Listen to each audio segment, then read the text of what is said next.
The Dark Cosmos brings you Corpus Earthling, written by Louis Charbonneau.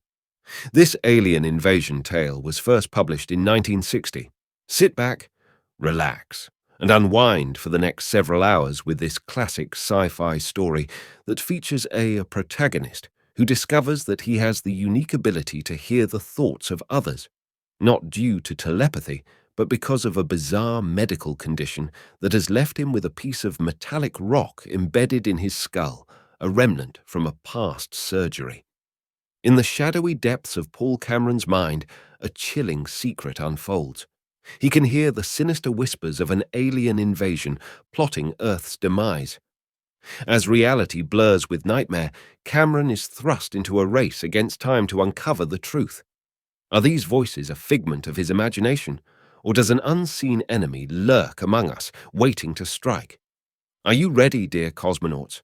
Let's begin our alien invasion journey with tonight's narrator, Ben Tucker.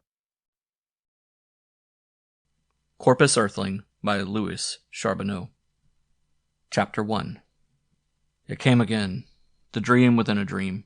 The alien mind within the ailing mind. Drowning in the treacherous whirlpool near the shores of sleep.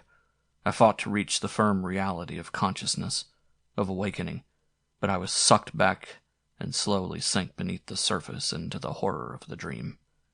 I stood on a lonely stretch of beach in a blue night, the sand glistening wide against the inky darkness of sky and water. Waves rolled and tumbled toward me in noisy confusion. Beyond the apron of sand were the small black beetle shapes of a cluster of house trailers, but my eyes were focused on the figure which stood far up the beach, and an unknown terror crawled like a furry, many-legged animal down the nape of my neck. "No!" The wind snatched the single cry of protest from my lips and tore it into thin shreds of sound. And the alien mind spoke in my ear, in my mind, but not of it. A whispered insinuation. "Drown," it urged. "Drown." I didn't move. My legs seemed to have grown into the sand like the trunks of trees. The voice spoke again in my mind, louder, more compelling. "Walk, now, into the water." I stood resisting the terrifying power of the voice. The figure up the beach seemed closer, blurred by the cold wind that brought tears to my eyes. I stood rooted and my body bent as if a gale tugged and pulled at it. My legs began to tremble uncontrollably. The command hammered at me with a relentless pressure, filling my mind, blotting out all consciousness save for the drumming of words, overwhelming in their brutal strength. And one foot moved. I took a step, awkwardly, stiffly, like a rusty robot lifting its leg. I struggled to force my body to obey the protest of my own will. "No! Stop! Don't move!" But the cry of resistance was obliterated by the command that swelled within my brain. "Walk! Walk! Walk!" Feet dragged, resisting in the soft sand. Then there was the packed wet surface, dark footprints, and the cold spray against my face. The water swirling around my ankles, receding rapidly away from me down the wet brown slope. I stumbled after it, impelled by the irresistible force, each step a painful conflict that racked my body. I flung a wild glance toward the figure on the beach. Closer now, much closer, moving in for the kill. And I felt anger, raging, helpless anger, mixed with the terror. A breaker cracked like a whip ahead of me. The foaming tail of the wave tumbled and crashed around me, washing above my knees. For a single moment I braked to a stop. I could feel the fabric of my suit plastered wet against my legs. I fought again and lost. Walk, drown, one step, then another. The water waist-high, dragging against my thighs, a numbing cold. A breaker rising, trembling at its crest, smashing down to drive me off my feet, tumbling me helplessly in the churning violence. "Up, on your feet, walk!" Eyelids heavy and wet, the salt taste on my tongue, the cold bone deep. Staggering, half falling, dragging myself forward against the pull of the water. Another breaker and I fell face forward into it. My whole body was numb and wet and shivering, and the chill penetrated my brain where the voice pounded at me with its relentless power, shattering my will, dominating me as if I were a simple-minded child, driving me onward step by step. Another wave broke over me, lifting me off my feet and slamming me back, the water filling my eyes and nose and mouth as I went under. I swallowed water and came up choking with a heavy pain in my chest. "Drown! Drown!" The voice spoke pitilessly, and I staggered forward once more, and at last I was beyond the line of the breakers, out where the water rose with a slow heaviness, building high behind me, and there was a new strength in the deep pull of the water flowing out to sea. Another step, another, still one more, and I tried to ask why, but my brain would not function. The water rose above my head, and I went down, down, sinking into the coal-black waters. The voice was triumphant, exulting, reaching through the tumultuous sea to the numbness of my brain. "Now, drown! Give yourself to the water! Die!"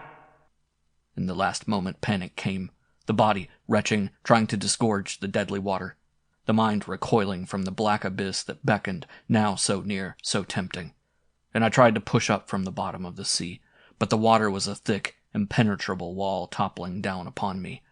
I could see a layer of light near the surface, and I strained frantically to reach it, to grope beyond it toward the life-giving air.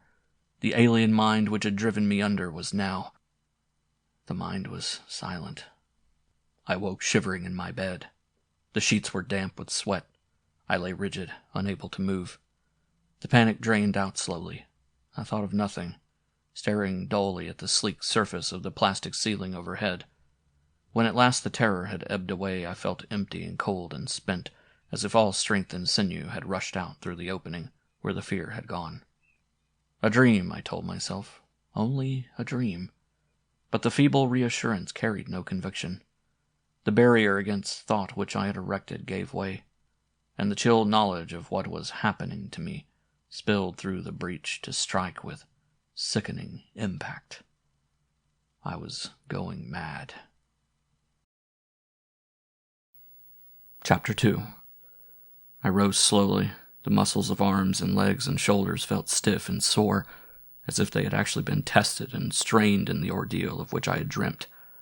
I glanced at the luminous clock face built into the wall just to the left of the bedroom telescreen. It was after 3 a.m. The floor of the trailer creaked gently as I plodded barefoot into the tiny kitchenette.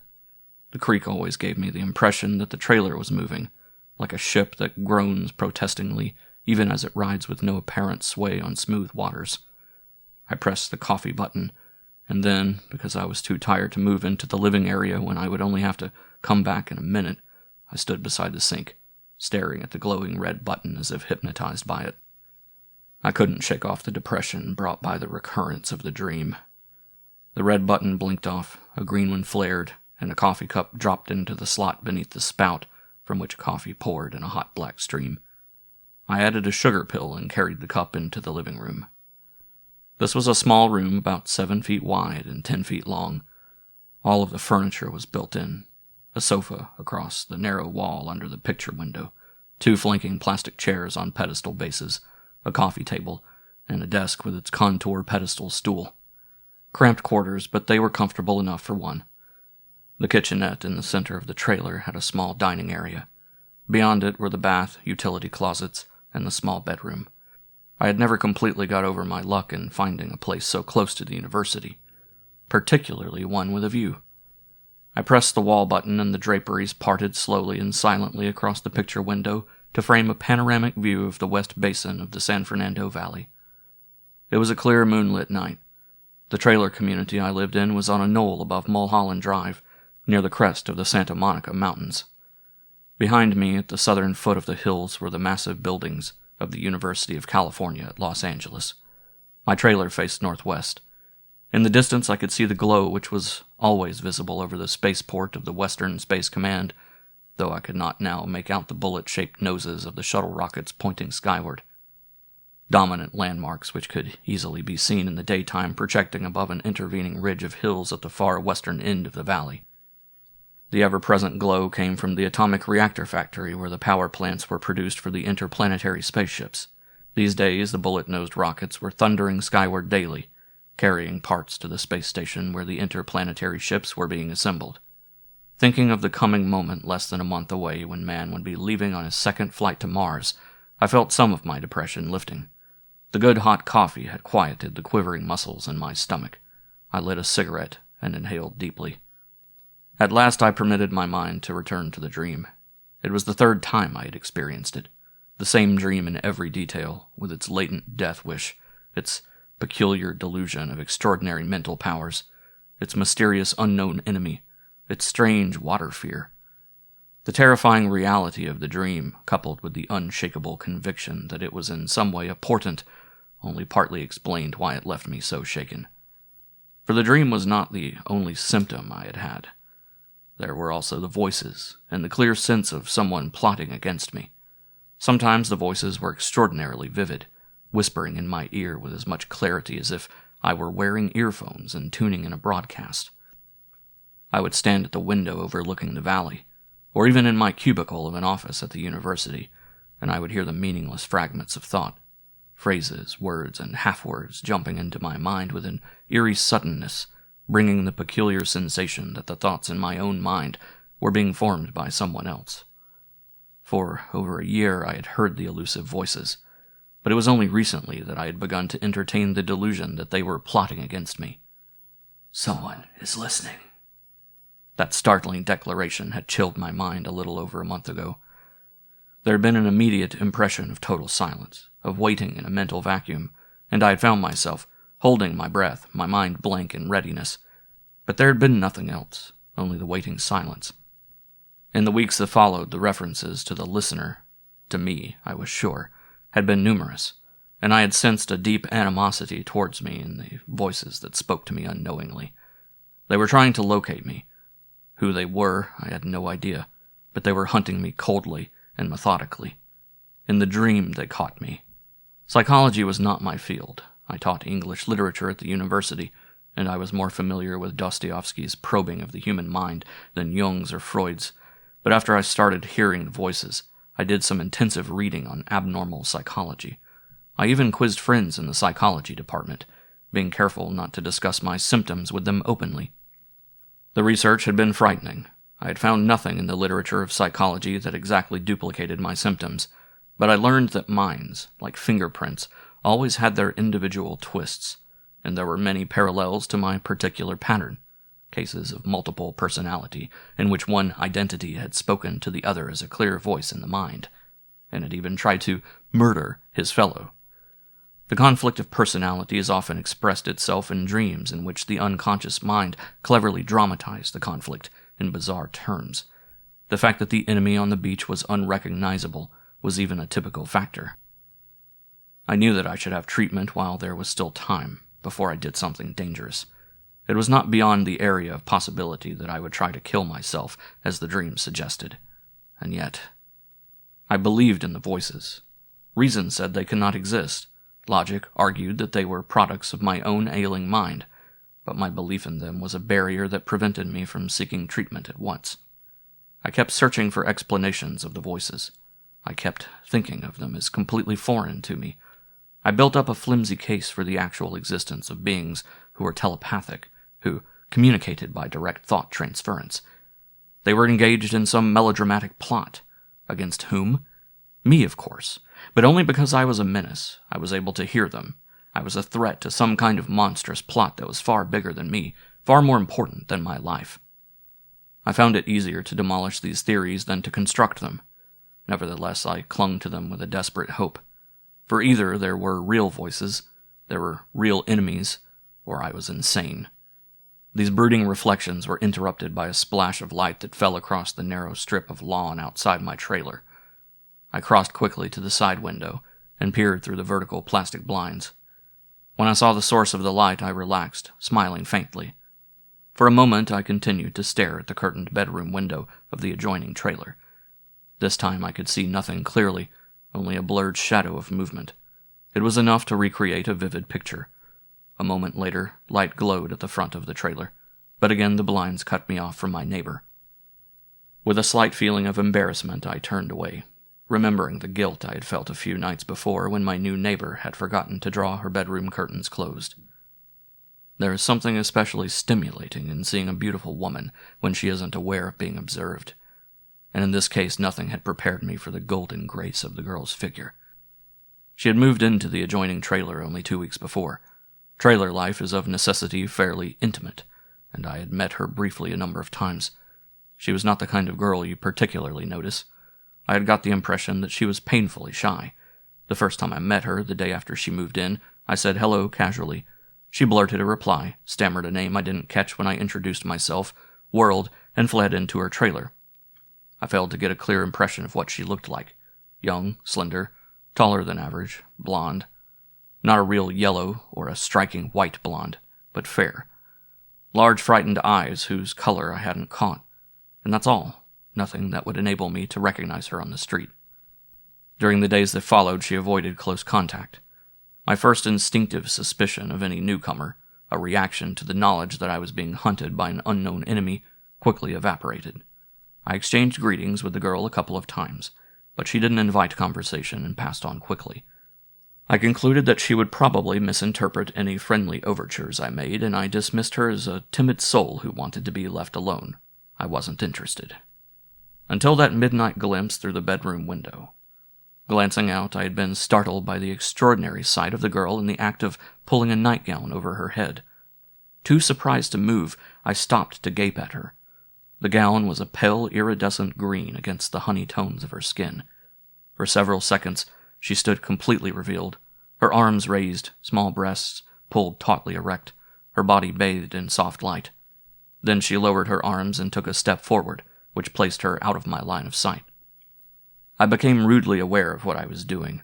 Chagrined, I told myself to stop acting like a peeping Tom, but I couldn't erase that golden image from my memory. It gave me a restless night.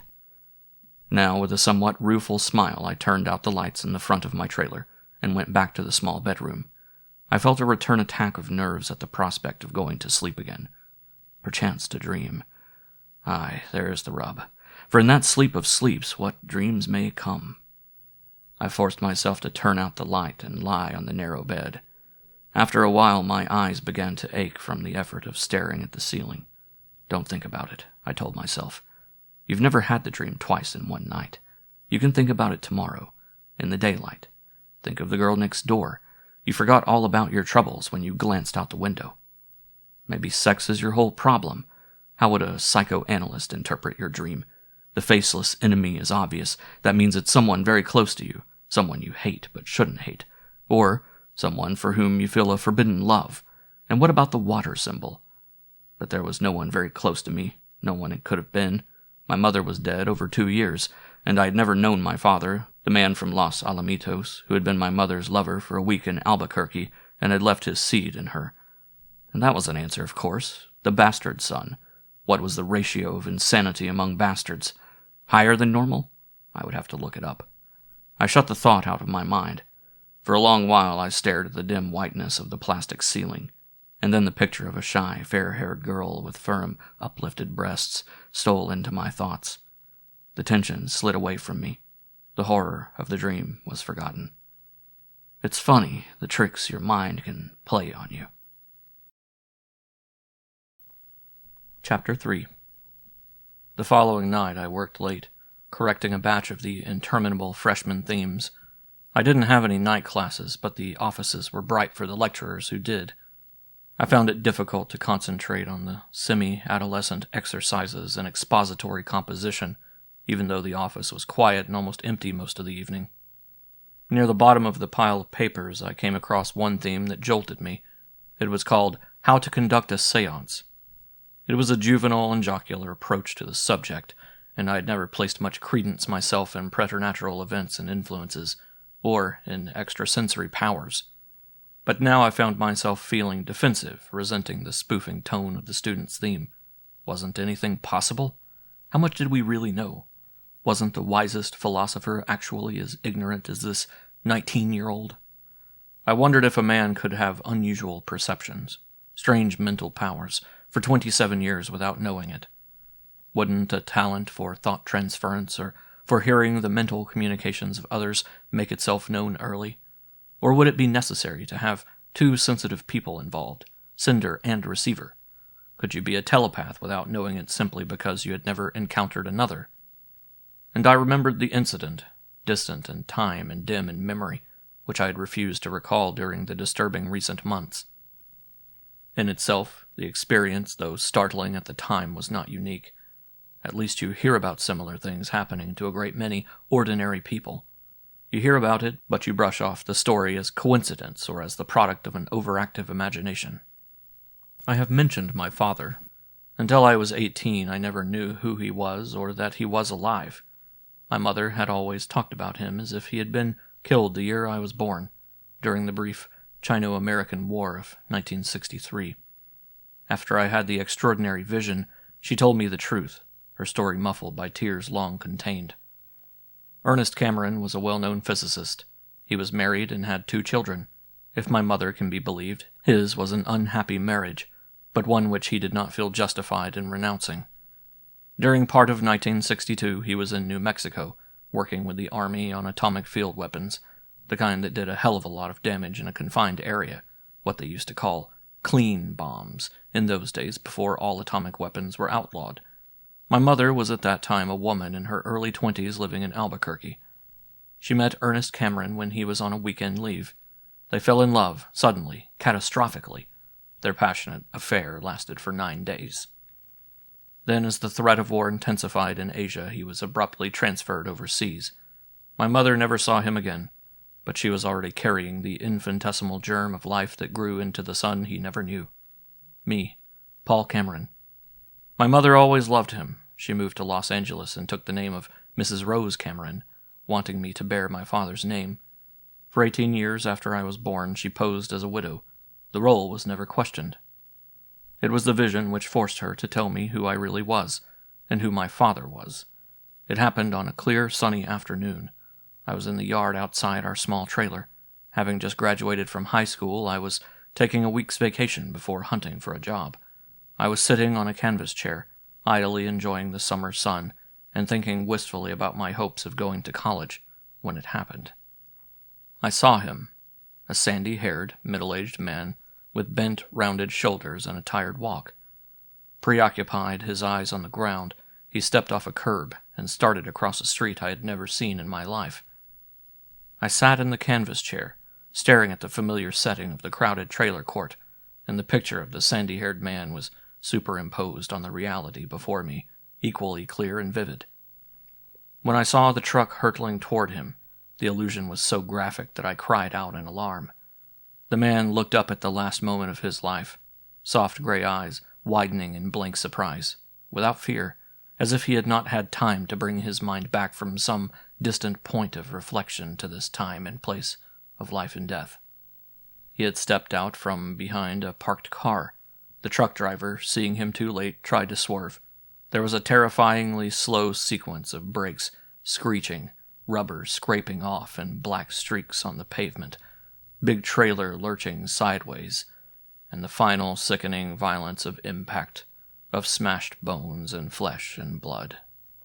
I stood trembling beside the overturned canvas chair amid the familiar cluster of trailers and covered patios and cement walks and hotly glittering parked cars, and I knew that the echo of a final scream of pain had broken from my own lips.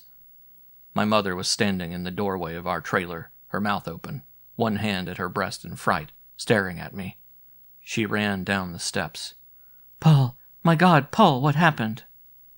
Slowly, dazedly, I looked around me. A couple of children were watching me in owlish wonder. A man had stopped some 30 yards away, staring at me over his shoulder. The woman in the next-door trailer was frozen at her window.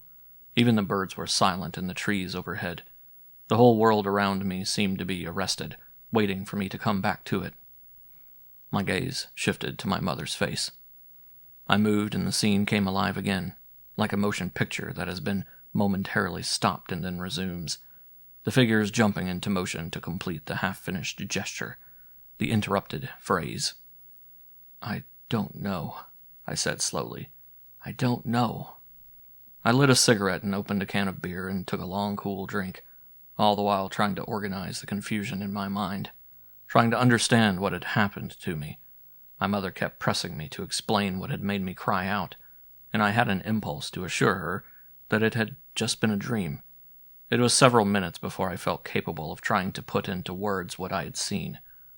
I still felt oddly detached, as if I had been away on a long trip and had only just got back so that I hadn't had time to unpack or reorient myself to the old familiar setting. I told her the story without softening its raw edges, quietly and dispassionately, trusting in a mother's willingness to believe that her son was neither a liar nor a madman. When I had finished, I looked at her expectantly, even a little apprehensively. In the telling, the story had begun to sound fantastic. For the first time, I thought that maybe I had actually fallen asleep in the sun without realizing it, and been awakened by the nightmare. But my mother's reaction was so startling that I forgot my doubts. For several seconds, she stared at me in silence. Without warning, her eyes filmed over and a tear spilled through her lashes to trickle down her cheek. In dumb fascination, I watched the slow progression of that single tear down her weathered skin. She spoke in a strained whisper. "Would you describe him again?" At first I didn't know what she meant. Then, puzzled, I described the man of the vision. I could see him very clearly. Sandy hair, thinning over a high forehead. Soft gray eyes, mirroring a compassionate intelligence. A thin, high-bridged nose. A wide, responsive mouth, curving slightly in a pensive smile. Stooped shoulders that made him look slighter and shorter than he was, though my impression was that he was taller than average. It was only when the portrait was complete that I realized that, except for the bent shoulders and the thinning hair, I had been describing myself. My mother looked away, covering her face with her hands. I saw her shoulders quiver. A suspicion nibbled at the fringe of my mind, rejected instantly with a spasm of horror. "Mom, what is it? Who was he?"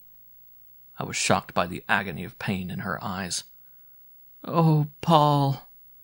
I put my hands quickly on her shoulders and shook her gently. "Tell me," I said. "You've got to tell me." "I can't." I was young, but I felt very mature and protective and able to take anything. "You don't have to hide anything from me," I said. Haltingly, she told me about my father, and about the brief days she had known him, the short interval of love on which she had built a lonely life. She pleaded with me to feel no bitterness toward the man who was my father. He had given her all he could. Love, tenderness, understanding, even a child. She believed that he had really loved her, and she had never blamed him for staying away from her. It was the only thing for him to do. She revealed that he had sent her letters in the first months after he left her.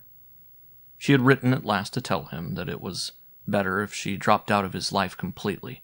She had not told him about the child.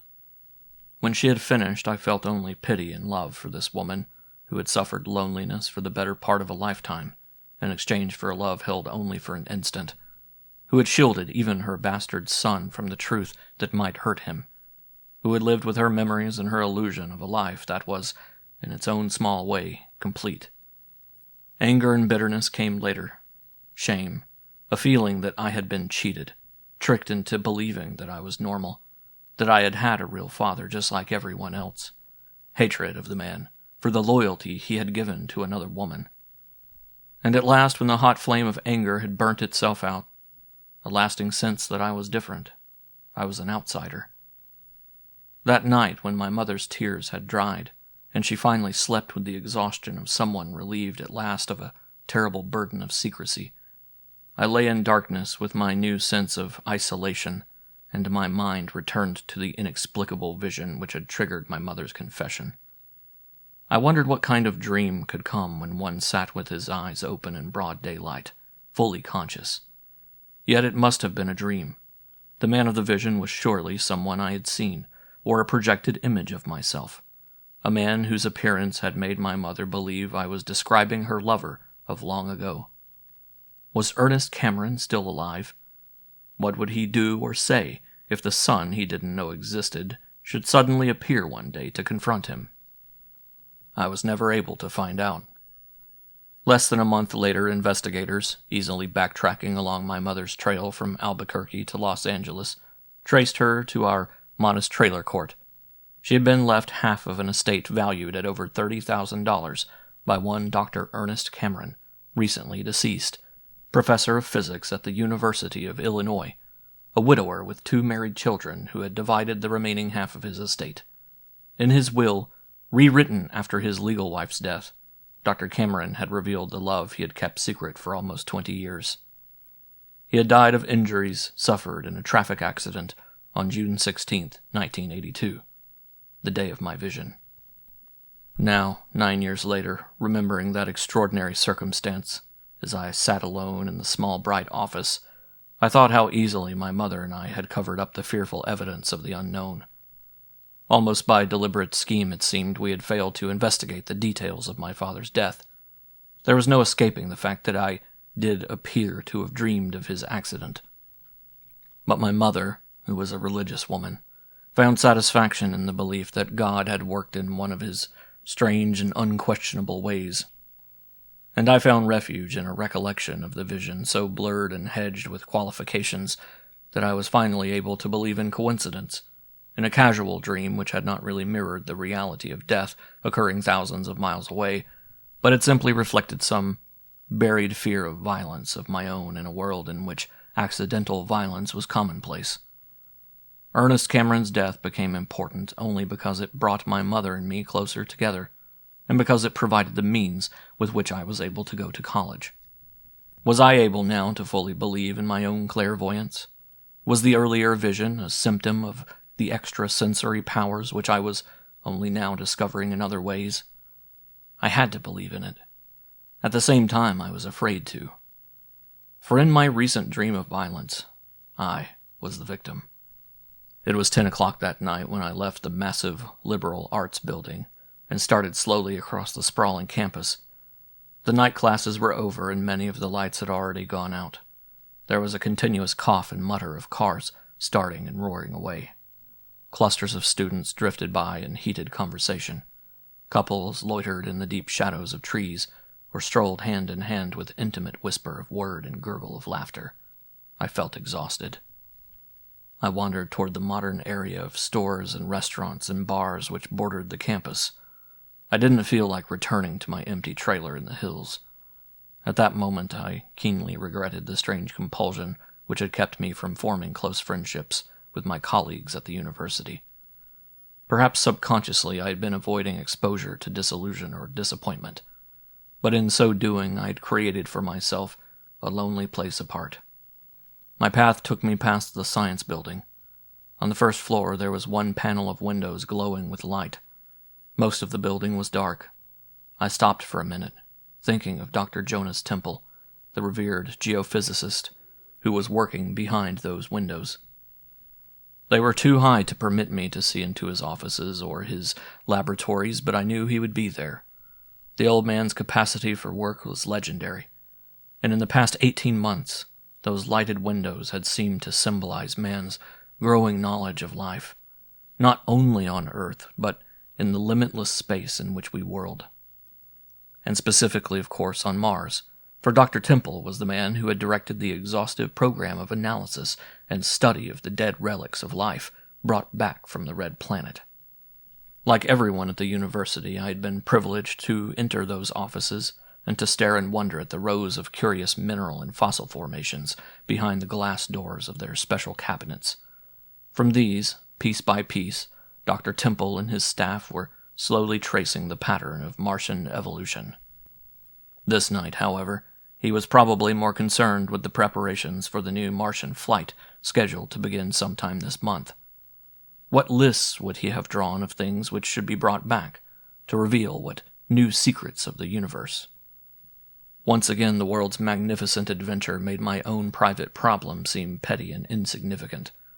What did it matter in the fantastic wilderness of space and time, one man's personal quarrel with a mind on the edge of anarchy? I had started across the campus again.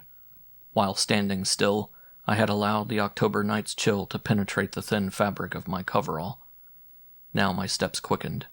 The Dugout, a popular off-campus coffee shop, was nearby, and the thought of steaming hot coffee made me swing toward it.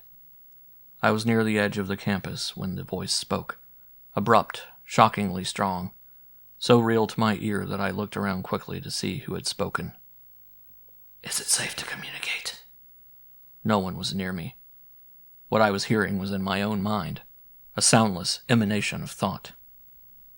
Yes, but softly. We must not be detected now when the time is so close. I stood rigid at the rim of the dark campus, my whole body taut and quivering, my mind a clean slate upon which the voices wrote. 2 of them. There was an individual quality to the thoughts, an inflection and timbre of the mind as unmistakable as the personal tone of a human voice, yet oddly sexless and unemotional. The first one I had heard was more tentative in his vibrations, less in control of his power, giving the impression that he was younger. The second was older, heavier, more authoritative in his strength. You are comfortable? The second voice asked. Yes. The new body is healthy. Completely. I began to move, sensing in a way I couldn't comprehend the direction from which the thoughts were coming. I stumbled along the side street which led to the dugout, tracking the bodiless pulsations as an animal trails a scent. The older one spoke again. You had no difficulty with the parents? They suspected nothing. The voices were closer now, but I was alone on the street except for a couple ambling along the shadowed sidewalk a block away. And why would they have to communicate with their minds when they walked arm in arm? I didn't question the actual existence of the voices in my mind. At that moment, I believed in them as naturally and unquestioningly as I accepted vocal speech. They were there. I heard them. Even the meaningless question about a new body did not make me wonder if the voices were hallucinatory. To talk of bodies as if they could be shed like garments and new ones tried for fit and comfort was nonsense, but I had no thought of making sense of the words I had heard. I wanted only to find their source. And suddenly I was standing in front of the dugout, staring through the steam-clouded windows. The place was almost empty. What is it that you wish me to do? The young one, calm, matter-of-fact in its subservience. It? He or she? I had no way of telling. You have a job, an important one. There was no doubting the fact that they were inside the dugout. The sense of mental presence was overpowering, as if one were in a corner of a dark closet, listening to 2 strangers who had huddled in the tiny space and closed the door to whisper confidentially. Have you heard? I opened the door. 4 students in a booth against the wall turned to stare at me. There was a sudden total silence. Instinct made me walk casually to the counter, where I slipped onto a stool, so placed that I would be able to see the booths along the right wall without deliberately or obviously turning my head. Lois, the waitress who was on night duty at the dugout, sauntered toward me along the narrow aisle behind the counter. "What'll you have, Mr. Cameron?" "Coffee, Lois." "Coming right up." It never occurred to me to consider Lois as a possible agent of the thoughts I had heard. She was a student who had been working a part-time evening shift in the dugout for almost 2 full semesters. She was more notable for the ripeness of breast and hip than for any indication of unusual mental capacities. I was surprised that she was still in school and not already married to one of the students who were always flirting with her across the counter. Her blonde, buxom beauty and open friendliness went better with children and home cooking than books and short-order food. The place was unusually quiet. At first I saw no one but Lois and the 4 students together in a front booth. 2 of them I had recognized. Mike Boyle, who had been an all-coast tackle the previous season and might make All-American this year, and Laurie Hendricks, a disturbing redhead, who sat in the front row of my 11 o'clock sophomore English class. The other boys' blonde crew cut and immature good looks seemed faintly familiar, probably because they were typical of so many students. The second girl, who sat next to Mike Boyle, was small and pretty and brunette. I had never seen her before. All 4 looked much too normal, as they returned to their animated talk, to be part of the weird experience which had brought me there. They had given me only a casual glance.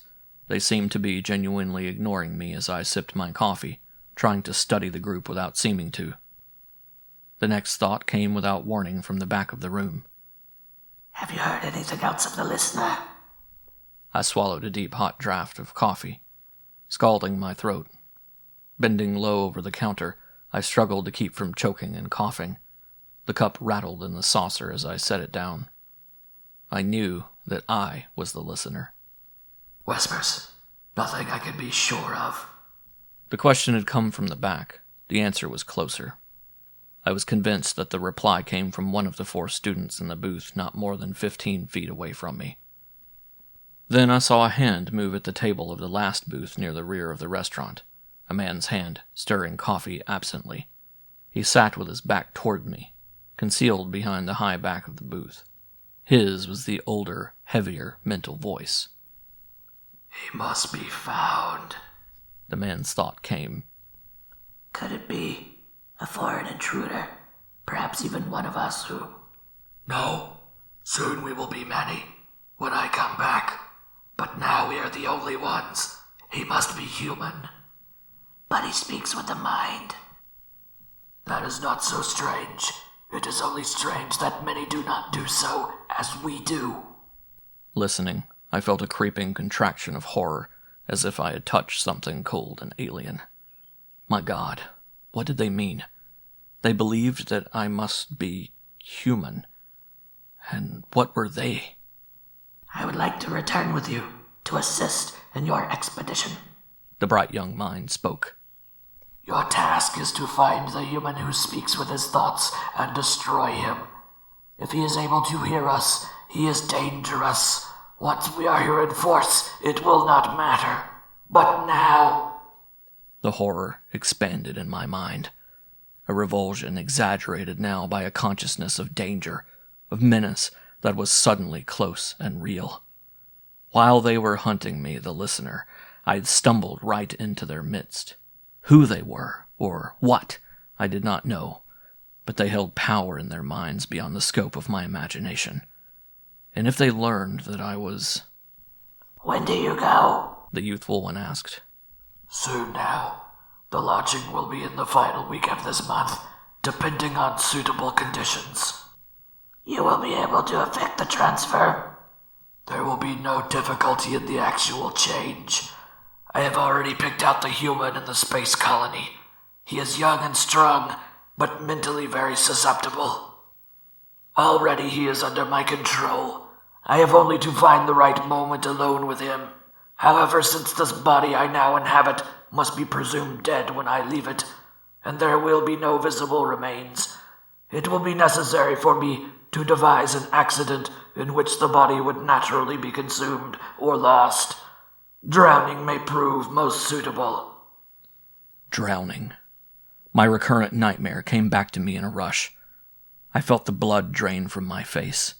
My head felt light and faintly dizzy. I do not fully understand about the body, the young one thought. It is a superb instrument, the other replied, but unfortunately not as dense in its material structure as those we are accustomed to inhabit. You will find that your energies will draw excessively on the body's matter. You must take great care to maintain constant control over the body shell to keep it from disintegrating too rapidly. At the same time, the vital organs must not be damaged. In time, perhaps these human bodies may adapt to our needs more satisfactorily. Until then, periodic changes will be needed. I have conserved my present form wholly because it was vital to our plans. When will you make the exchange? At the last possible moment, when close physical examination is no longer likely, and when it is too late for the launching to be delayed. You might require my services when you have to take over the ship. No, it is vital that you remain behind. You must understand that I might not return. Anything could happen in space. If I should fail to come back, it is still possible that others of us will be brought to Earth on other ships. If the humans are more careful than before, our brothers might never escape. It will be up to you to effect their release. Yes, that is clear. Suddenly, I put my hands over my ears, pressing my palms hard against my skull as if the barrier of bone and tissue might cut off the bewildering voices that stole into my brain. This was not real, not possible. This was madness. Not aliens from outer space plotting to take over the spaceships and use them to bring back hordes of aliens, not beings who could possess and use human bodies. I couldn't believe in these. Mr. Cameron? What? I looked up, startled and frightened, into the wondering blue eyes of the blonde waitress. "More coffee?" "Oh, yes. Yes, please." My voice cracked. The hand that spooned sugar into the cup shook. My body was seized by momentary spasms. Fear that demoralized body and mind. Then I realized that the strange voices were silent. But there was a suspenseful quality to the silence, an indefinable tension of waiting.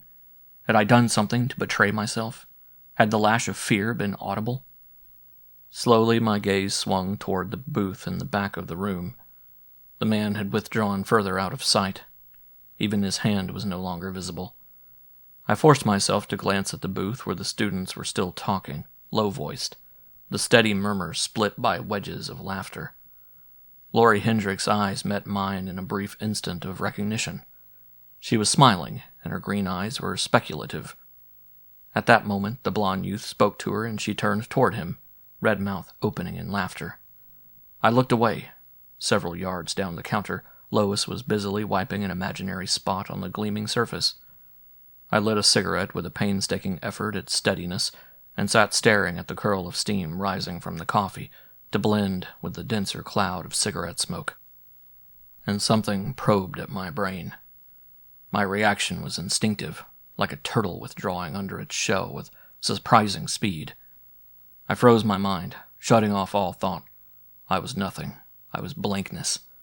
I was neither thought nor emotion nor awareness. The eerie, mental sensation came again, like a child's stick prodding the turtle shell to see if it would move or to find a soft, vulnerable spot in the protective casing, a thought probing at my brain, trying to force an entry, but there was no opening. The tentative pressure ceased. For a moment there was silence except for the murmuring at the nearby booth and the clatter of dishes as Lois piled them into a still sink. Slowly I allowed awareness to return. "All right," the older one was communicating again. "What happened?" "I was not certain. For a moment I thought." The message broke off. "I must leave." "When shall we speak again?" "We must avoid all contact unless absolutely necessary. There is too much risk of detection. We should never be together again in the same place until the listener is found." "What shall I do when I find him?" There was a brief pause. I found myself tense as I waited for the reply, my hands clenching painfully. "It must look like an accident." Laughter erupted from the booth nearby, raucous and free, the young gay laughter of a normal, healthy world. I had the sudden bitter feeling that I had left this world forever, and its laughter was rude and jarring on my nerves, a bizarre punctuation to the sentence of death I had just heard pronounced on myself. Then the students were pushing out of their booth, moving toward the door, passing near me. "Hi, Mr. Cameron," Laurie Hendricks called. I nodded. My throat was constricted, unable to open for speech. The group spilled out onto the sidewalk, and I felt a stab of alarm. One of them was an alien. But what could I do? How could I find out which one? Should I follow them, or the man in the booth? I shot a glance toward the rear booth. I caught a fleeting glimpse of a dark gray suit as the man disappeared down the narrow corridor which led to the restrooms, and to a rear exit. I stumbled to my feet, throwing a coin onto the counter. For a second I was caught in the dilemma of divided choice. Then I strode decisively through the restaurant toward the back hall.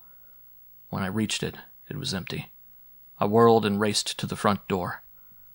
The 4 students were across the street strolling onto the campus grounds. I trotted after them. They seemed oblivious of me. I could see the small, dark-haired girl clinging to Mike Boyle's arm. The blonde boy spoke confidentially in Laurie Hendrick's ear. I stopped on the far side of the street, hesitating, watching them walk slowly across the green lawn. I couldn't follow them closely without being seen. I would have to keep at a distance. I glanced back toward the dugout. A man stood on the sidewalk to the left of the restaurant in the shadow of a storefront. Even though I couldn't see his face, I could feel the impact of his eyes. He had not been there when I came out of the dugout. My scalp prickled. I started at the shadowy figure. For a moment, neither of us moved. What I did then was incredibly foolish, and yet it was not a consciously deliberate act, not even a careless impulse. Rather, I spoke to myself, voicing the question that filled my mind, but unconsciously projecting it toward the unknown man who watched me across the street. Who are you? Afterwards, I could not be sure what happened, but in that split second as the thought was directed toward the dark figure, I seemed to catch a quick reaction of startled surprise. I was immediately shocked by my own stupidity. I had betrayed myself. Now they knew who I was. And at that moment, I saw the headlights of a car speeding toward me along the near side of the street, its lights bouncing as the car rode over a bump. Something held me there on the sidewalk close to the curb as the car approached swiftly. And suddenly it was very close, the eyes of its headlights holding my gaze hypnotized, the hum of its engine swelling in my ears. Now, into the street. The command struck my mind with the force of a blow. I tottered forward, tripping clumsily over the curb. I had an awareness of struggling feebly, of trying to control rubbery limbs with a mind that was weak and confused, of flailing my arms wildly at the air. In front of the car. Fall! And I flung myself forward into the blinding glare of the onrushing headlights. There was a tearing screech of brakes, a scream that seemed far away, and a massive blur of metal brushing by me as I fell. Chapter 4. I seemed to be swimming up through thick layers of black asphalt. There were voices, angry and frightened, but they would never find me down here under the surface. It wasn't my fault, damn it. He jumped right in front of me. You were going too fast. I tell you, he was trying to kill himself. It wasn't my fault. You're lucky he wasn't killed. I opened my eyes. A ring of faces stared down at me. Eyes and mouths, round and big and open. For a moment I gazed at them numbly without feeling or thought. The numbness began to fade, and I felt the tickling sensation of returning fear. All of the faces showed concern or anxiety. One was the face of a stranger. The driver of the car, I thought. And one of the faces was a mask behind which hid a thing incomprehensible and terrible. Mr. Cameron, are you all right? I looked into the large green eyes of Laurie Hendricks. They were remarkably beautiful eyes, framed by thick dark lashes, their color deep and vivid. Now they were very wide and troubled. The smooth plane of her forehead was faintly creased with worry, and her lips were parted over even white teeth. She was someone I had never really seen before. I had been abstractedly aware of red hair and a pair of slim calves crossed, and a figure that strained a sweater, but I had never clearly seen the person. Was she the one? Are you okay, Professor? My eyes shifted to Mike Boyle, and I had a quick impression of his massive, powerful body towering over me. Yes, I think so. I stared at each of them. Laurie, Boyle, the blonde youth, the little brunette with small, demure features, the red-faced stranger who appeared to be more angry than concerned. The memory of the car's fender brushing past me as I fell returned so vividly that a reaction hit me. I had to fight down the impulse to get away, to run, to limp, to hobble, even to crawl, just so that I could be away from the thing that watched me, luring behind anxious human eyes. What the hell did you do that for? It was the stranger speaking, the driver of the car. I tripped. Jesus Christ, you could have got killed. Yes, I'm sorry. I sat up. Hands reached down to help me, and I flinched at their touch. I moved my legs and felt along my arms and ribs. Nothing seemed to be broken. There were no sharp pains, only a mass of aches blending into one. I had been very lucky. The next time they would make sure that I wouldn't escape. Mike Boyle put a meaty hand under my arm and lifted me to my feet with the casual ease of an adult hoisting a child in the air. Could all that muscle hide a super brain? I steeled myself to peer across the street at the spot where the man had stood watching me. The sidewalk was empty. You been drinking, Mr. Cameron? The blond boy asked with a grin. I smiled stiffly. Coffee. I can't explain what happened. I just lost my balance and fell. It was almost as if someone had pushed me. I watched the boy's eyes closely, but they betrayed no reaction. Well, I can't stand around here all night, the red-faced man said belligerently, making the statement a challenge. I guess you're not hurt. No, I don't think so. The car just missed me. Maybe you better get his name, Mr. Cameron, the blond youth suggested. Yeah, you might have internal injuries or something, Mike Boyle put in. What the hell does he need my name for? I suddenly wondered if I should so quickly dismiss the stranger from suspicion. Hadn't his car appeared rather fortuitously, and hadn't he been racing too fast? "Yes, I'd better have your name," I said. "Now, wait a minute. If you think you're going to sue me—" "I have no intention of suing, but I'd better have your name. You do have insurance, I suppose." "Yeah, but—" "Do you want me to get a cop, Mr. Cameron?" the blond boy asked aggressively. I looked at the red-faced stranger. "I don't think that will be necessary." The suggestion of bringing the police into the affair convinced the man. He fished out his driver's license. Lori Hendricks found a pencil in her purse and wrote out the name and address. Albert Harrison, trailer G12, 444 San Rafael Road. I got the name of his insurance company and told him that was all I needed. Then he insisted on having my name and address. I hesitated, glancing at the 4 listening students. Then I realized that it didn't matter. They could easily find out where I lived through the school. I was even conveniently listed in the telephone directory. Harrison finally marched off in a bad temper, obviously afraid that I would discover some non-existent injuries the following day. I was reasonably convinced that he was innocent, but it was just as well to know his name and to know where to find him. "Are you sure you're feeling all right, Mr. Cameron?" Lori Hendricks had moved close to me. As she spoke, she rested a hand lightly on my arm and raised those incredible green eyes to meet mine. I felt the bold collision of our stares. Her figures burned through the sleeve of my jacket, and I caught the subtle drift of the flower fragrance she wore. "Yes," I said slowly.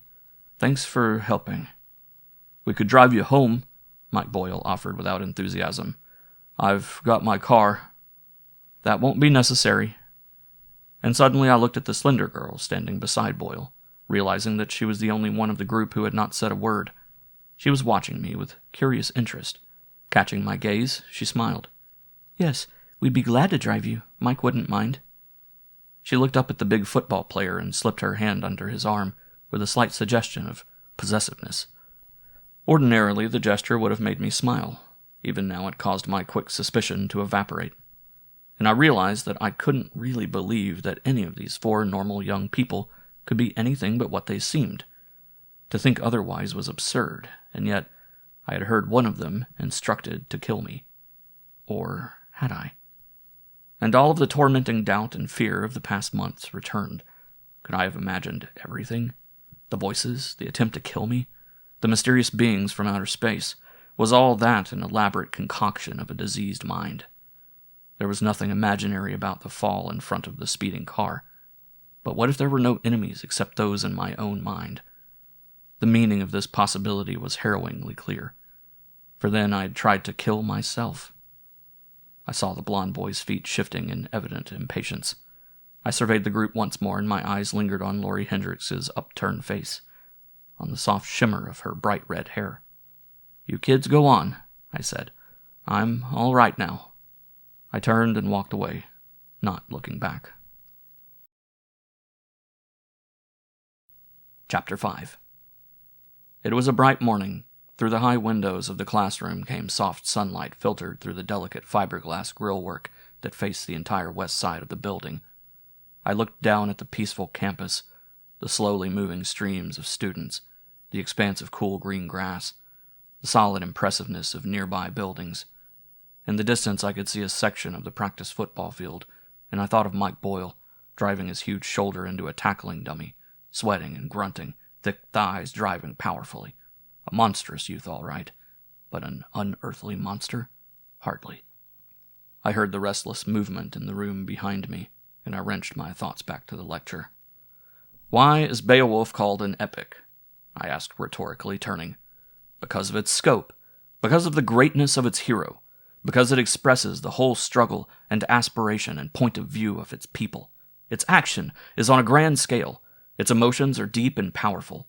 This is not the 20th century story of a housewife who has a petty little affair with a mediocre man she meets in the supermarket. This is big. This is important.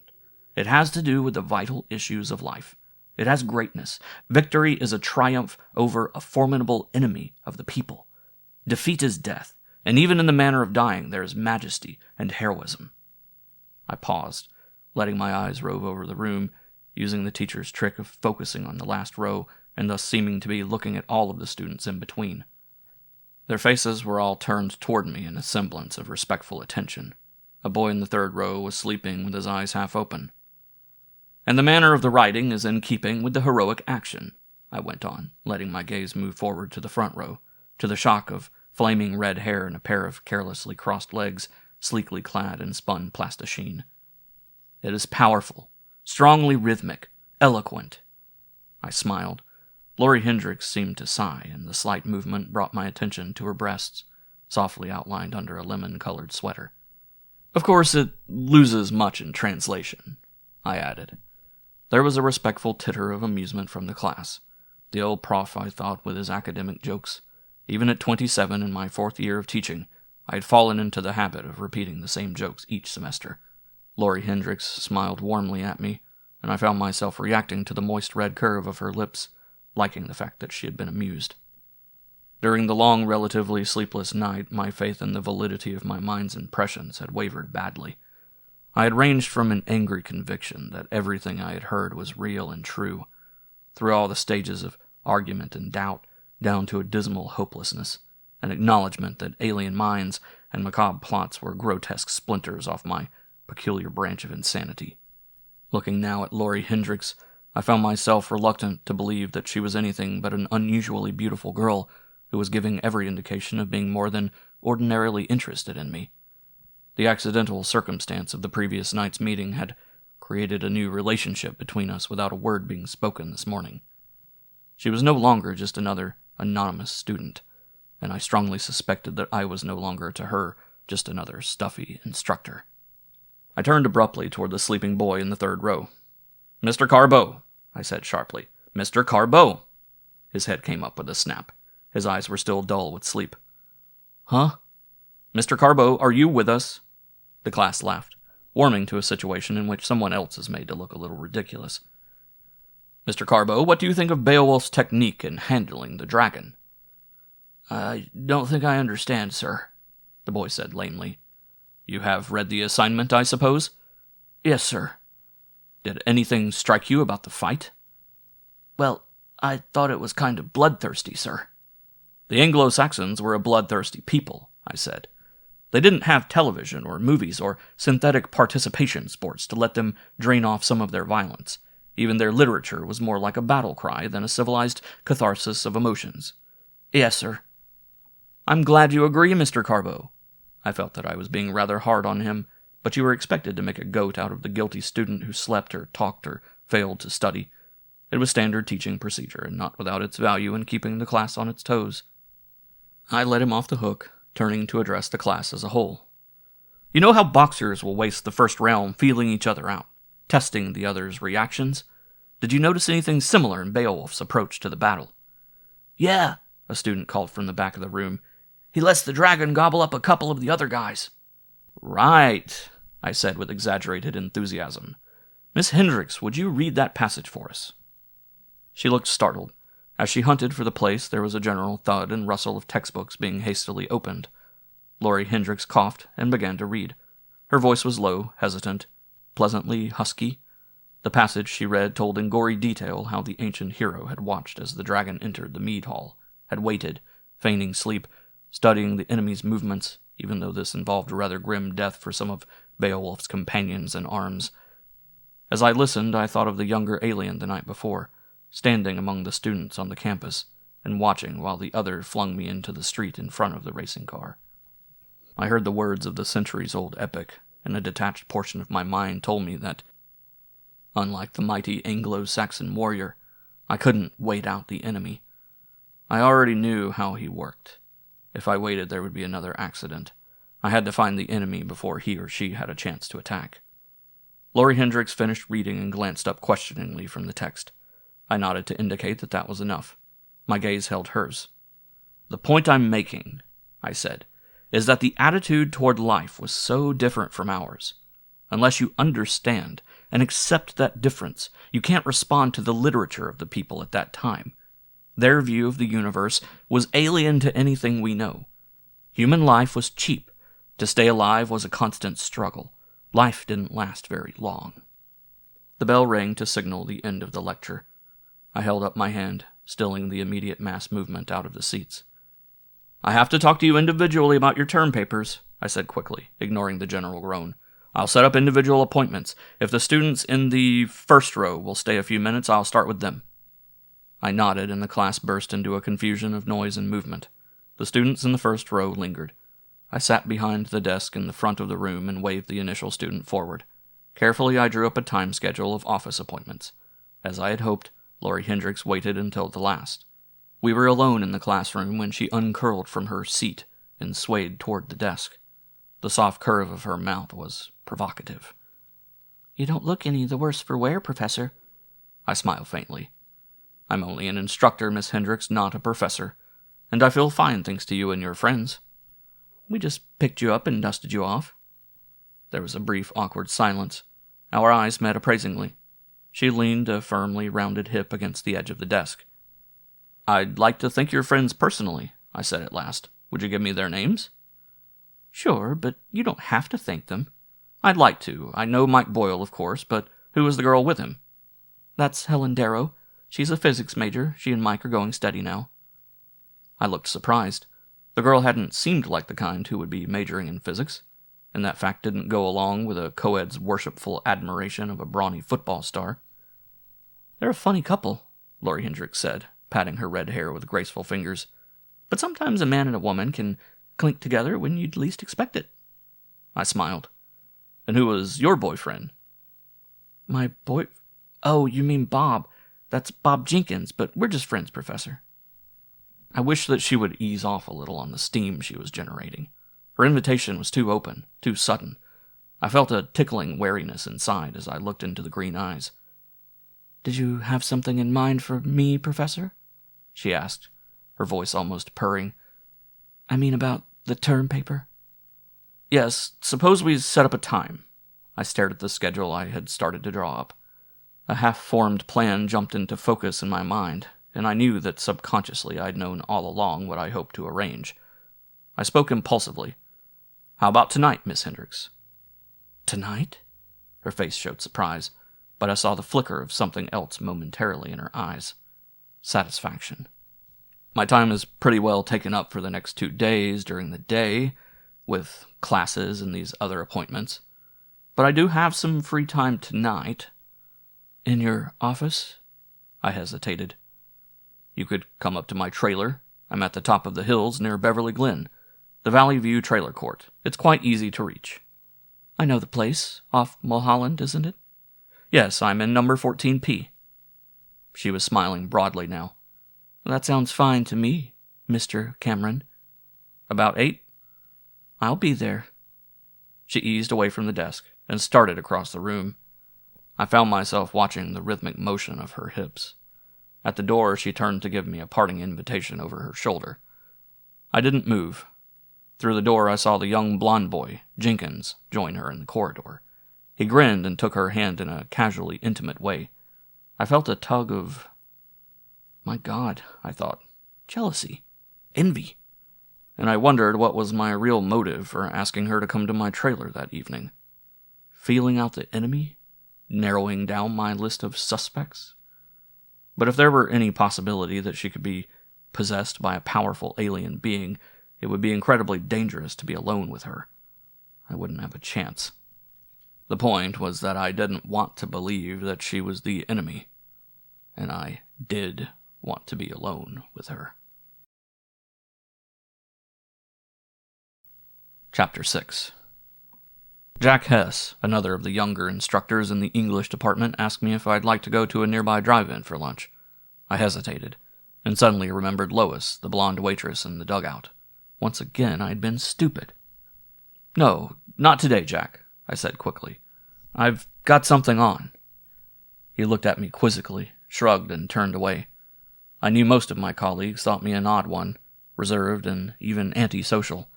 Jack had made more of an effort than the others to be friendly. I was quite aware that my feeling of being an outsider was an unhealthy one, but I couldn't help it. I left hurriedly and strode hastily across the campus. How could I have overlooked such an obvious factor? Lois was sure to have seen the man in the back booth the night before. At the least, she would have brought him his coffee.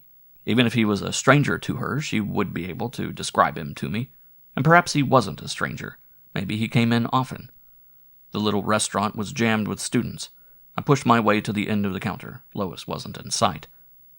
I waited until Harry, the sweating, somewhat greasy-faced owner of the dugout, came near me. "Can I talk to you a minute, Harry?" He glanced at me, recognized me as a steady customer, and probably shrewdly placed me for what I was, a not very important young teacher. "Can it wait? I'm busy as hell." He hurried back up the aisle without waiting for an answer. Harry did some of the cooking, but during the rush hours he helped out on tables or behind the counter while the regular cook took care of the orders. In a moment he was back, flopping open an order pad. "What it'll be?" "Hamburger and coffee," I said. "Where's Lois?" His eyes went flat and cold. "She doesn't come on until later. Why?" "I wanted to talk to her. What time does she get here?" "Look, Jack, the girl has enough trouble with the kids around here without—" "I only want to talk to her." "Yeah." His manner was openly belligerent. "I'll turn in your order." He spun away. It was several minutes before I could catch him again. I was aware that some students nearby were staring at me, but I didn't care. When Harry did come within earshot, I spoke quickly. "Harry, I was in an accident outside your place last night. Right in front. I think Lois might have seen it, and I want to ask her a few questions. Now, how about it? What time does she come on duty?" He looked mollified, though his manner was still brusque. 6 o'clock, he grunted. "She's on from 6 to midnight." I frowned. Now that the possibility of her identifying the stranger in the back booth had occurred to me, I was nervous and impatient to talk to her. 6 o'clock was a long way away. A lot of things could happen before 6. When my order finally came, I leaned forward and spoke urgently to Harry. "I'd like to reach her as soon as possible," I said. "Do you have her phone number?"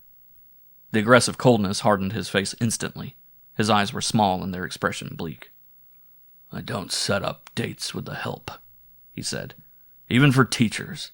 That'll be $2.25, he added pointedly, jerking his head toward the thin sandwich and coffee. Irritated, I threw the money onto the counter. I would get no more information out of him. I realized that his suspicion was too quickly aroused to be normal. The chances were that he wanted Lois himself, probably didn't get anywhere with her in the face of the competition, and the constant spectacle of men and boys flirting with her in his restaurant kept him on the raw edge of frustrated anger. Impatience gnawed at me, but there was nothing I could do but wait. I stood hesitating outside the restaurant, wondering if I should go to the registrar's office to try to find out where Lois lived. I might run into trouble. I was already planning to break one of the academic rules by arranging to have Laurie Hendricks visit my trailer that evening, but at least I had a plausible reason. And in spite of the rules, meetings with students in the home over class projects were not unusual. For me to try to get the address or phone number of a young and obviously endowed co-ed, who was not in any of my classes, was something else again.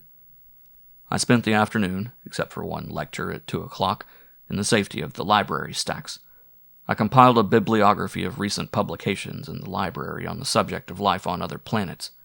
There was a special section of articles and research projects concerning Mars, most of them written by Dr. Temple himself or members of his staff. It would take much more than one afternoon to burrow through all the material, and I might not have many afternoons. I had to act on the premise that I was sane, that I had overheard aliens conferring telepathically, that the conviction they were determined to destroy me was not a delusion. They were real. They menaced not only my safety but that of the world. And they planned to bring others of their kind back to Earth. These were the facts I had to begin with. They pointed directly to Mars. I was surprised at the unanimity of scientific opinion concerning the possibility of life on other planets. In our solar system, there was only one planet other than Earth which could possibly support life as we understood it. On the other planets, either heat or the lack of it, the presence of poisonous gases or the absence of atmosphere, argued that life could not exist. There might well be planets in other solar systems with conditions conducive to the existence of an intelligent life form, but in ours there was only Earth, and the planet man had reached in his first great conquest of space, Mars. There had long been heated scientific debate on the possibility of Mars supporting life, especially after discovery of the famous canals. Even observations from the moon during the late 1970s and the 1980s had not settled the issue or resolved the mystery of the canals. There had always been a dedicated group who maintained that life on the Red Planet was not only possible but probable. Then came the successful mission in 1989-90. I didn't have to read the innumerable articles to know the general facts about what humans had found there, and what they had failed to find. There was life in the form of vegetation and microscopic organisms. There was even animal life, a tiny reptile which had been seen and photographed, but had shown such remarkable elusiveness that it had never been trapped alive. Besides these, there were clear signs of a dead civilization that had been created by intelligent beings, crude by our standards, especially in crafts and tools, but intelligent. These discoveries served only to create the new Martian mystery. The planet abounded in fossil remains of lower animals, nothing else. Nothing that seemed capable of the intelligence which had wrought the civilization of Mars and dug its amazing network of canals. It was as if the intelligent beings which had ruled the planets thousands of years ago had simply left it. They had not died there, or they had mysteriously dissolved, leaving no trace of themselves except their handiwork, leaving behind a dying planet. Mars was the only place from which the aliens could have come, I thought. But no intelligent aliens had returned on the spaceship. Even the specimens of plant life had failed to survive the trip back to Earth. And yet... I tried to remember exactly what I had overheard. The voices had talked of a launching soon, and the fact was that a new flight to Mars was scheduled to take place. They had talked of it as returning to their own place of origin, to their fellows, but if they needed a spaceship in which to return, they must have come on our ship. And nothing had come. I read in the dusty silence of the library's inner stacks the accounts of what had happened when the one great ship came home to Earth. All of the survivors had been exhaustively investigated through complex physical and mental tests. No alien presence could have escaped that examination. Weren't they afraid even now of detection? Wasn't that why they wanted my own death to be accidental? Even every fragment of rock and bone and dried-up fungus had been painstakingly tested, not once but over and over again. No alien life had come. I was trying to believe the impossible. With each page turned during that long afternoon, my depression grew. When at last my eyes, hot and raw with strain, I set aside the material I had read, a pitifully small portion of the total on my list. I had found not one single hopeful fact, but hope persisted. Perhaps there was something I had overlooked, or something in the later investigations I had not yet had time to read, that would offer a clue. And there was Lois. I looked at my watch. It was a few minutes after 6. Hastily, I sorted the material I had read from the rest. The former I returned to the librarian, leaving the unread papers and magazines on the small desk which I had reserved in the stacks. I ran across the cool green of the campus. When I reached the street near the dugout, I hung back from the sidewalk, waiting until there were no moving cars in sight. It would be all too easy for them to use the same technique a second time. At this hour of the evening, the dugout was not crowded. There were students in a few of the booths and at the counter. I recognized a history professor and a zoologist talking quietly at one end of the counter.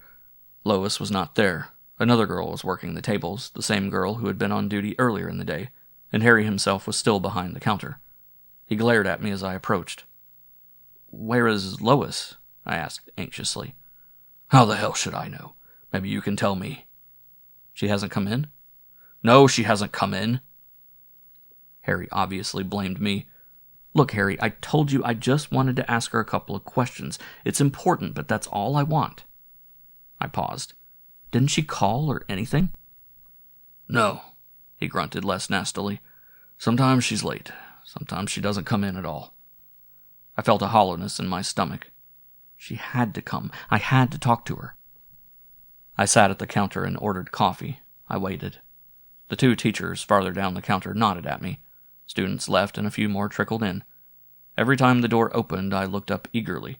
I ordered more coffee and let it grow cold in front of me untouched. An hour passed. Harry paused in front of me. He spoke grudgingly, apparently convinced at last that I was not lying. "You gonna eat? I don't think she's coming tonight."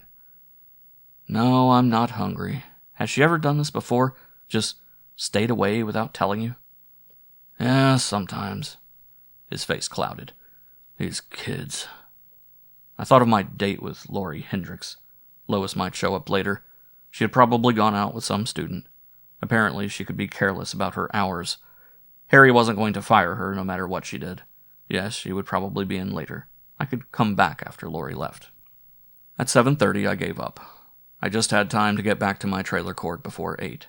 It took me 5 minutes to walk to the local elevated station. There was another 5 minutes wait before a car slid swiftly out of the gathering darkness. Moments later, I alighted at the Mulholland platform where the local connected with the Mulholland elevated. I walked back to the trailer. It was dark when I let myself in.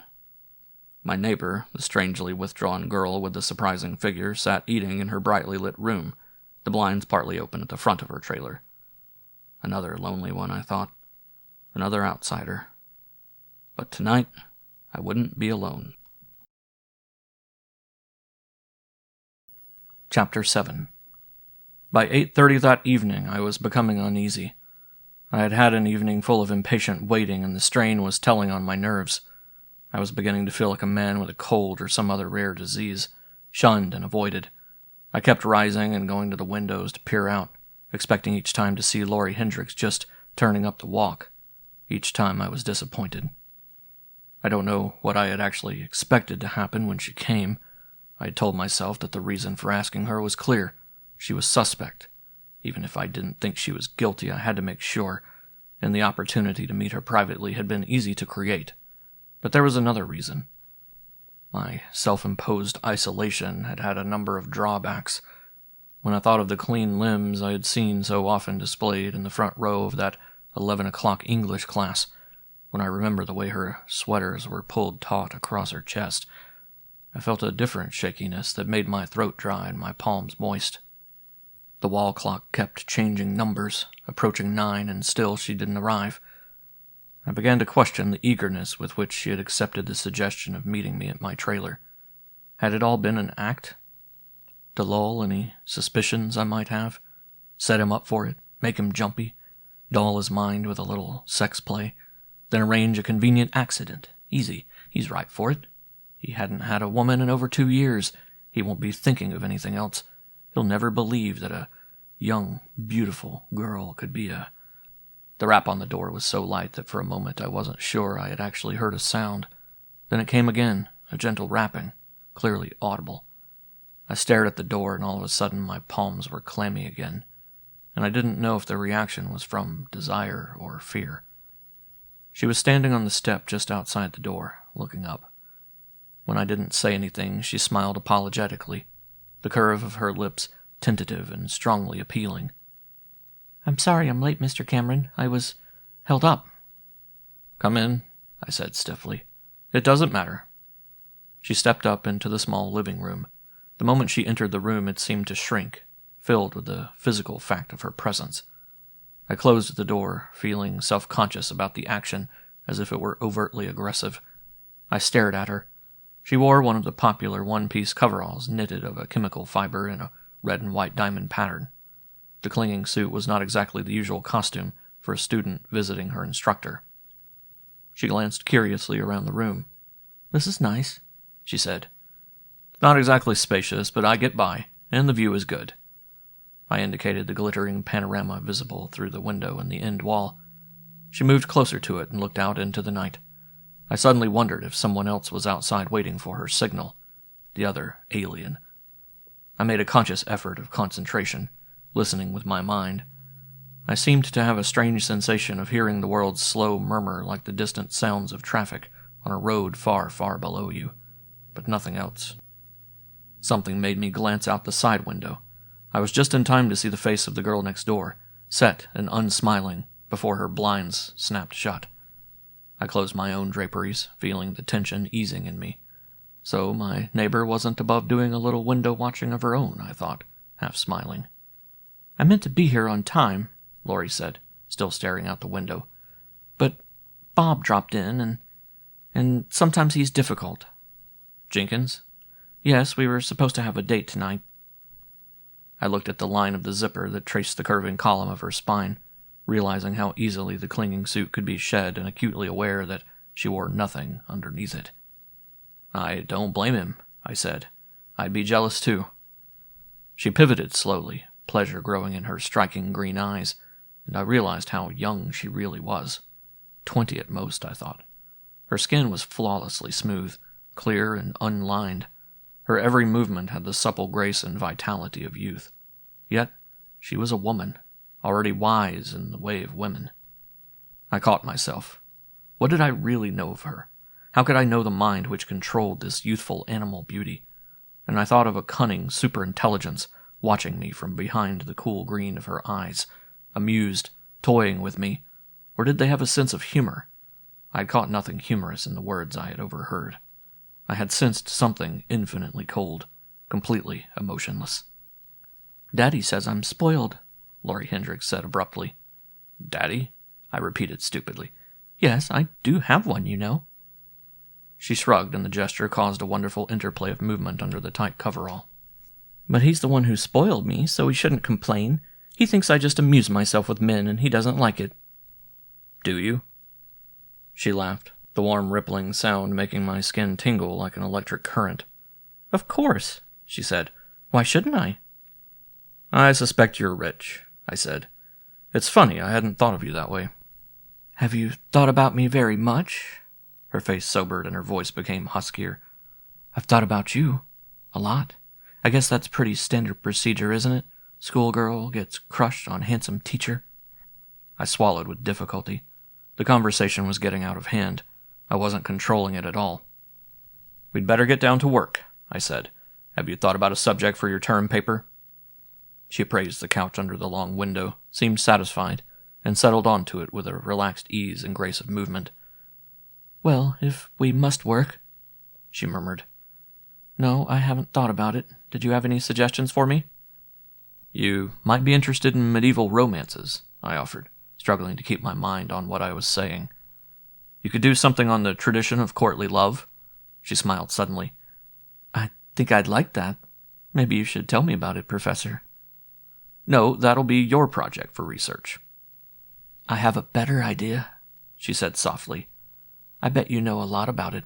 You could just show me." I shifted uncomfortably on my feet. The floor of the trailer creaked audibly. Betraying me, I thought. The clumsy male shuffling his feet in embarrassment.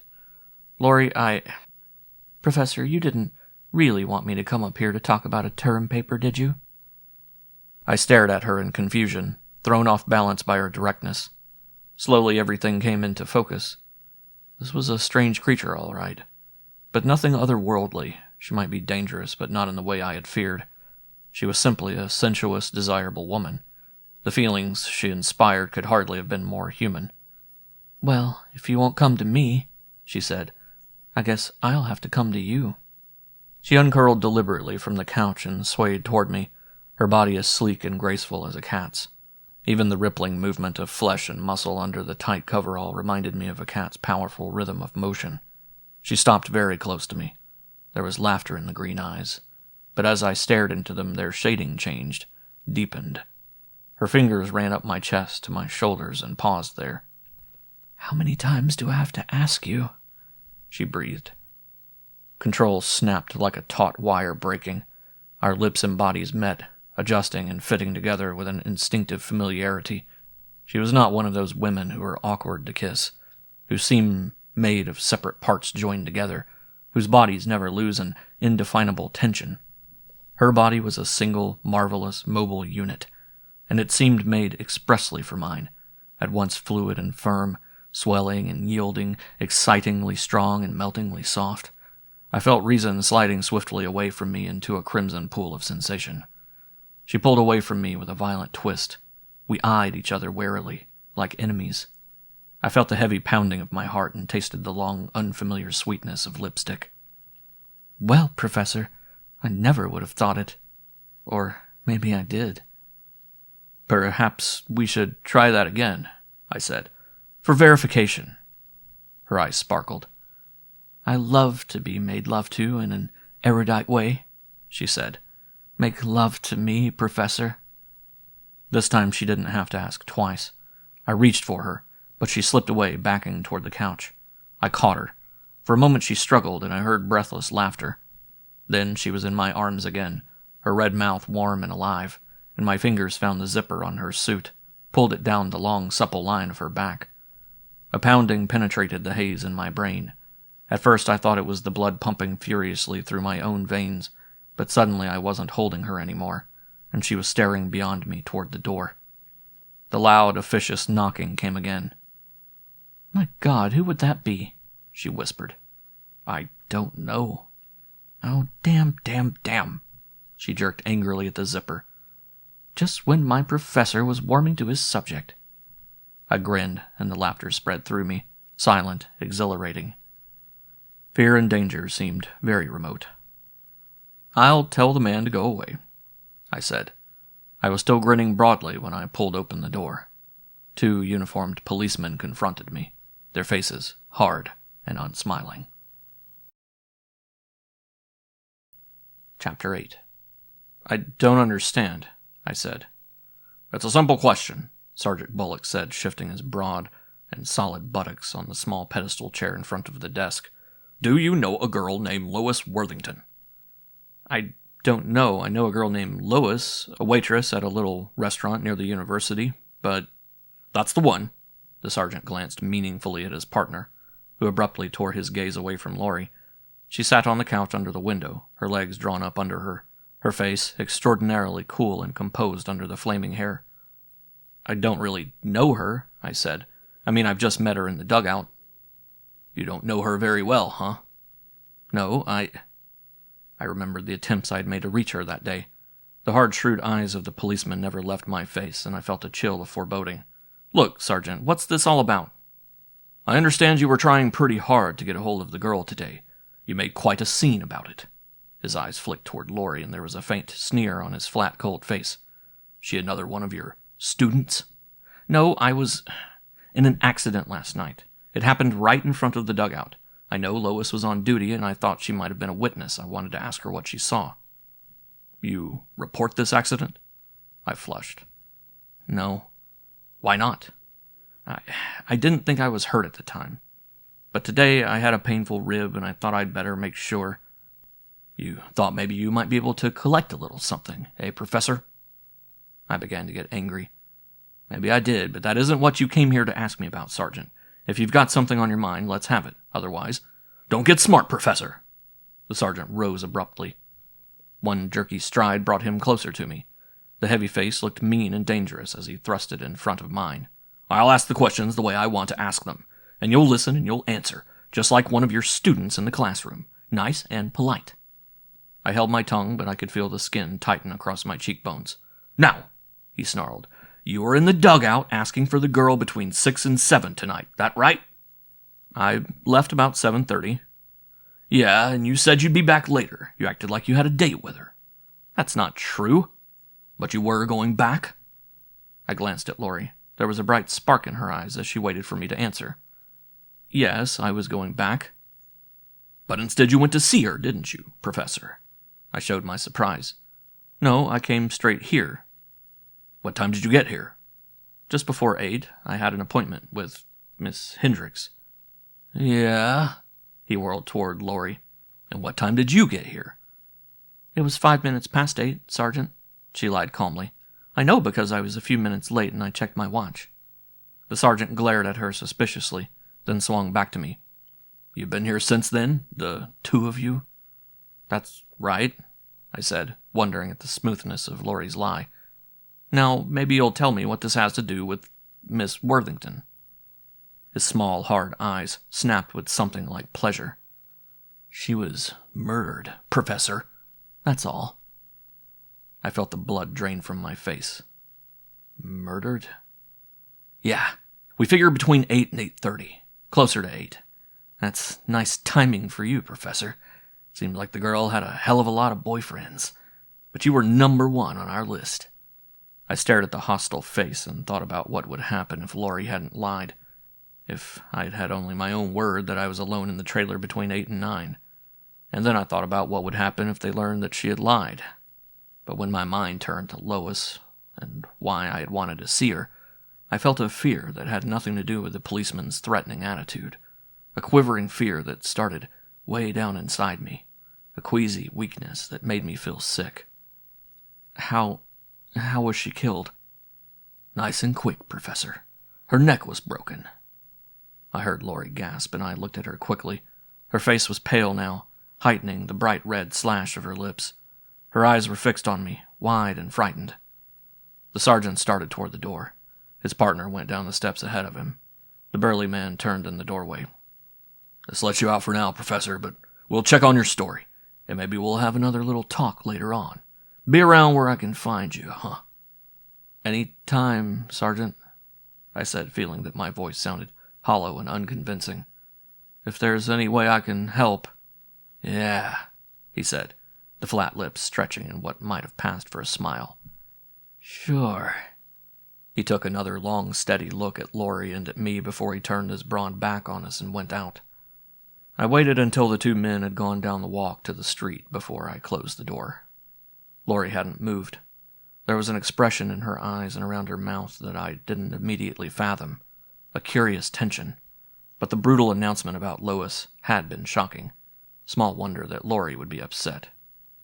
"Thanks, Laurie," I said. "You got me out of a spot." "Happy to oblige," she said coldly. I regarded her in blank surprise. "What's the matter?" She swung off the couch and moved toward me, her walk unconsciously sensuous. "I really had you figured wrong, didn't I?" she said, her voice strangely sharp. "Laurie, you don't think I had anything to do with—" No, I don't think you killed her. But you fooled me once, Professor, so I could be wrong again. I had you typed as the lonely professor. I bet you really got a boot out of that behind that smug face of yours, didn't you?" "You're wrong, Laurie." "I'll say. What were you going to do anyway? Have a little roll on the couch with the eager student?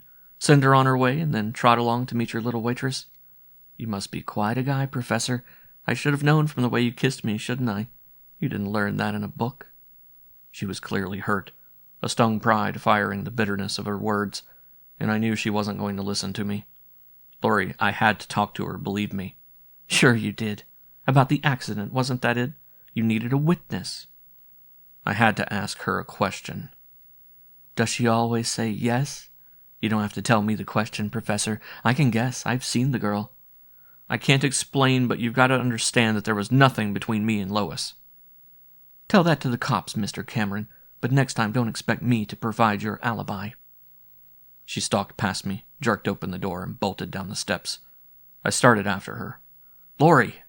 But she was gone down the walk, the pattern of red and white diamonds twitching with the angry vehemence of her stride.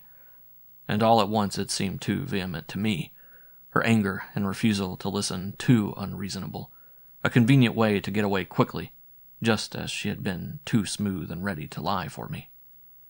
She had not only provided my alibi, she had created one for herself. I heard the rumble of a voice. Looking up, I saw the chunky figure of Sergeant Bullock coming down the steps of the trailer next door. Behind him, light outlined the blonde hair and slim figure of the shy girl who was my neighbor. The momentary sense of safety shattered around me like a glass shell breaking. Bullock had been checking on the alibi. It had been that easy. The sergeant was lumbering toward me. His partner stood on the walk, not moving. I waited, unable to stir. I hadn't done it. I had had nothing to do with Lois's death, but they wouldn't believe me now after the lie. I should have told them the truth. "What's the matter, Professor? Your girlfriend decided to go home early?" "She was upset," I said tightly. He looked almost genial. He's enjoying this, I thought. He's going to get a big kick out of letting me have it right between the eyes. "We checked on your alibi, Cameron," the sergeant said.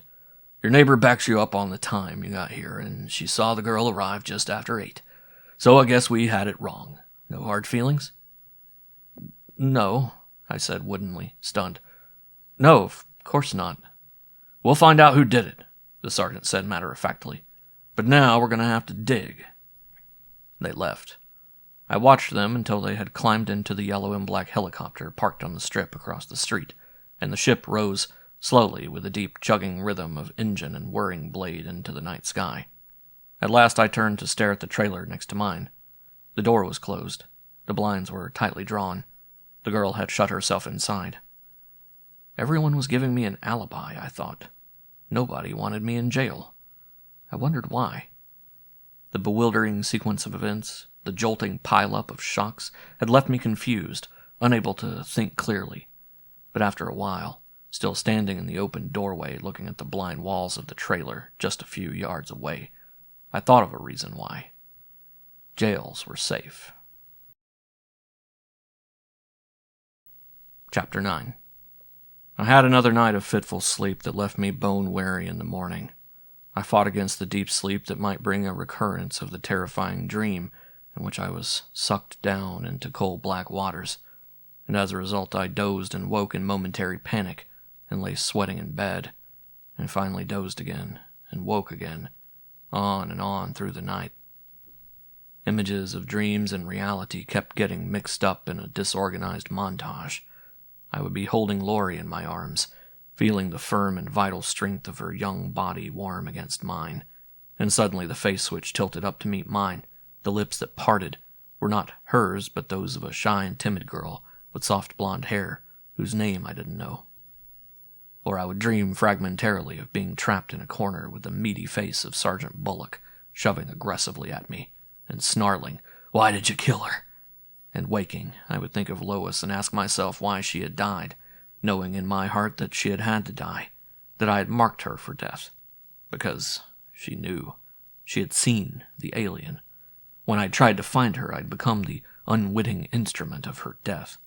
Guilt hung over me like a heavy, airless blanket, smothering me, clogging my lungs like the thick black waters of the dream. At last, the gray dawn came abruptly to the crest of the mountains and found me leaden-eyed and exhausted. It was Friday. I had 2 classes that morning, including the 11 o'clock sophomore survey. Laurie Hendricks was absent. Somehow, I managed to stumble through the lectures, not sure afterwards what I had said, surprised at times to find myself talking fluently, with apparent coherence and logic, asking questions and answering them, functioning like a robot, well trained to impersonate an English instructor. And somehow it was afternoon, and the last class of the day was over. I was free to return to the library. Dully, I began to read the articles and papers I had set aside the previous day. I read without hope, almost without interest, convinced that I would find nothing to explain the puzzle of the invading minds, yet believing more firmly now that they were real, not a product of my own sickness, because a woman had died who might have named them. And at length I shoved the pile of magazine and papers aside with sudden impatience. I would find no answers here. I had to go out to find them. I could neither hide from the aliens nor attempt to outwit them, but I could force them into the open. I could attack even if I had no chance to win. One of the 4 students had already been tested, and I could not bring myself to believe that Lori was still suspect. Her conduct the night before, in retrospect, seemed too clearly the actions of a lovely, spoiled young girl used to having what she wanted, and at that moment wanting me, but she was only one of 4. A sound broke the wandering circle of my thought, a footstep on a metal staircase. The library stacks were a network of crowded aisles with 2 levels packed into each story of the building, and short connecting flights of metal stairway linking the many levels. Yet, why had this footstep struck my ear? There had been movement all afternoon through the stacks as the librarians came and went. This step was furtive, I thought. I rose slowly from the little desk under the window. The other sounds had had a normal sequence, unconsciously recorded by the mind. This step had been a single isolated sound, one that was not supposed to be heard, made by a person moving stealthily and silently. I peered along the narrow aisle which ended at the window. I was conscious of the afternoon light at my back, framing me against the window. No one was in sight, but I knew someone was there, approaching me, and I felt a now familiar flinching as fear tightened its grip. He stepped out of a side aisle, confronting me so suddenly that it was as if he had materialized before my eyes. "What do you want?" I asked sharply. "I want to talk to you, Mr. Cameron," Bob Jenkins said in a low, tight voice. "You're not supposed to be back here in the stacks." "I told them I had to see you." Of course, I thought. The librarians were reasonable people. How could they know why Jenkins had to see me? Why should they be suspicious, if he had talked to them? Jenkins stepped forward, and I saw the hard crease of his mouth, the snap of anger in narrow blue eyes. At that moment, we both heard the rapid tattoo of a woman's steps on a ladder nearby. Jenkins spun around. Bustling movement went along a nearby aisle going away from us. When Jenkins swung back, he seemed to have relaxed slightly, though his face was still coldly unfriendly. "Leave her alone," he said harshly. I gaped at him in pure astonishment. "You know who I mean, Lori. I know she went to your place last night." That was about a term paper assignment," I stammered. "Don't try to kid me. I saw her when she came home last night. She was so mad she wouldn't even talk to me, and she didn't smear her lipstick all by herself." I began to recover from the stunning surprise of his outburst.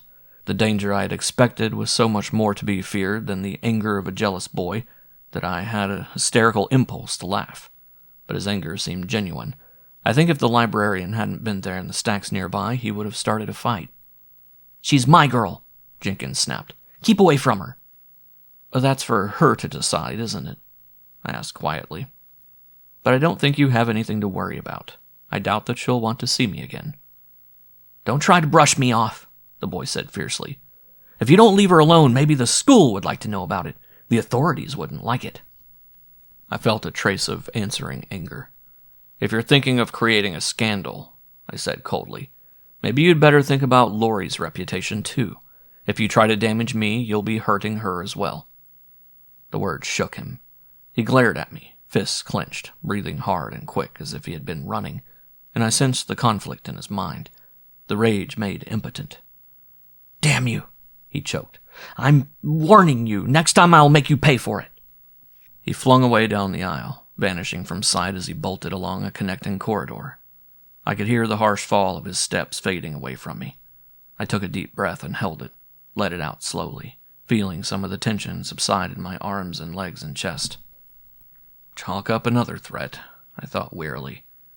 First, vicious, powerful minds that toyed with me, then suspicious police, mysterious neighbors, and now a kid's jealousy so strong and blind that it could make him do something foolish. I could never get an insurance policy, I thought with a feeble attempt at humor. The odds were against my being around to pay next month's premium. Jenkins' abrupt appearance and his jealous wrath had seemed honestly motivated. If he were one of the aliens, would he have acted that way? What purpose would it serve? Then I remembered the librarian's timely interruption. Had she halted more than a threatened fistfight?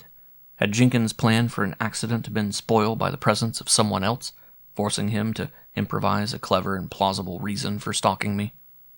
No, it was probably true that he would have had to explain his purpose in order to gain access to the stacks. The librarians guarded the entrance as zealously as they undoubtedly guarded their bedroom doors. If he had planned any serious harm to me, he wouldn't have advertised his guilt.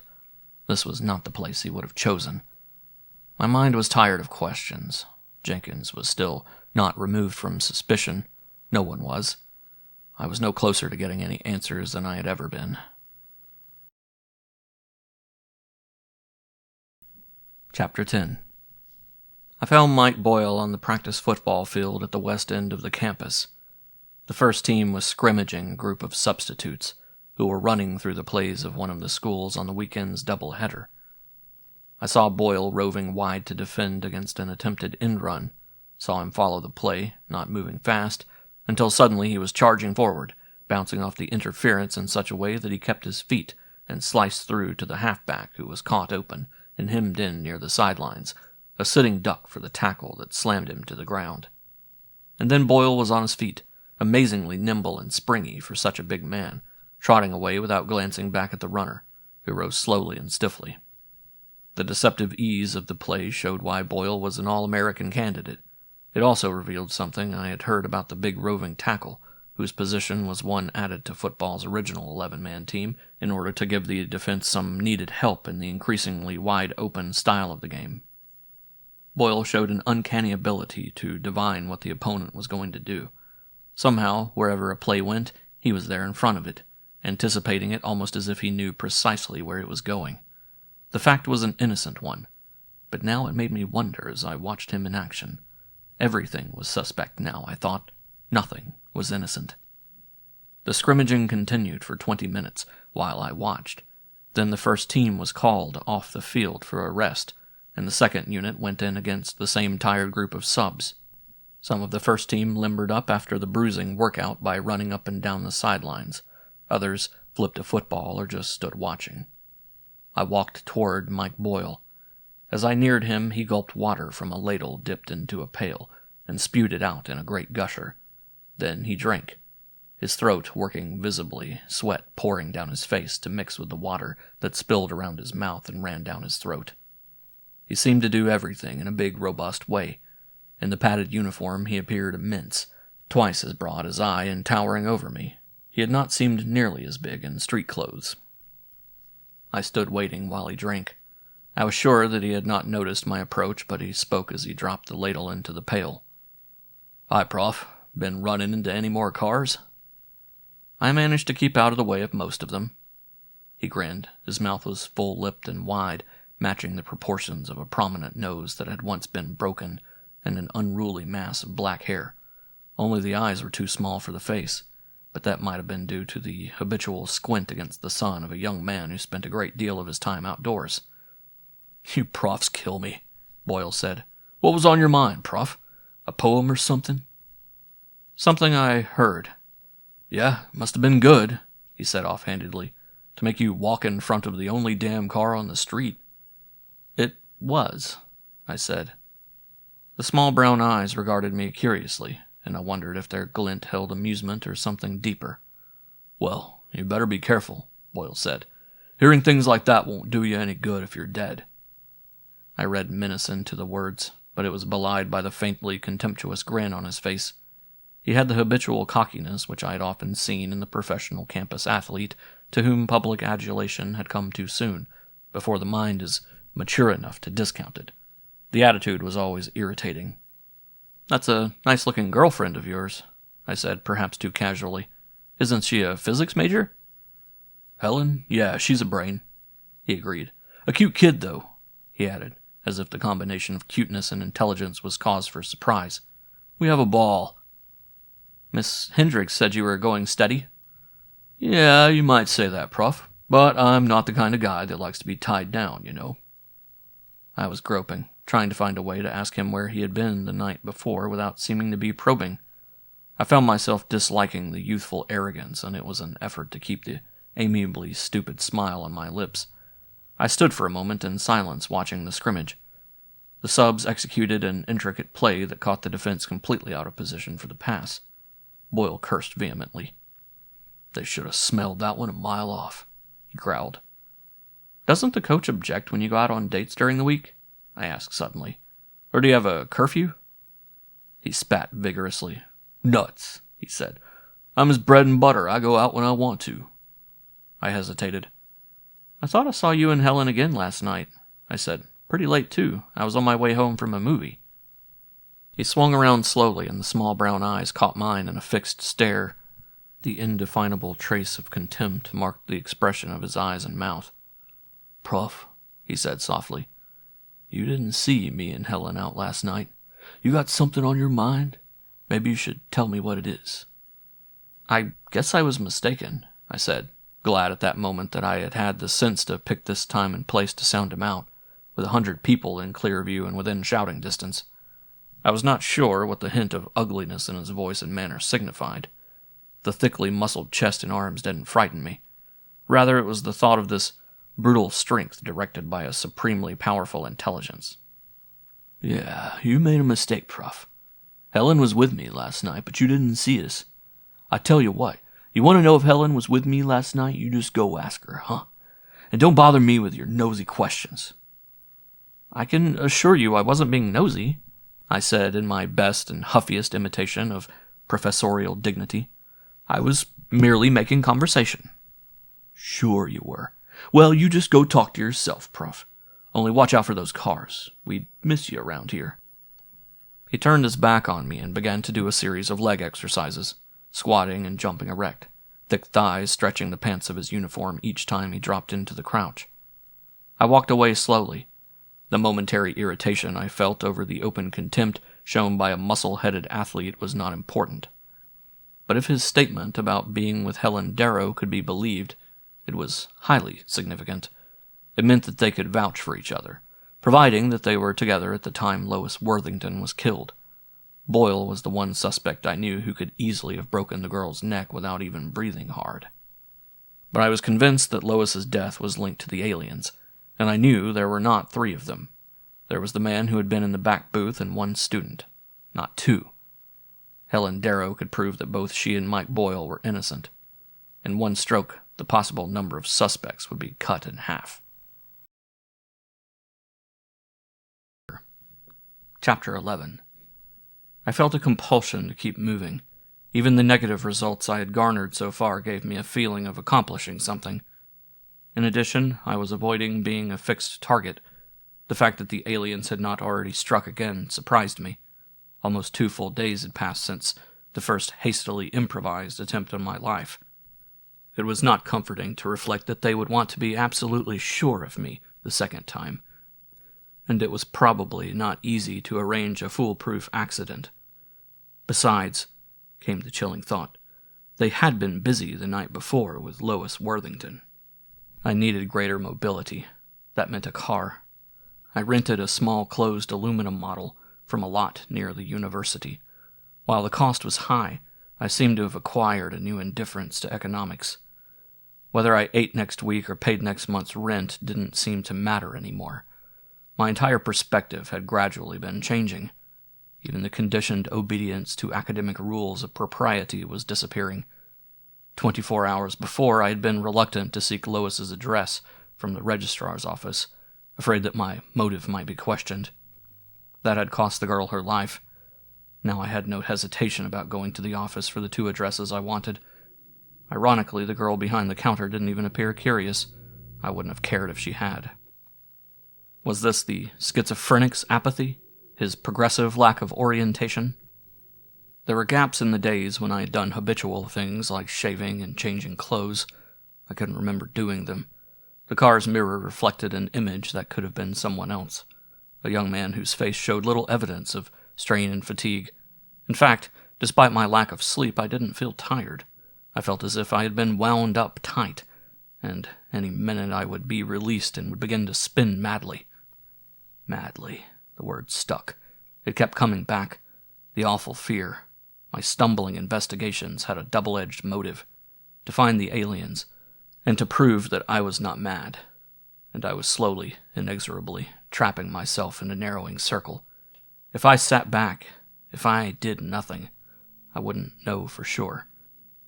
I could believe in mysterious beings from outer space, in sinister plots against me, in the hallucination of bodiless voices. I wouldn't have to confront unpleasant implications about morbid attempts at self-destruction or a disintegrating personality. Even during the 27 years of my life, society had come a long way in its attitude toward insanity. No longer was it viewed with a sense of shame or revulsion, something to be ignored or swept into a corner of society where you didn't have to look at it. But it was still the nation's #1 disease. It still inspired the terror of the unknown. We had had many scientific breakthroughs.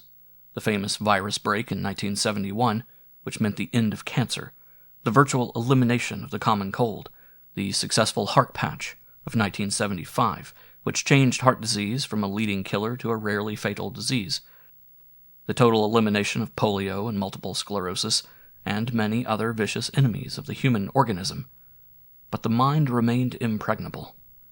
There had been gigantic strides in treatment, but mental hospitals were still jammed far beyond capacity. 1 American in 5 had some form of mental illness. Some, the luckier ones, found quick cures in the K7U drugs available under prescription, the laboratory narcotic that had proved startlingly effective, enabling you to induce exaggerated symptoms of psychoses under their influence, thus making possible an accurate diagnosis that could lead to prompt treatment. But there had been many cases of alarming toxic side effects from K7U. And in one area of mental illness, the miracle drug had quite a different result. It accelerated the advanced stages of paranoid schizophrenia and its rarer, more logically organized cousin, paranoia. There was a small bottle of K7U pills in the top drawer of the built-in chest in my trailer bedroom, a supply I had surreptitiously borrowed from the psychology laboratory when I first became aware of what seemed hallucinatory voices. I had been afraid to use them. If mine were a minor illness, the pills would expose it to accurate treatment. There was the risk of side effects, but that did not deter me. My symptoms did. The hallucination of voices where no one was present was a common one. It was frequently allied to a fairly well-organized delusional system, in which the person held the bizarre conviction that superhuman beings were trying to possess or destroy him, and often was convinced that he himself had some extraordinary powers that accounted for the persecution. It might seem quite normal in other phases of his life, well-oriented to his surroundings, except for a tendency to withdraw socially, avoiding close personal relationships, and an increasing emotional apathy sometimes alternating with moments of exaggerated feeling. This symptomatic pattern was common in paranoid schizophrenia. Grimly, I thrust aside the conclusion to which my thoughts had led me, ignoring the tight stomach cramp of fear, pretending that the reason for panic did not exist. I was heading south through the Culver Basin, the west end of the city's sprawling complex of trailer courts that ranged from the utilitarian government projects for low-income dwellings to luxurious resort-like courts. I stayed off the automatic drive freeways, preferring to control the car manually, even though it meant a slower trip. I needed contact with busy, noisy, normal humanity. Moving on the ground-level streets through the trailer basin gave me a viewpoint I had not had in 2 years. I had lived in the basin with my mother up to the time of her death. Afterwards, I had obeyed the inclination to cut myself off from everything and everyone I had known. I had been fortunate in finding the vacancy in the court off Mulholland Drive. In a city of 16 million people, forever bursting out of their housing, that had been an even luckier chance than I had realized. There was already a public clamor to rezone Beverly Hills for apartments and middle-income trailer courts. It was the city's last remaining area of private homes, and only the vast wealth and influence of the rich and politically powerful who lived there had kept it from being overwhelmed by the creeping mass of trailers and great apartment cities. Now, viewing the basin after a long absence, I could see the smothering effects of overcrowding. The sidewalks were so jammed that people had to move in funereal procession. At those rare cross streets where there was not a pedestrian underpass, there were 3-minute intervals while cars waited for the surging wave of pedestrians to flow across the street. Automobile traffic was heavy in spite of the great numbers who no longer drove, preferring to take the speedy, elevated trains which thundered overhead at frequent intervals. And over the whole area there was an unending murmur of sound, of feet and horns and voices and loudspeakers of public telescreens and taped music, the whole orchestra of sound, like the unending drone that would exist in the center of a giant beehive. And the city smelled. It smelled of sweat and oil, and seared meat and smoke and French perfumes. It smelled of humanity penned into a seemingly airless enclosure. I had the feeling of being imprisoned within solid walls of sound and smell and motion. The world was fast becoming much too small.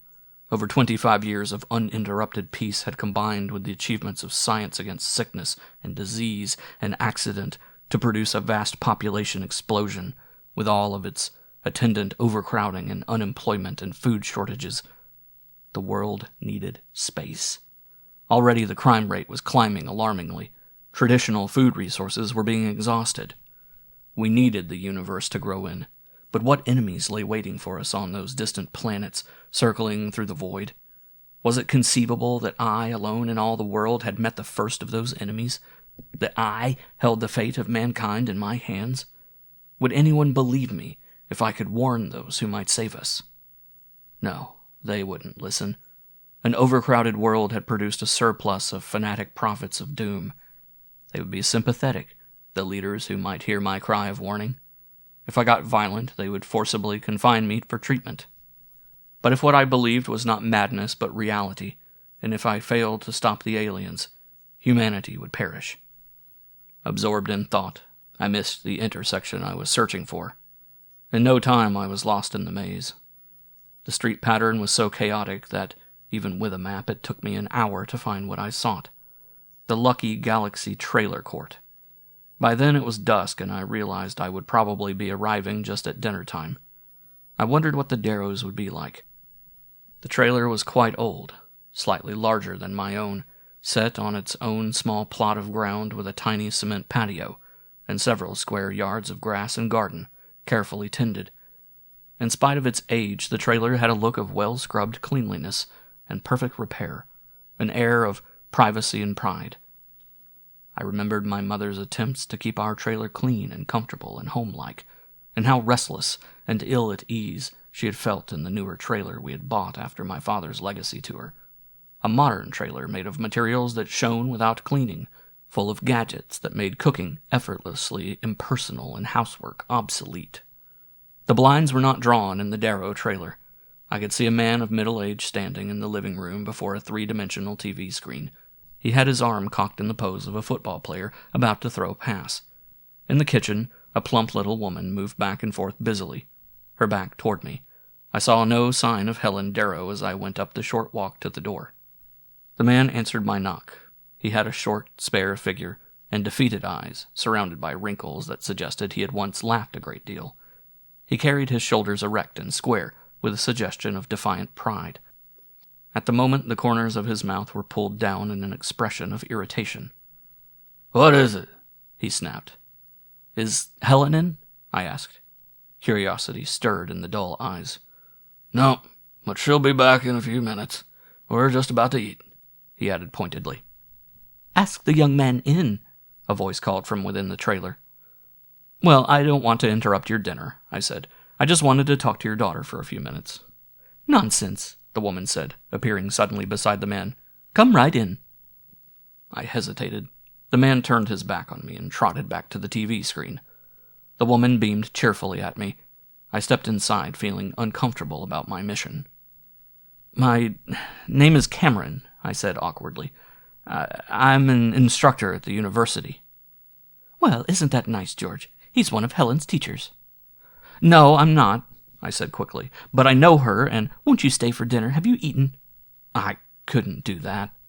"Rubbish," Mrs. Darrow said brightly. "There's plenty, and it's always nice to have a guest when you're a good cook, and I am," she added with unaffected pleasure. I smiled.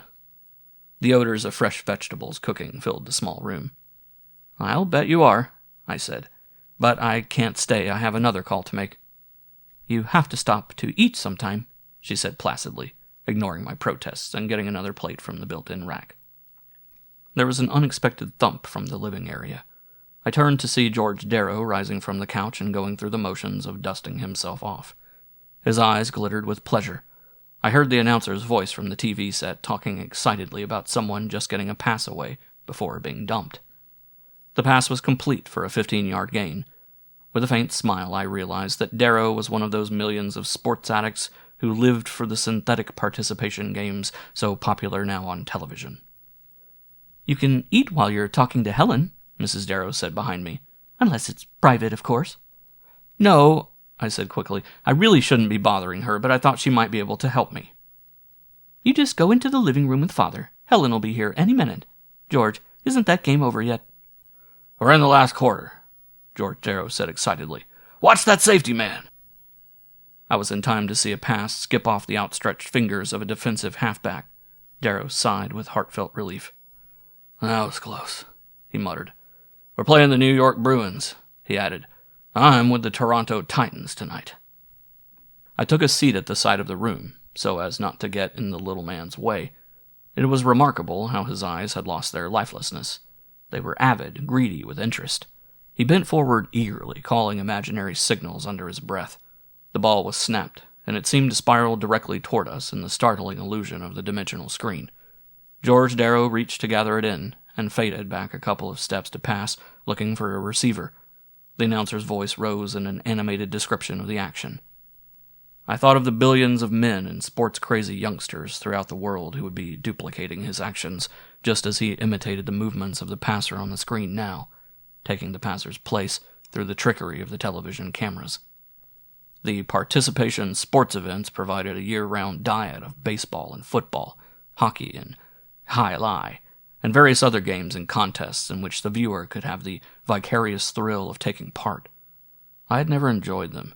I could only contrast the closed, air-conditioned private sports arenas where the professional athletes played before the eyes of the cameras alone, with the noisy confusion of the stadiums I remembered from my childhood, where teams battled before live audiences, where you saw the action itself and not an illusion of it.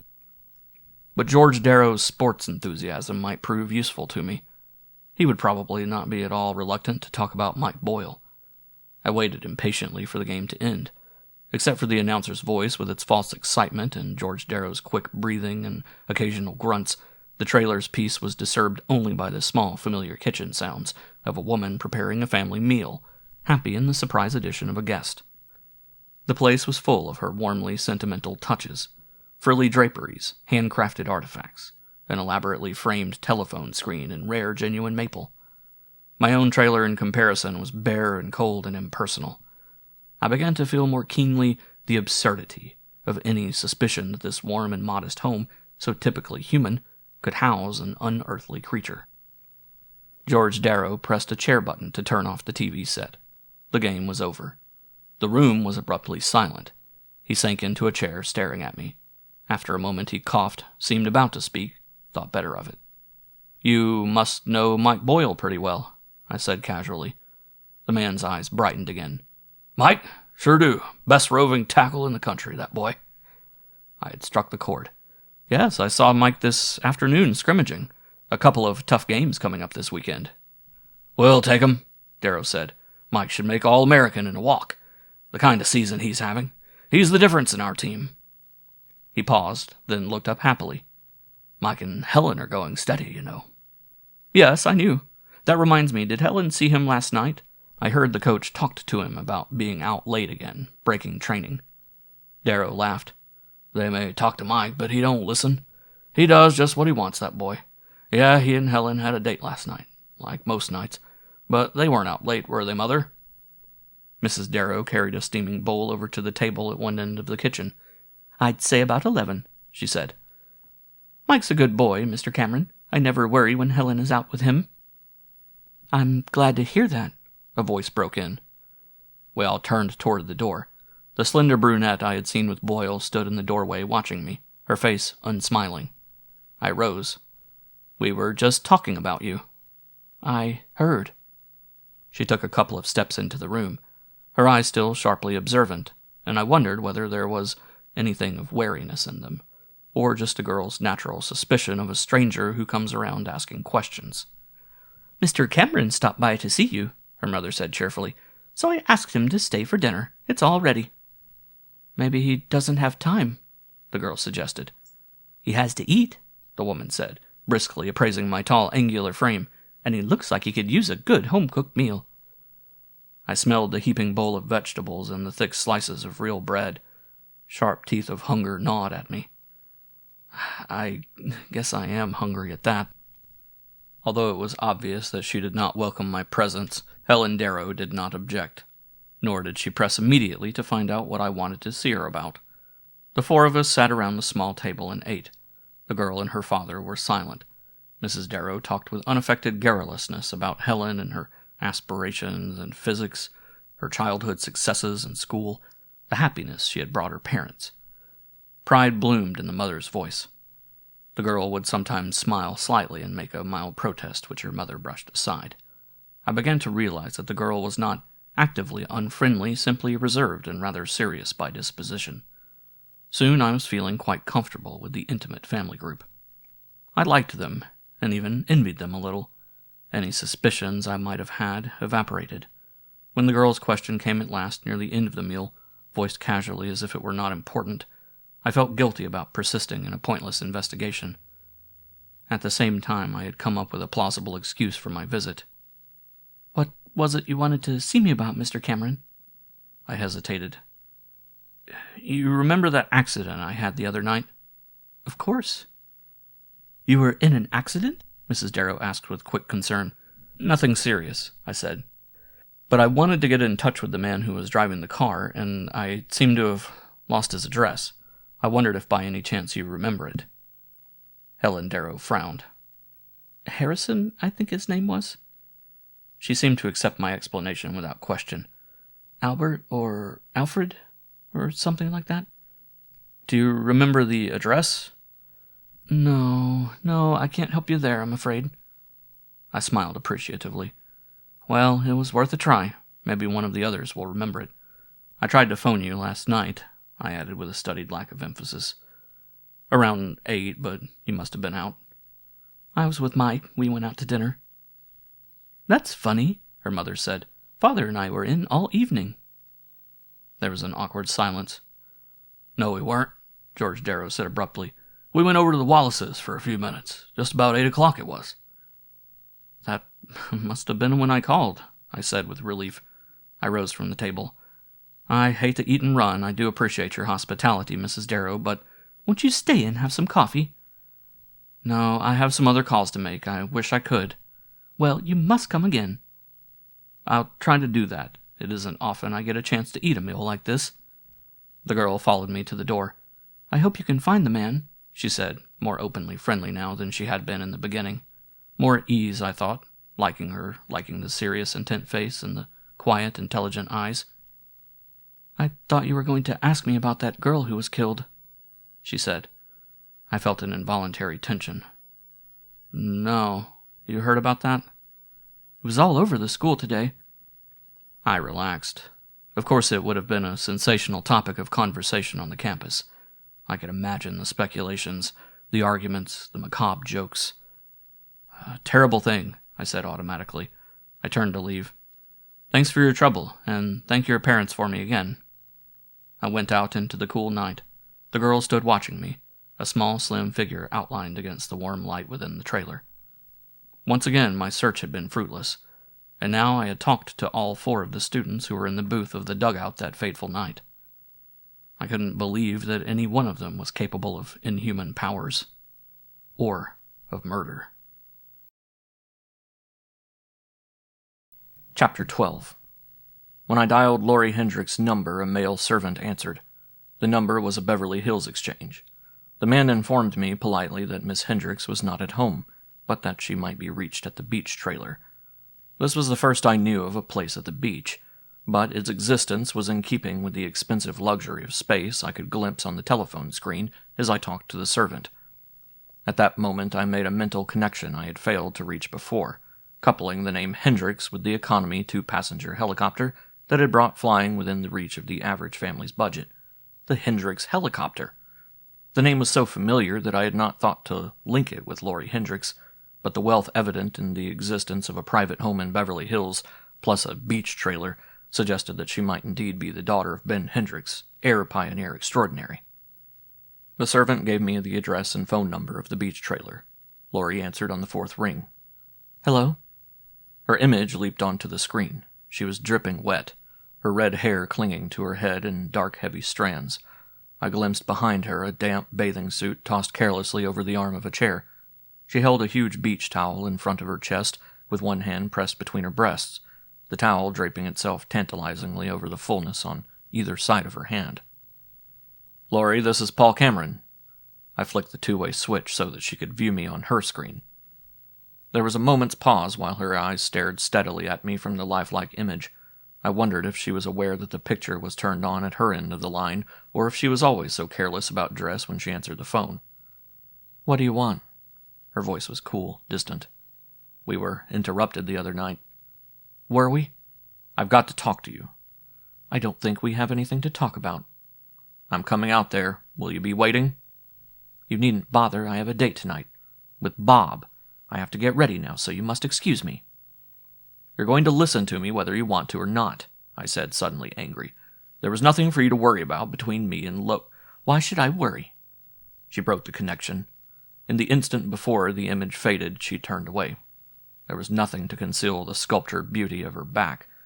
I stared at the screen long after it had turned blank, wondering if this brief, provocative display had been another moment of absent-minded indifference or a deliberate taunt.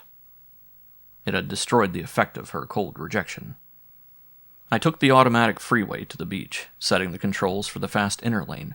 I sat back while the electronic fingers automatically steered the car safely and smoothly into the lane and carried it forward at the set speed of 150 miles an hour. Thinking of Laurie's image on the screen, remembering the feel of her body and her soft lips pressing against mine, I felt a slow uncurling of desire. When I had obtained her address that afternoon, I had been methodically determined to follow up every possible avenue of suspicion. She had been too quick to throw herself at me in my trailer the night before. I had argued too ready to provide me with an alibi when the police came. Now I knew that I had simply been deceiving myself. I had eliminated her from suspicion even before I tasted the human passion of her lips. I was going to her now because I needed her. I wanted to hold her and to lose myself in her, to forget fear and threats and self-tormenting doubts of my own sanity in the intense oblivion of love. The westbound freeway reached the intersection of the automatic ocean causeway. I made the necessary instrument adjustments and shot out over the water onto the broad cement lanes that followed the coastline to the north. A modern 8-lane platform suspended on pilings a quarter-mile from the shore.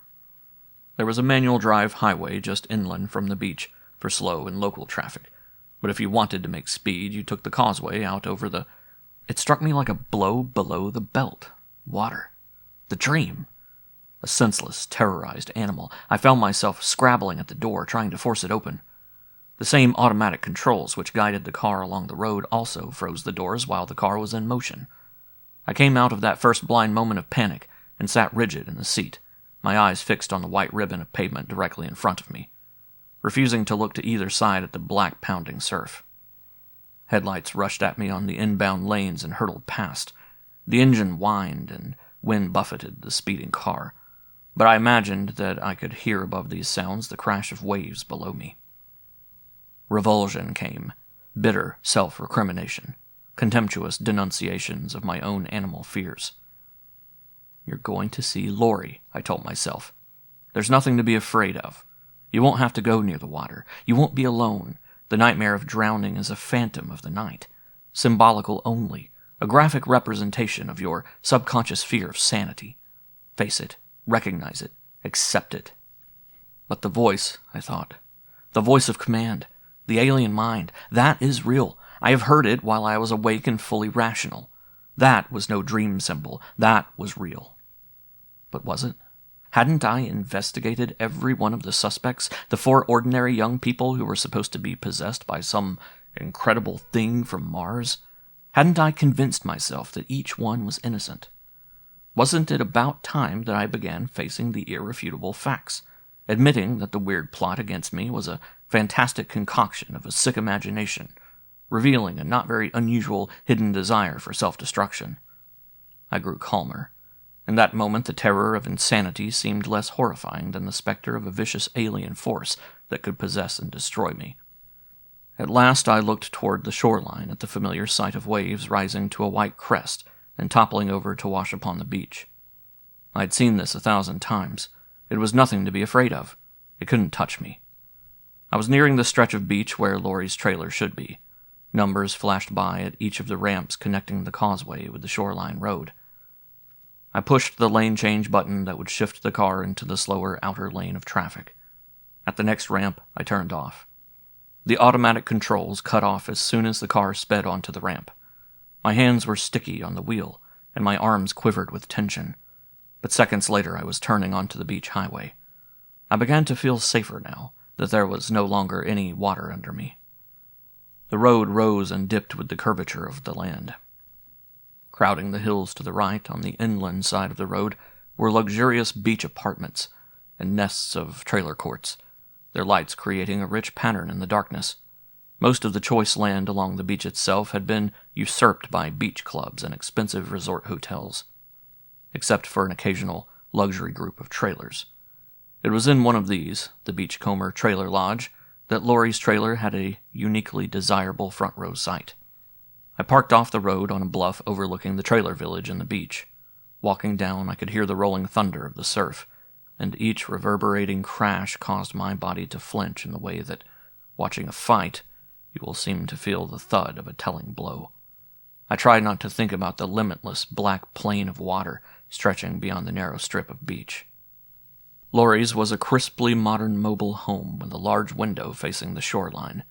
Most of the surrounding trailers were dark, and there was the stillness of the empty and unused about them. There were few cars about, and only a couple of helicopters on the landing strip near the road. This was mostly a weekend resort, I concluded, for those who could afford the extreme luxury of a home in town and a summer or weekend hideout at the beach.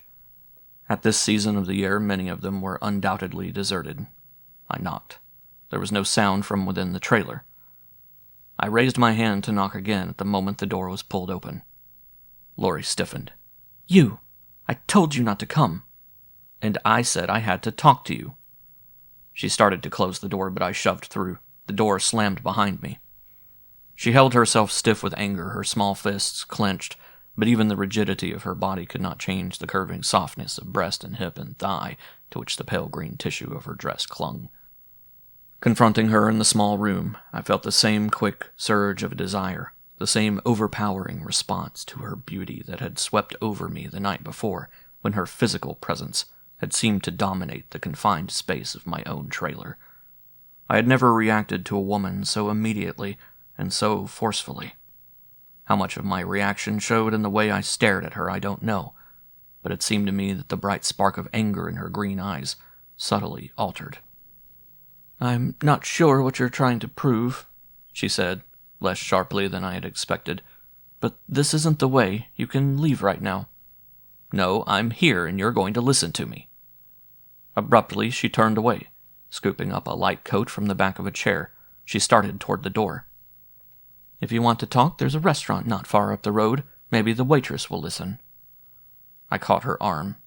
"I had to talk to Lois," I said, my fingers digging into the soft flesh of her arm. "It was important, and I can't explain why, but I never saw her except in the dugout. I never went out with her. I never made a pass at her."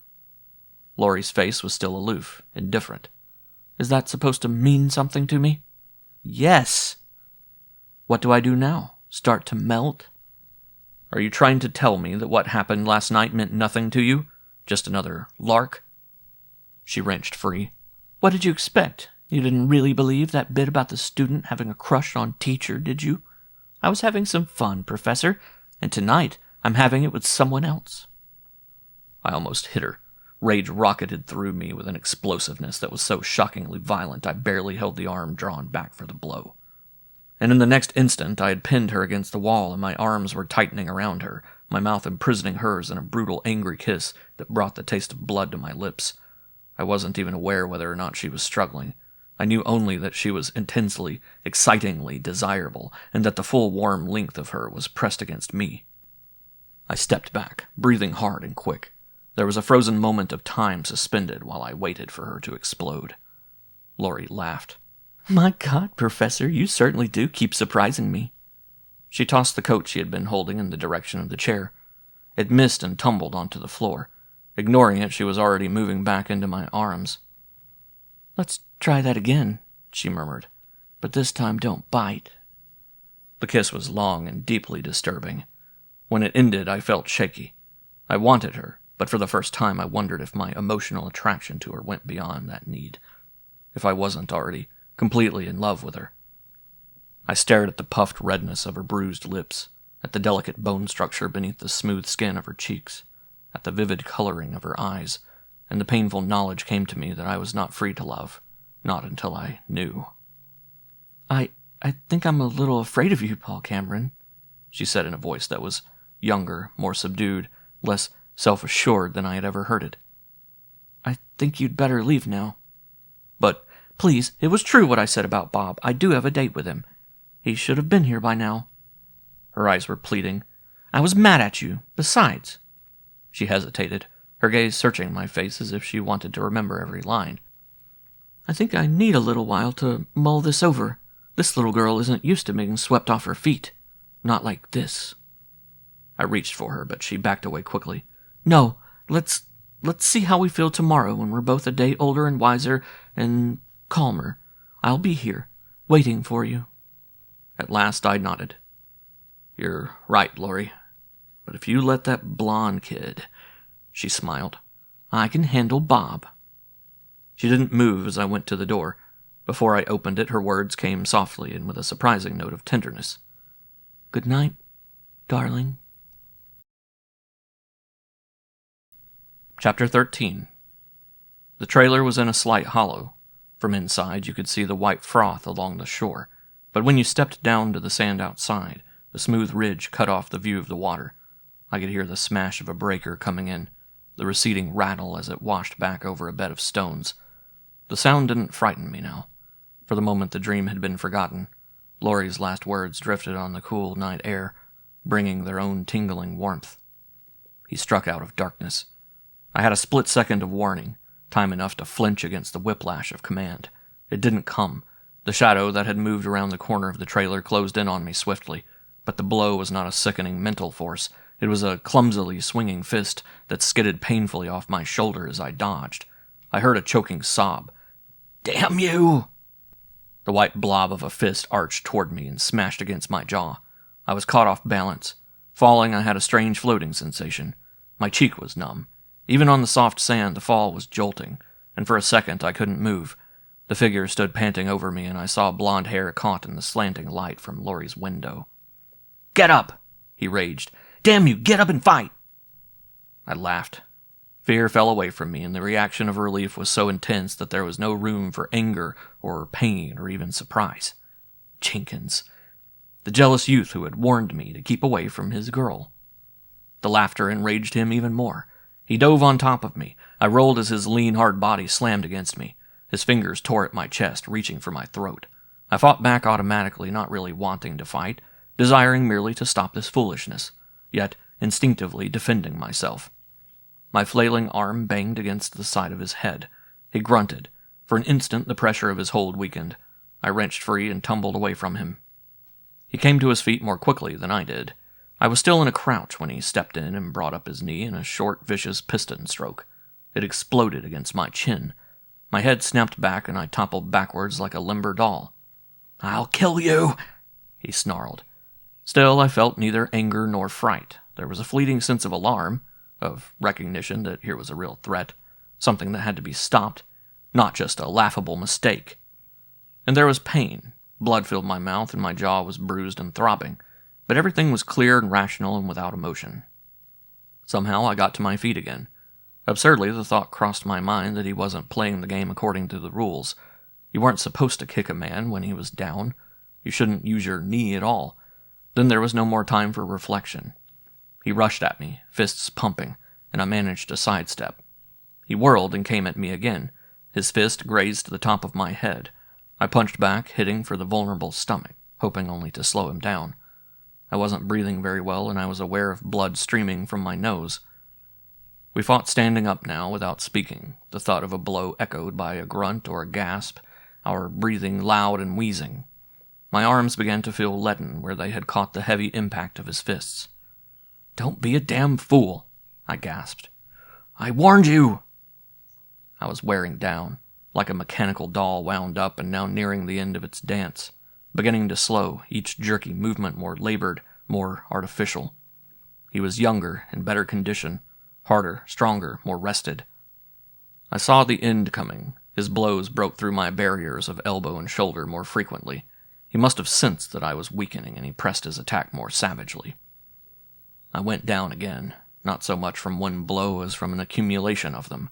The thought came dimly to me that I had no hope of winning because my heart wasn't in it. I didn't care. I had no sense of being a warrior battling for my love against the evil night. I was apathetic. I fought only because I had to defend myself. It had nothing to do with Laurie, nothing to do with courage or honor. Without knowing how or why, I was on my feet again, aiming for the flat, hard stomach, oblivious of the knotted fist that slashed across my cheek as I drove in, not knowing why I persisted in this futile form of resistance. A scream ripped across the darkness. Out of the corner of my eye, I saw Laurie standing in a pool of light at the front of the trailer. The cry must have stopped Jenkins. I was already driving in, smashing my fist into the only target I knew, the unguarded stomach. He gave a short, emphatic grunt. Laurie cried out again and rushed toward us. Jenkins sagged backwards and sat down hard. I stood over him, swaying, and spat blood onto the sand. "My God, what are you doing, Paul? Why?" "He started it," I mumbled, childishly. Jenkins said nothing. He sat where he had dropped, doubled over, his fists pressed into his stomach. I heard a strangled sound as he tried to suck air into his lungs. Laurie began to cry. I stared at her stupidly. It seemed to be too much trouble to speak again. You bully," she choked through tears. "Why did you have to fight him? You didn't have to." It would take too long to explain. She really ought to understand that I hadn't wanted to fight. I couldn't explain it all to her now. She sank to her knees beside Jenkins. "Oh, Bob," she said soothingly. You're hurt. She glared up at me. Why do you always have to spoil things? Just when everything was so perfect. Why? Oh, go away. I never want to see you again. She held him gently, pressing his bent head against her bosom like a mother cradling her child. I wanted to tell her that he wasn't really hurt. I was the one who was hurt. Every bone in my body was broken. He had only had the breath knocked out of him. But I knew she wouldn't listen, and the effort of trying to convince her didn't seem worthwhile. Nothing mattered. I was dead tired and aching and very old. Turning, I staggered away across the sand. Chapter 14. I sat in the little aluminum car for a long time. I don't know how long. The numbness slowly left my chest and arms and face, clearing the way for 1,000 jabbing needles of pain. But the emotional numbness, the dull apathy, remained. A fight shouldn't wreck you like this, I thought. At 27, you aren't exactly an old man. Weren't you supposed to reach your physical peak at that age? Why had I felt no real anger? The unemotional, automatic resistance during the fight was abnormal. My feeling now of being drained and empty was disproportionate. A reaction to the weeks of strain, perhaps, with the physical beating I had taken providing the finishing blows. Or did it go deeper than that? My reaction to Laurie was not normal either. The emotional pendulum was swinging far too wide at both ends of its arc. I was not a kid anymore, not an unstable adolescent. Kissing a young and beautiful girl was not a unique, soul-shattering experience. The moment's passion with Laurie had meant too much. Granted, she was no ordinary girl, and in my self-imposed isolation I had not been leading what could be called a full and satisfying sex life. Yet neither of these facts seemed to account fully for the highly charged, volatile reaction I had had to her on the 2 occasions we had been alone for a few minutes. Could she be exercising some unnatural influence? As I examined the thought, a feeling of disgust welled up in me.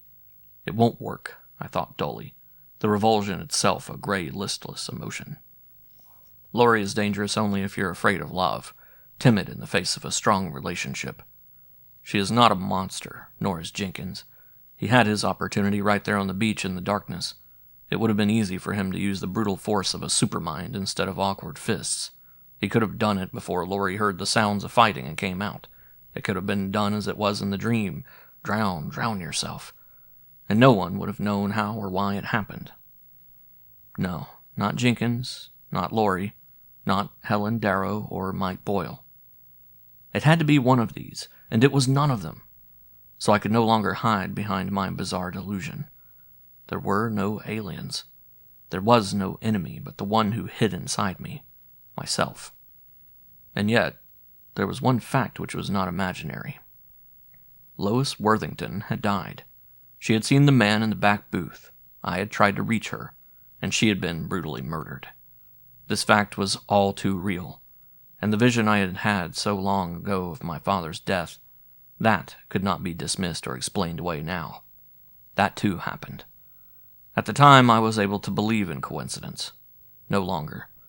Moreover, if the aliens existed only as part of an elaborate delusion of persecution, if whispered voices were hallucinations, there should have been accompanying symptoms before this, evidence of a greater deterioration of my thinking. But nothing else had changed. The world looked the same to me. I didn't even have to look far for a plausible explanation of my abrupt swings from apathy to extreme emotionalism. This instability could logically be accounted for by the unnatural pressures of fear and worry. Dubiously, I examined the evidence for and against the existence of the aliens. The structure of argument on which I could support belief in my sanity was weak, thin-walled, its foundations shallow. I closed my mind to shelter it against the winds of fact and logic. I drove slowly away from the beach trailer community. There had been no sign of Laurie or Jenkins while I sat in the car. Some of the pain in my bruised body had subsided. Nothing, after all, had been broken except the tip of one tooth, whose nerve throbbed like a hot wire in my jaw. My clothes were torn and bloody, and the skin had been ripped off my knuckles, but otherwise I had come out of the fight in fair shape. The bruises would turn yellow and finally fade away. New skin would cover the knuckles, the puffiness around one eye would disappear, a plastic cap would disguise the broken tooth. I glanced at the time dial on the instrument panel. It was not yet 11 o'clock, still early. The 48 hours which had passed since the voices drew me across the campus toward the dugout seemed more like endless weeks. Time had lost its meaning. At this hour, the shoreline road along which I moved was relatively deserted. Only an occasional car approached me along the outbound lanes. My pace was slow, and one or two cars accelerated to pass me. The headlights of another slow-moving car bobbed in my rear-view telescreen. Out on the causeway over the water, traffic was much heavier, a glittering pattern of speeding lights. A cat darted away from the side of the road. My foot jammed down in a sudden reflex action. I swerved sharply. For a second, the cat disappeared under the hood of the car, and I felt a quick tension in expectation of the thump of contact. Then the cat reappeared, somehow having eluded the squealing tires, and I straightened the car. It had slowed almost to a crawl. Accelerating, I glanced automatically into the rear-view screen. The headlights of the car behind me were exactly the same distance away they had been before. For a moment I stared dully at the screen, not comprehending the significance of the other car's movement, yet aware that something was wrong. Understanding came slowly, and, with it, the first bright streak of emotion to penetrate the gray cloud which enveloped me, a quick pulsation of fear. I drove faster, climbing swiftly up from 30 to 50 miles an hour. The headlights remained steady on the screen, keeping pace. The car was following me. There was a frozen moment when reality slipped away from me. I was aware of a creeping coldness like the cutting chill of a damp wind, penetrating until my flesh crawled and my teeth began to chatter uncontrollably. Somehow I kept the car on the road in its lane, maintaining the same speed. Then I saw the lights staring at me like eyes from the screen, and I came out of my horrified trance with a jolt. I had lost precious seconds. My foot jammed down and the little car leaped forward, the purr of its engine rising to a steady whine. The hills on my left side were a blur, and the clustered trailers on the ocean side of the road zipped past me with slapping wind sounds. I was approaching a speed of 100 miles an hour, and I had to fight to keep the light car on the road. It seemed to bounce and leap, hardly touching the ground. And there were the headlights, dancing and winking on the small screen. The needle of the speedometer touched 100, edged past it, and at that instant I knew that I had played right into the pursuer's hands. This was what he wanted. This was to be the accident. I slammed on the power brakes. They held, grinding loudly, while the car dipped and veered sharply, sliding into a skid. Release the brake! The thought cracked across my mind like the blow of a club. Momentarily stunned, I still kept my foot on the brake. The car was skidding dangerously now, and the wheel seemed to have a life of its own, twisting and jumping in my hands. The scream of tires was like a cry of terror, but the car's speed had dropped swiftly. Release it! Sweat started on my forehead and under my arms. For a long moment my mind was locked in conflict with the force that tried to break it. Then, as if it were a wooden appendage attached to me but out of my control, my leg jerked. The car rolled free. Drive faster! I started to obey automatically as if the command had been my own. The message swiftly telegraphed from brain to foot. Anger brought resistance. I concentrated on steering the slowing car, trying to shut my mind, to create a blank wall of stubborn resistance. The muscles in my legs jerked with tension. Faster! The word broke through like one of Jenkins' fists, smashing through my feeble guard. And while my hands clenched the wheel until they ached, my foot inched inexorably toward the accelerator, nudging it, clamped down. The car lurched forward with gathering speed. A crushing weight of defeat made me slump on the seat. Tears of frustration blurred my vision of the road ahead. The speedometer climbed rapidly. A car's horn blasted and I swerved from the middle of the road back into my lane. I caught a glimpse of a red, angry face flashing past. The familiar headlights winked in the rearview screen like the eyes of the alien whose power had smashed through my flimsy barrier of resistance. Despair twisted like a fist in my stomach. Faster! The voice that spoke in my mind was cold, unmoved, arrogant in its knowledge of power. And I obeyed, letting myself relax, trying to ease the aching muscles of my arms and legs, not thinking about what I was going to do or what was about to happen to me. The speedometer's needle began to waver erratically above 110 miles an hour. Faster! Faster! The one word, repeated over and over, drumming into my brain until it obliterated thought. I was an automaton, steering the lurching, whining car along the blurred ribbon of road, a puppet controlled by tenuous strings of mental force, a wooden puppet without will or thought of its own, dumbly responding to the master's word. And at last it came, the command so dreaded in the deep recesses of my consciousness that protest shrieked in my mind, breaking me out of the stupor. Turn the wheel! And in that instant when the immediate pull of obedience was almost overwhelming, a final frenzied cry of defiance was heard. I saw ahead the slanting curve of a ramp shooting out toward the ocean causeway.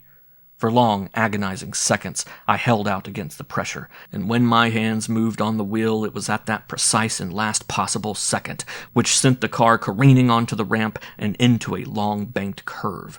The maneuver caught my pursuer by surprise. There was a brief, bewildered respite before the clear, cold voice spoke again, stamping out the elation that gripped me. The line of the causeway beckoned, so near now, less than a quarter of a mile away. Turn now! And I'd spent the last remaining reserve of strength to resist. My hands obeyed. I spun the wheel. The little car bounced off the low parapet at the edge of the ramp, kicked back out of control, and shot across the narrow cement strip, its tail beginning a slow fishtailing motion, sliding into a spin. The low barrier on the other side of the ramp loomed up swiftly, and I cringed against the impact. And the car was caught by a sudden jerk that slammed me against the door with bone-jarring force. I felt the invisible electronic fingers of the automatic road controls grasping at the car, pulling it back, fighting against the momentum that carried it forward. Hope leaped in my chest. I had made it.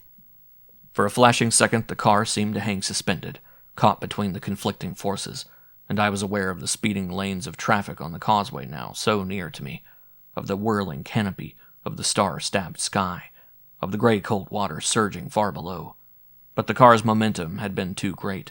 The plucking fingers of the electronic ribbon embedded in the road slipped and lost their hold. The car's left front wheel and fender hit the parapet. And the car was in midair, leaping the low wall and tumbling end over end in a long, soaring arc of flight, plummeting down, down to smash at last into the wall of water. The wall broke and crashed around me, and I plunged through it into a vast, unending pool of darkness. Chapter 15. Faces swam through the water, distorted and shimmering. There was a distant roaring in my ears like the clamor of the sea trapped in a seashell. The din faded away gradually, and in the immensity of silence I waited shivering for the unseen force that would grip my mind. "It's a miracle," someone said clearly. My eyelids pushed open like dusty blinds. I saw the faces again, blurred like a picture slightly out of focus, but much sharper than before. I remembered an earlier awakening when 5 pairs of eyes had stared down at me in open curiosity, and I had flinched in fear. Or had it all been a dream from which I was only now awakening? "Don't move," a man said. I had no intention of moving. My head ached, and there was a deep throbbing in my arm, extending from a point near the shoulder down past the elbow, a throbbing not really painful, but curiously electric and tingling. I closed my eyes and reopened them. There were 2 pairs of eyes, set in 2 faces, which were quite clear. A man and a woman, middle-aged or older, strangers. The man's hair was steel gray and very wet against his skull. The woman looked like a bird. She bent toward me, and I had the momentary impression that she was going to peck at me with her long, sharply pointed nose. "Can you hear us?" she asked in a thin, piping voice. "Do you know what we're saying?" "Yes." I thought I spoke aloud, but she continued to watch me expectantly. Behind her, the sky was black, and the fact surprised me. I'd somehow expected hot sunlight and a hard blue sky. "Henry pulled you out of the car," the woman said. "We saw it happen." I heard a breaker topple over and the swish-swish of 2 cars passing on the highway. Then I remembered. "The voice!" I cried. "Turn the wheel!" The man crouched over me threateningly. "What's that you said?"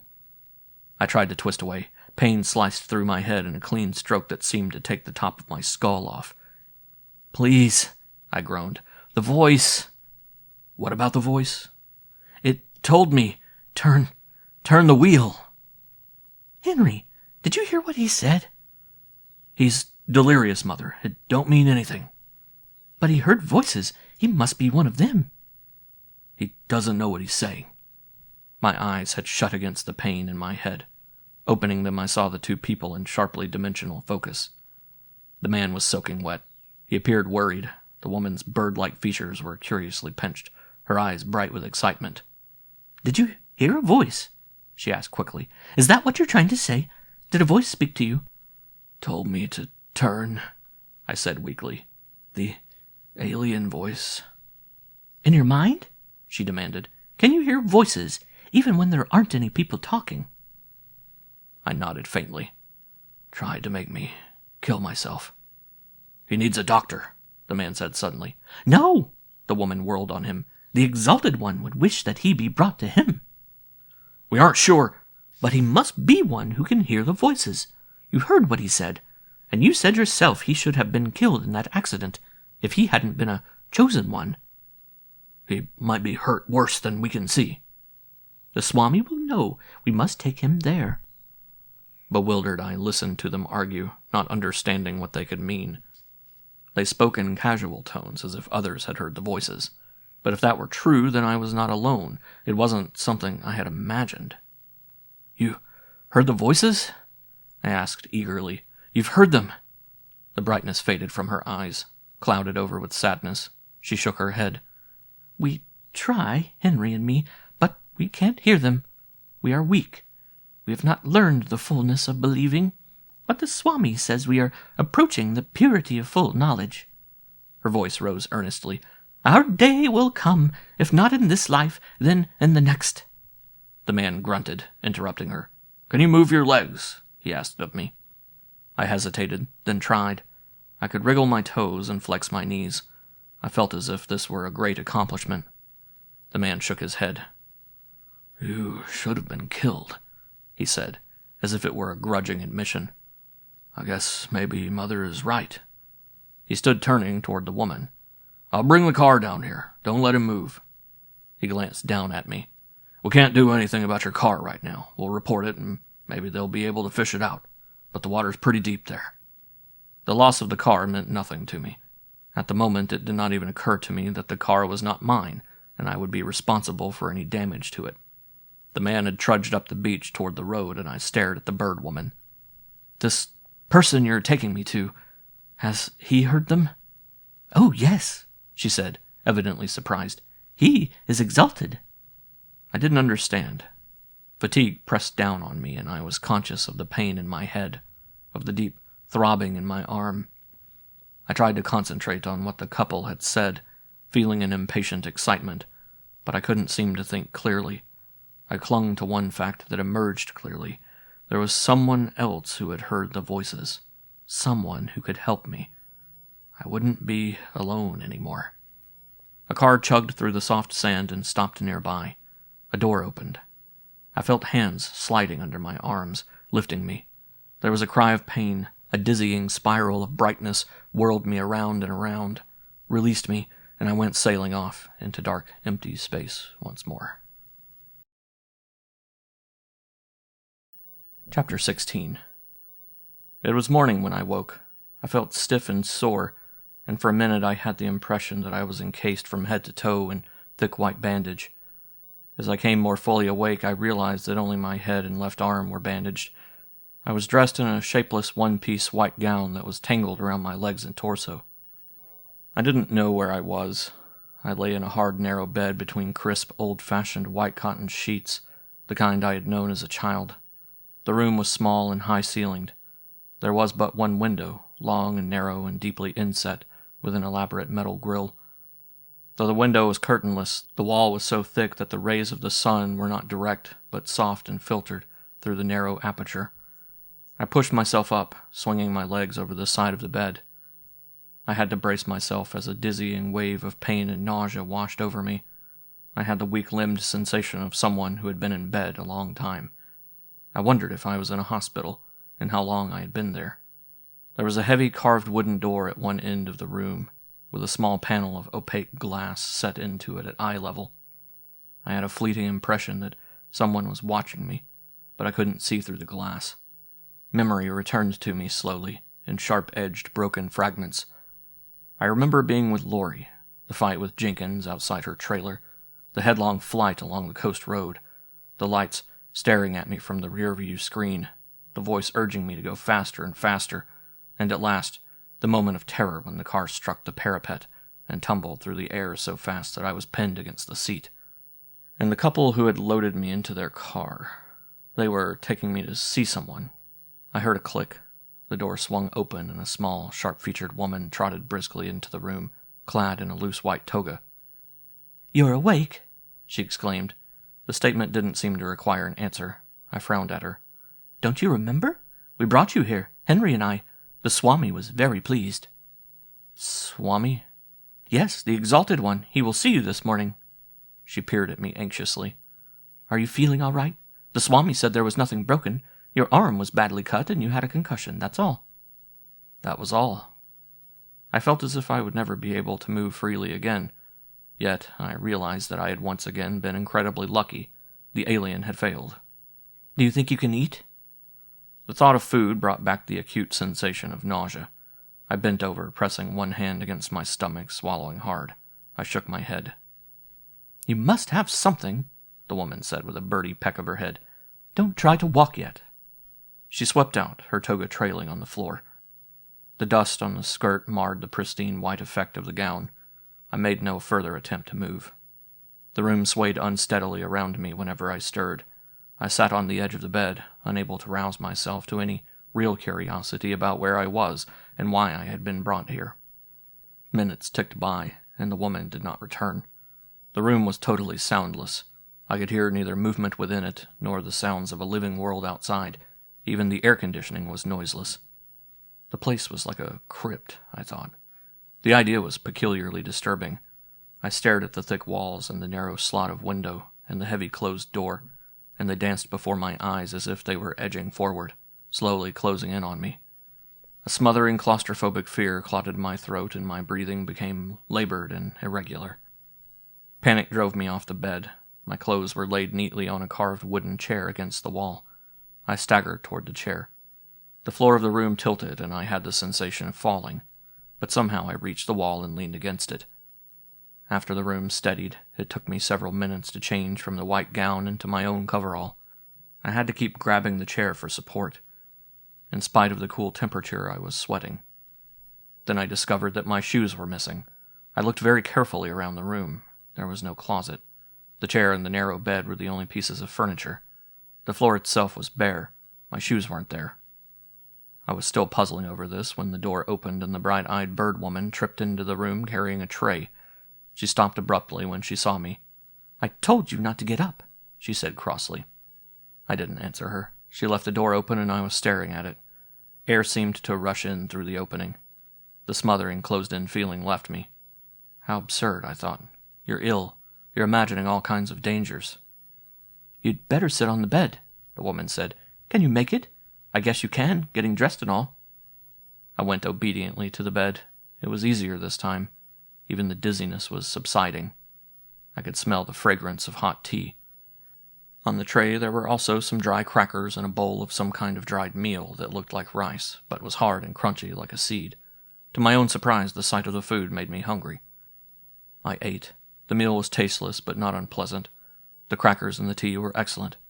I seemed to feel strength pouring into me as I ate. By the time I had finished, I felt almost normal.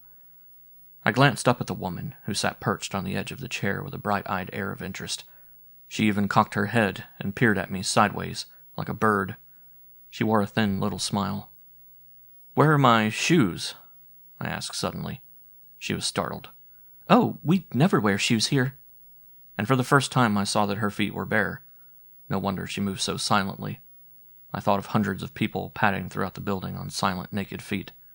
The idea was more comical than frightening. "And where is here?" I asked. Her tone was lower, almost reverent. "You are in the Temple of the Western Sun," she said.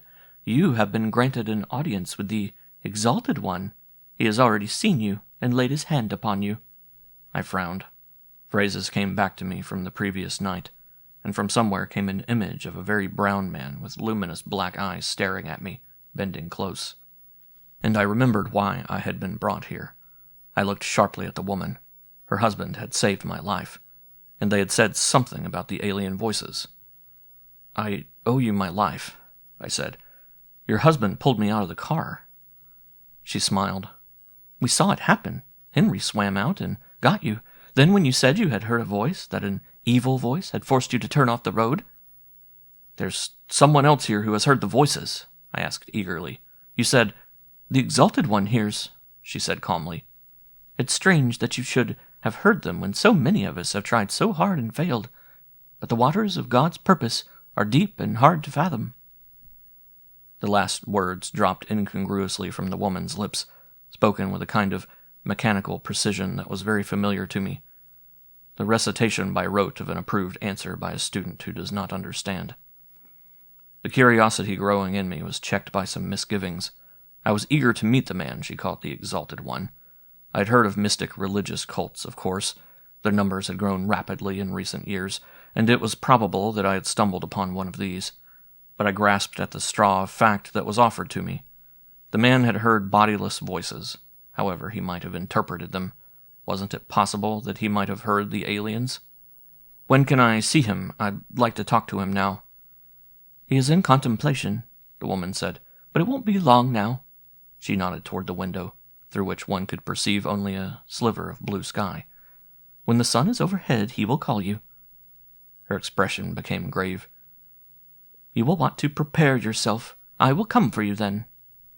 Before I could stop her, she bustled out, her naked feet making almost inaudible slaps on the bare tile floor. She came for me at noon. I had dozed and woke refreshed. My arm was painful when I moved it, but my head was clearer, and my vision sharp. The woman led me along a wide-arched corridor with a great number of doors similar to the one to my room. We came out onto a balcony. Stairs led down into a high-ceilinged lobby. To my surprise, the huge room was almost empty. One white-robed figure hurried out of sight. The place as silent as my room had been. Here, however, sunlight streamed through a huge triangle of stained glass, splashing a pool of many colors across the tile floor and the bare white walls. We walked across the lobby and through another door. Here I stopped abruptly. The room was crowded, all of the people wearing white togas like the woman wore. They were all sitting cross-legged on the floor in various attitudes of concentration. Many did not even look up as I entered. Those who did showed neither surprise nor particular interest. They went back to their contemplations. No one spoke. The woman had crossed the room. Now she beckoned me forward impatiently. I walked slowly toward her. She opened the door at the end of the room and stepped aside to let me pass. I heard the door shut gently behind me. At first I thought I was alone. The room was heavily curtained and very dark. There was a strong smell of incense. The room seemed bare except for a single cushion in the center. Then I realized that a thin, filmy curtain hung like a veil across the room. Behind it, a light began to glow, starting at the bottom corners of the room and brightening gradually like a sunrise. Behind the veil, thrown into relief by the soft glow of blue light behind him, was an almost naked man. He wore a thick white turban wrapped around his head. In the center of the crown was set a fiery red stone. The man's features were touched only with highlights. A straight line defining a strongly bridged nose, other strokes suggesting high cheekbones, sensuously full lips, a firm jawline, creating the overall impression of a face that was startlingly handsome without being weak or pretty. The skin of his body looked almost black. A slash of white cloth covered his loins. "You are Paul Cameron," the man said, an impressively rich and resonant voice lending importance to the statement. "That's right." It was disconcerting to hear my own voice, thin and colorless in contrast. "The cushion has been provided for you," he said. "You are not accustomed to our more austere habits." The tone was faintly deprecating, suggested a softness and civilized weakness in me for which I couldn't be blamed. I sat on the cushion with a feeling of defiance. When I was seated on the floor, I found that I had to look up toward the man, and I realized that he sat on a raised platform. It occurred to me that the relative positions were carefully calculated. "I must thank you for treating me," I said, feeling vaguely disappointed. I don't know what I had expected, but it was not this elaborately staged piece of theater. I was rapidly concluding that I was simply in the temple of one of those popular and phony cults that dupe the credulous. The man bowed his head. "I am Swami Falaninda. You are disappointed?" His perception of my thoughts surprised me. "No, not at all. You know how I came here." "Your emanations are strong," he said, his voice booming at me resonantly. "I feel the vibrations." In spite of myself, I felt a tug of hope. "When I spoke of hearing voices, your disciples became excited. Have you heard them?" "Many hear. The astral body is visible to those who can tune in its vibrations, who can see and hear with astral eyes and ears." I broke in impatiently. "These aren't astral voices or whatever you call them. These are aliens. They tried to kill me." The mystic showed neither surprise nor concern. "It is possible that occult powers can be used for evil purposes. Yet it is not usual for this to be so, nor is it usual for one to be consciously receptive to the vibrations of higher frequency given by even a powerful adept, learned in the control of the mind. Unless the listener has been trained in the development of astral vision, you have had no such training." "No, but I've heard voices." "Perhaps it would be better if you would explain what you have experienced." For a moment, I studied the dark figure, half hidden behind the veil. Inexplicably, my first doubts and suspicions had begun to slip away from me. The man inspired confidence. I had forgotten the theatrical trappings of the setting as the rich voice filled the room. Gentle, soothing, inviting belief and faith and trust. I found the hope growing in me. He had not, after all, dismissed my claim to hear the voices in my mind. He acted as if the fact was not at all unusual. I told him the story. I saw little reason to conceal anything. Beginning with my memory of the vision of my father's death, I went on to recount the more recent vivid dream of drowning, and the many times I had heard the voices. Particularly in recent weeks, they had come to me with increasing clarity and frequency. And finally, I spoke of the 2 attempts of my life, when an alien force had seemed to control my mind. When I had finished, I waited anxiously, peering through the thin fabric of the veil. "I have known it," the Swami said suddenly in his incredibly deep baritone. "The evil vibrations have reached me, but I resisted the truth which they would have led me to believe." He bowed his head. "Thus have I failed to keep contact with the universal mind." "The universal mind?" I repeated. "The cosmic consciousness toward which we grope. The human mind is frail and finite, but the universal mind is all." "I don't understand." I thought he sighed. "All human life is a groping upwards, an opening of the individual mind to the one universal mind. Our consciousness is limited. We catch only fragmentary glimpses of the truth. The great body of superconsciousness, which lies on another plane through which we must move closer to God. The one universal mind. But the history of man is a story of this struggle upward toward the light. The slow evolution of consciousness, toward that state when at last the subconscious and the superconscious will be merged in the one, and the one in all." "And what does that have to do with me?" I demanded. "There have been men, advanced members of the human race, who have attained to cosmic consciousness, the state of true wisdom. Even in ancient times these have lived. The Yogi of India, the Magus of Persia, the Atlantean Kushag." "So I've heard," I snapped irritably, "but I'm not interested in ancient mystics." He held up his hand in a commanding gesture. His voice rose, vibrant and dominating.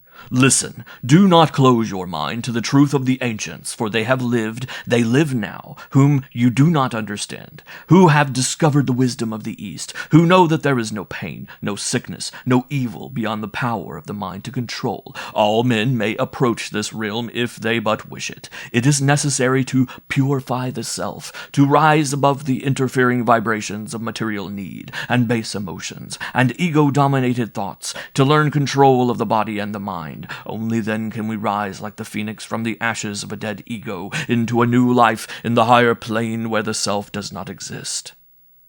The rich voice thundered through the room, swelling and resounding from the walls, and suddenly sank to a bare whisper. I found myself leaning forward, straining to hear. Telepathy is but a simple tool of the adept who has learned control of the mind of man. Such a one can easily communicate directly with the unconscious mind of another, can cause a weaker mind to do its bidding, can even cause the strange delusions which you have described. Such is the power of the cosmic consciousness, and such power, used for evil, can only be defeated by a true inner faith, an attainment of purity in which all base emotions are cleansed. Yours is a unique gift, a reflection of the cosmic power you have known in a previous incarnation.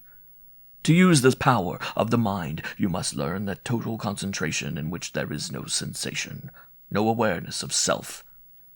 You must be an empty receptacle, ready to be filled with wine of truth and love. Incredulous, I stared at the shadowy figure under his white turban. While he had spoken, the apparent majesty of his words and the magnetic power of his voice had held me. For a moment I had felt a thrill of understanding and belief. Here was the answer to everything. Here was the end of fear and wonder. But now, in the sudden silence, I heard the echo of his vibrant phrases, glib and full of half-truths, promising much and saying little. All he offered were vague speculations about someone using occult powers against me, speculations mixed up with a hodgepodge of Hindu and Oriental teachings blended into a palatable opiate. And all at once I thought of the acoustics of this room, and I understood why my own voice, swallowed up by the sponge-like walls surrounding my half of the room, had seemed so weak and helpless, while his, obviously reinforced by a clever acoustical arrangement, and possibly even by microphones, boomed at me with stereophonic richness. Angrily, I jumped to my feet. What are you suggesting? Do you want me to join your little camp of followers? How about my life savings? I won't need that, will I, if I'm going to purify myself of all earthly desires? His voice was heavy and sad. You have closed your mind. It was to be expected. You are not ready to believe. I'm certainly not ready to swallow that stuff about someone using cosmic powers against me. Who is it? Why should he try to kill me? Maybe you could go into a trance and communicate with him for me. I'd like a few more answers. My anger was out of proportion, but I couldn't control it. Disappointment was so keen that it severed any bonds of restraint. I had placed too much hope on the help I might find here. To encounter a dedicated fanatic, or what was worse, a clever charlatan, enraged me. I stepped forward and tore at the veil which hung between us. The fabric gave off a faint smell of dust disturbed, and a weak spot ripped under my hand. The Swami did not move. Answer me, damn it! Who's trying to kill me, or am I as crazy as you are? He remained absolutely still, head bent, legs folded under him, his attitude one of total concentration, or prayer. Furious, I grabbed his shoulders and jerked him up. His lack of weight astonished me. The man was thin and bony, fragile and light under my hands. The large, handsome head was an incongruity on the short, frail body. No wonder he sat on a platform. No wonder he spoke out of darkness. I stared into the black, liquid eyes. His lack of resistance finally penetrated through the angry haze of frustration which had filmed my reason. I released him. I hadn't heard any sound behind me. I caught the blur of a white robe swooping over me and heard too late the padding of many feet. Then I was enveloped in a smothering white blanket that dropped over my head. Hands caught and pinned my arms and dragged me down, hauling me backwards. Wait! The Swami's voice thundered its command, and the room was stilled. I was on the floor, held there by the weight of a heavy body and the pressure of many grasping hands. There was an angry mutter of protest. Release him! Reluctantly, the hands drew away. Someone pulled the white cloth off me. I blinked up at a huddle of white-robed figures looking down at me, their eyes hostile. I recognized among the faces that of Henry, the man who had saved my life. Evil has touched him, the Swami said. The men standing over me drew back as if in fear. Let him go in peace. Warily, I pushed myself up. The others made no attempt to stop me now. They were all watching the Exalted One. He was standing now, and even on the raised platform he made a small, unimpressive figure when erect. But there was nothing pale or thin about the cultivated voice. The days of the Spirit are at hand, he intoned. The hours of evil are numbered. Go in peace, cleanse your spirit, prepare for the day of truth, of the all-in-one. You who have stumbled blindly upon the latent powers that lie within, know that when your mind is open to truth, the powers or darkness can hold no influence over you.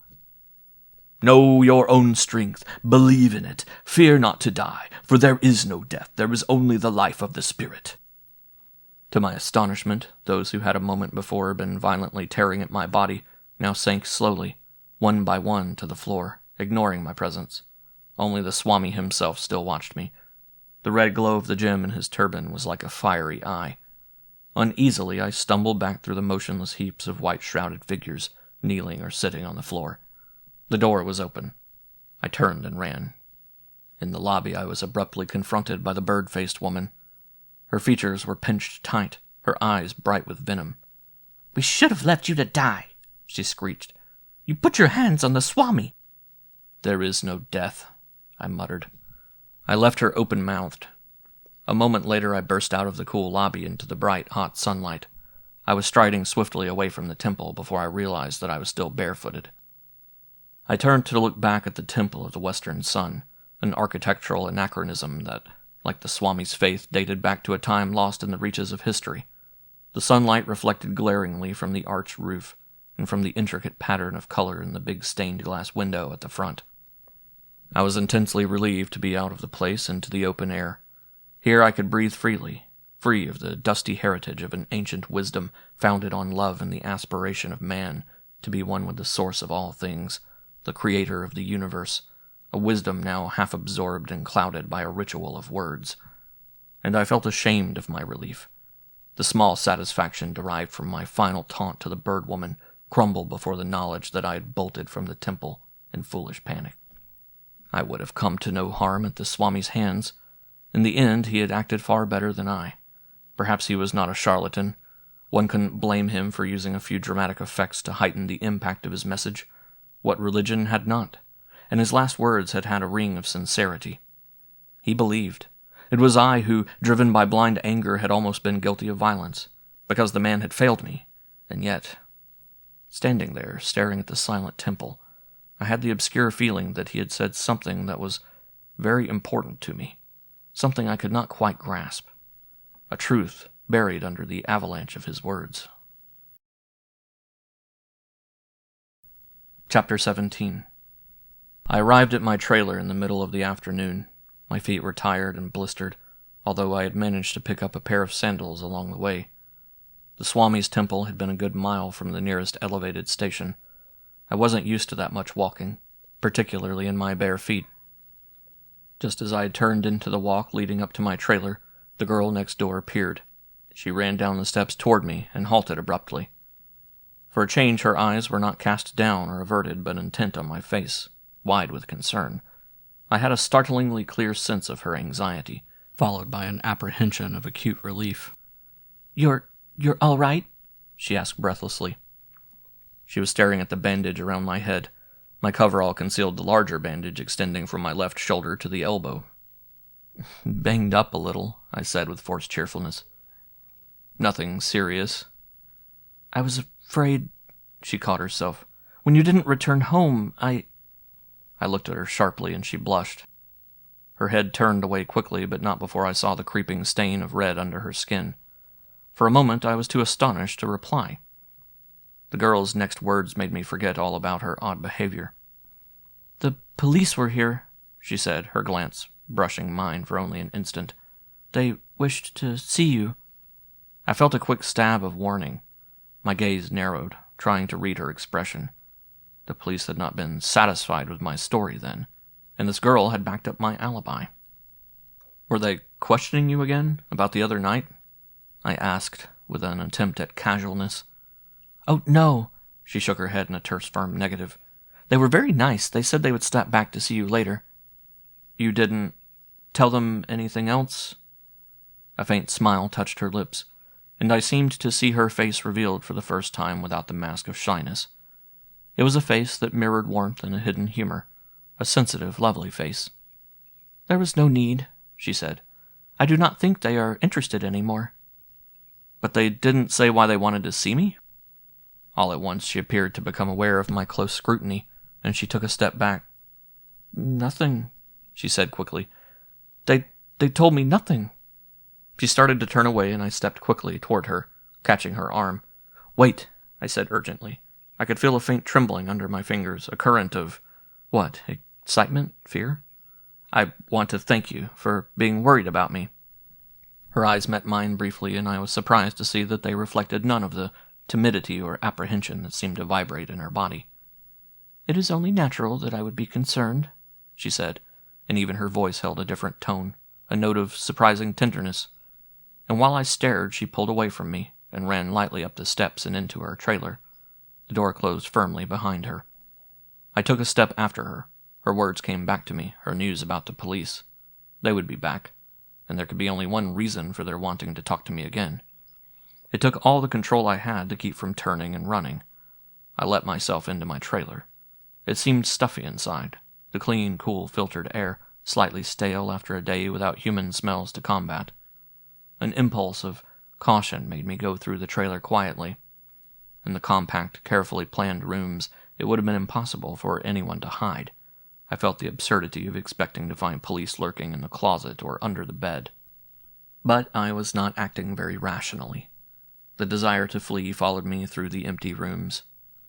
A woman had been killed, and the police had reason to think that I might be involved. And I had lied. Why else should I lie unless I was guilty?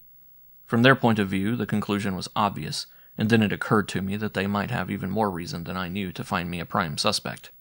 Evidence could have been planted to incriminate me. Why not? It would be just one way to muffle the listener's ears. Modern forces of justice were quick and unsentimentally ruthless in dealing with a murderer.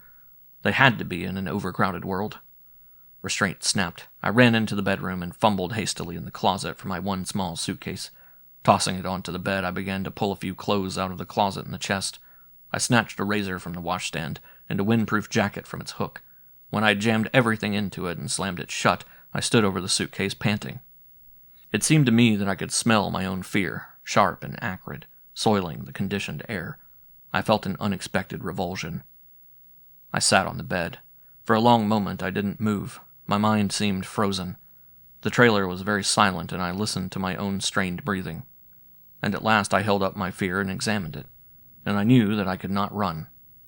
I was not guilty. Flight, in any event, would be more incriminating than anything I could possibly do, and if they really were after me, I would be picked up within hours. Besides, I thought without humor, I could always plead insanity.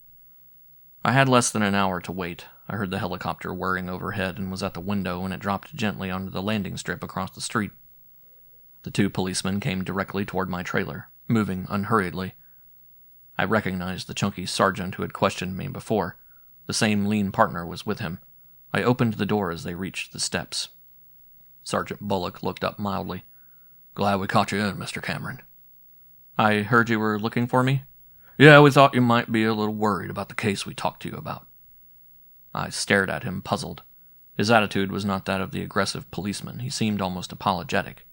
"We have our job to do, Mr. Cameron, and we have to run down every possibility, just as a matter of routine." "Sure, I understand." He grinned. The square face, which had appeared so mean and hard, acquired the pudgy friendliness of a well-fed puppy. "You have to admit it looked kind of funny. You're asking about the girl and her being killed a couple of hours later. It's the kind of thing we can't ignore." "Yes, of course. Have you discovered anything new? I mean, do you know who did it?" "Oh, yeah, we got him. The owner of the restaurant where she worked." "Harry?" "That's his name. Seems like he's been crazy about the girl, and there's been a little trouble before. She was the friendly type. I guess she's been servicing half the college crowd." I shook my head. "Harry," I repeated blankly.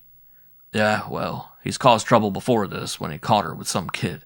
He hangs around her place, and he beat her up a couple of times. So it looks like he was jealous, and they had a battle, and he lost his head." The sergeant shrugged. "Happens every day." Still stunned, I stared at the two officers. The full implications of what Sergeant Bullock had said were just beginning to penetrate. If Harry was the killer... "Are you sure?" I asked. The sergeant appeared surprised. "Oh, he hasn't confessed yet. We picked him up a few hours ago, and he wouldn't say anything.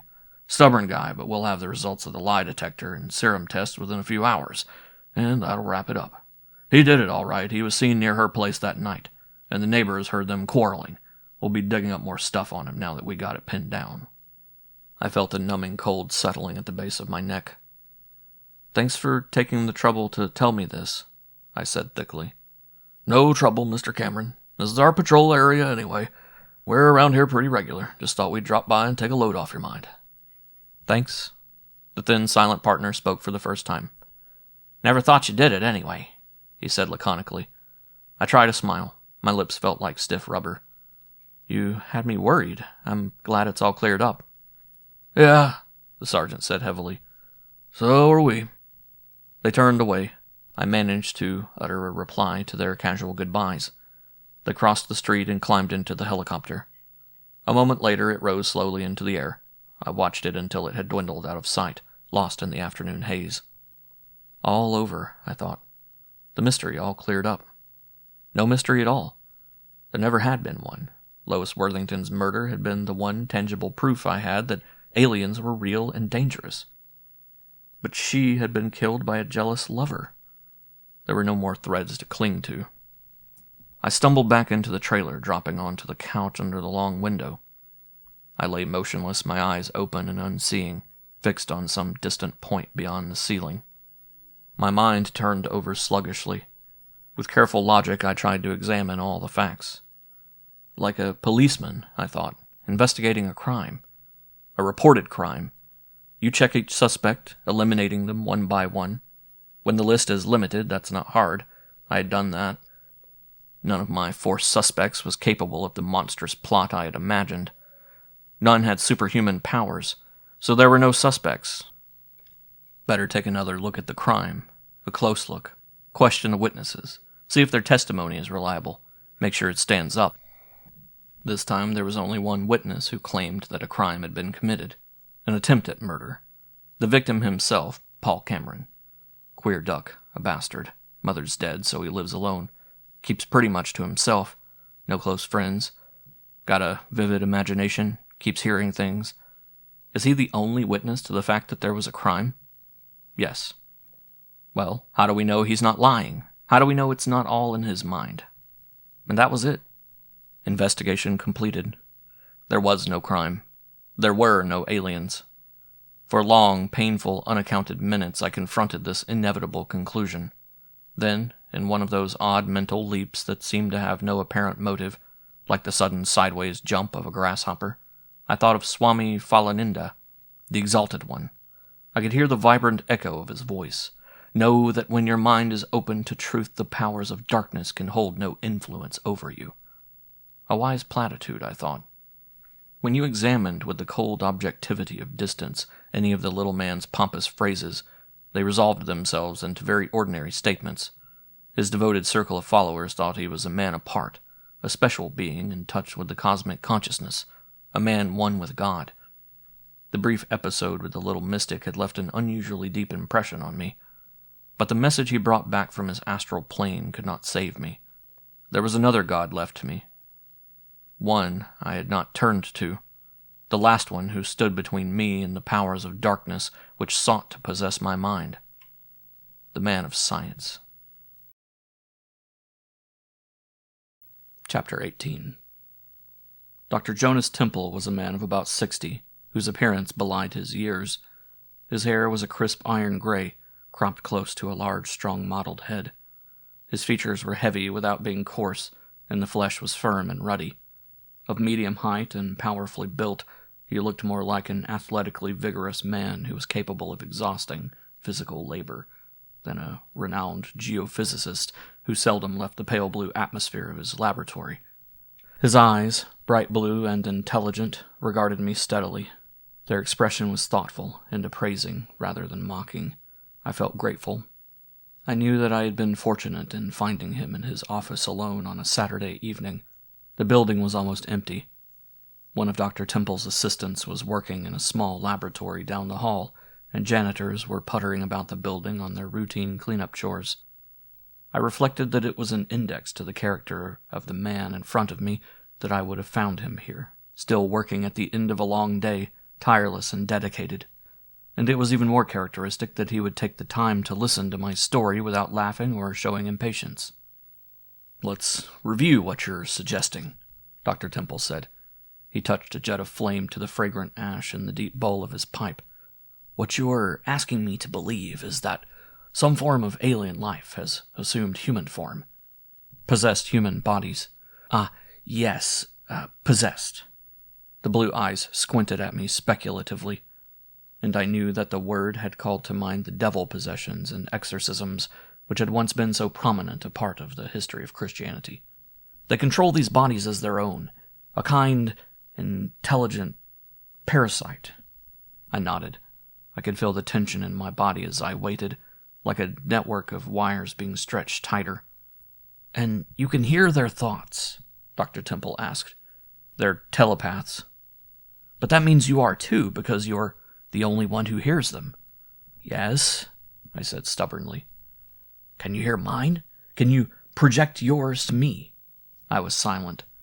This was one of the barriers I had run into every time I reviewed the facts in my mind. There was one answer I had tried to accept, but even as I voiced it, now I knew it didn't sound convincing. Perhaps true telepathy, direct and conscious telecommunication, as opposed to the random reception of a thought, requires two beings capable of extrasensory perception in a highly developed degree, sender and receiver. Which would help to explain why this talent of yours hasn't revealed itself before now. But it has. That is, there were things like the vision of my father's death, not telepathy, but related experience, clairvoyance. "Yes," the scientist frowned. "You will forgive me, Mr. Cameron, if I do not give too much weight to that experience. It's not at all uncommon.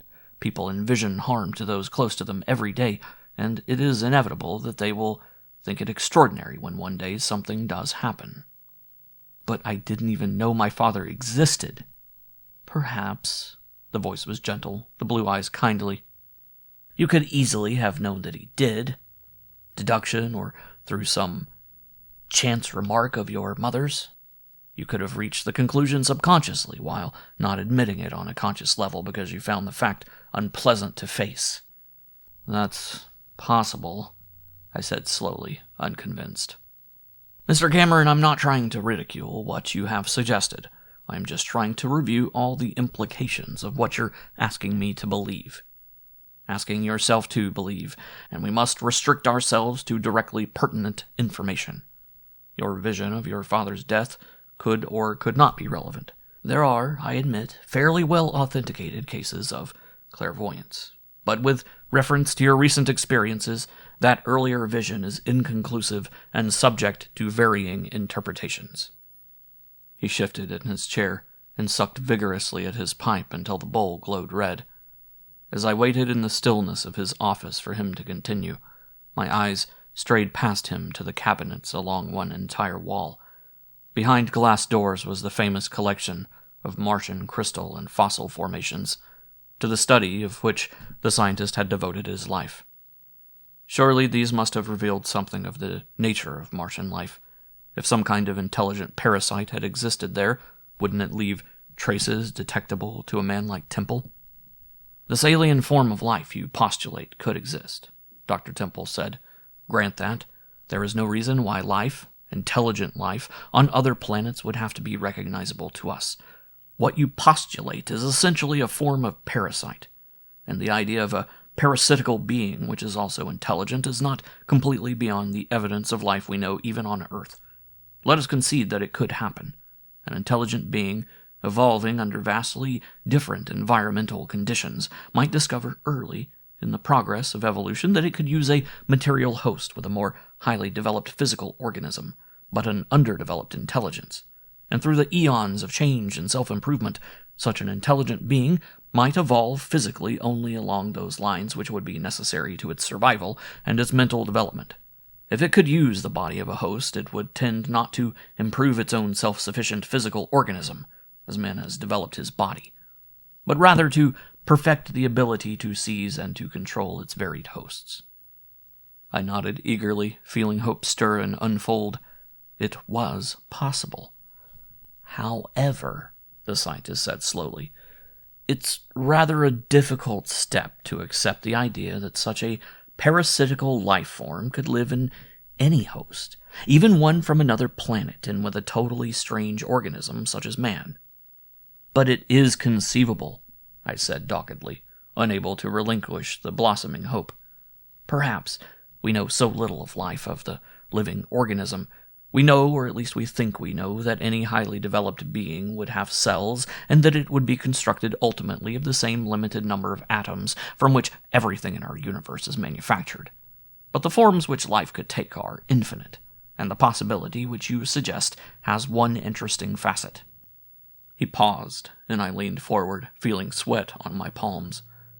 An intelligent parasite, Dr. Temple said thoughtfully, controlling and living within its host, feeding upon its host, or upon what the host consumed, is one form of life which could easily survive space travel, providing its host could survive, for the parasite's own environment within the host would not substantially be altered. He glanced at me sharply as if a sudden thought had occurred to him. But why wouldn't such an intelligent being, its mental capacities, presumably far beyond man's, if your experience is any indication, have mastered space travel long before us? Why should it be dependent upon an inferior intelligence? Because it didn't have a host like man to use, I said quickly.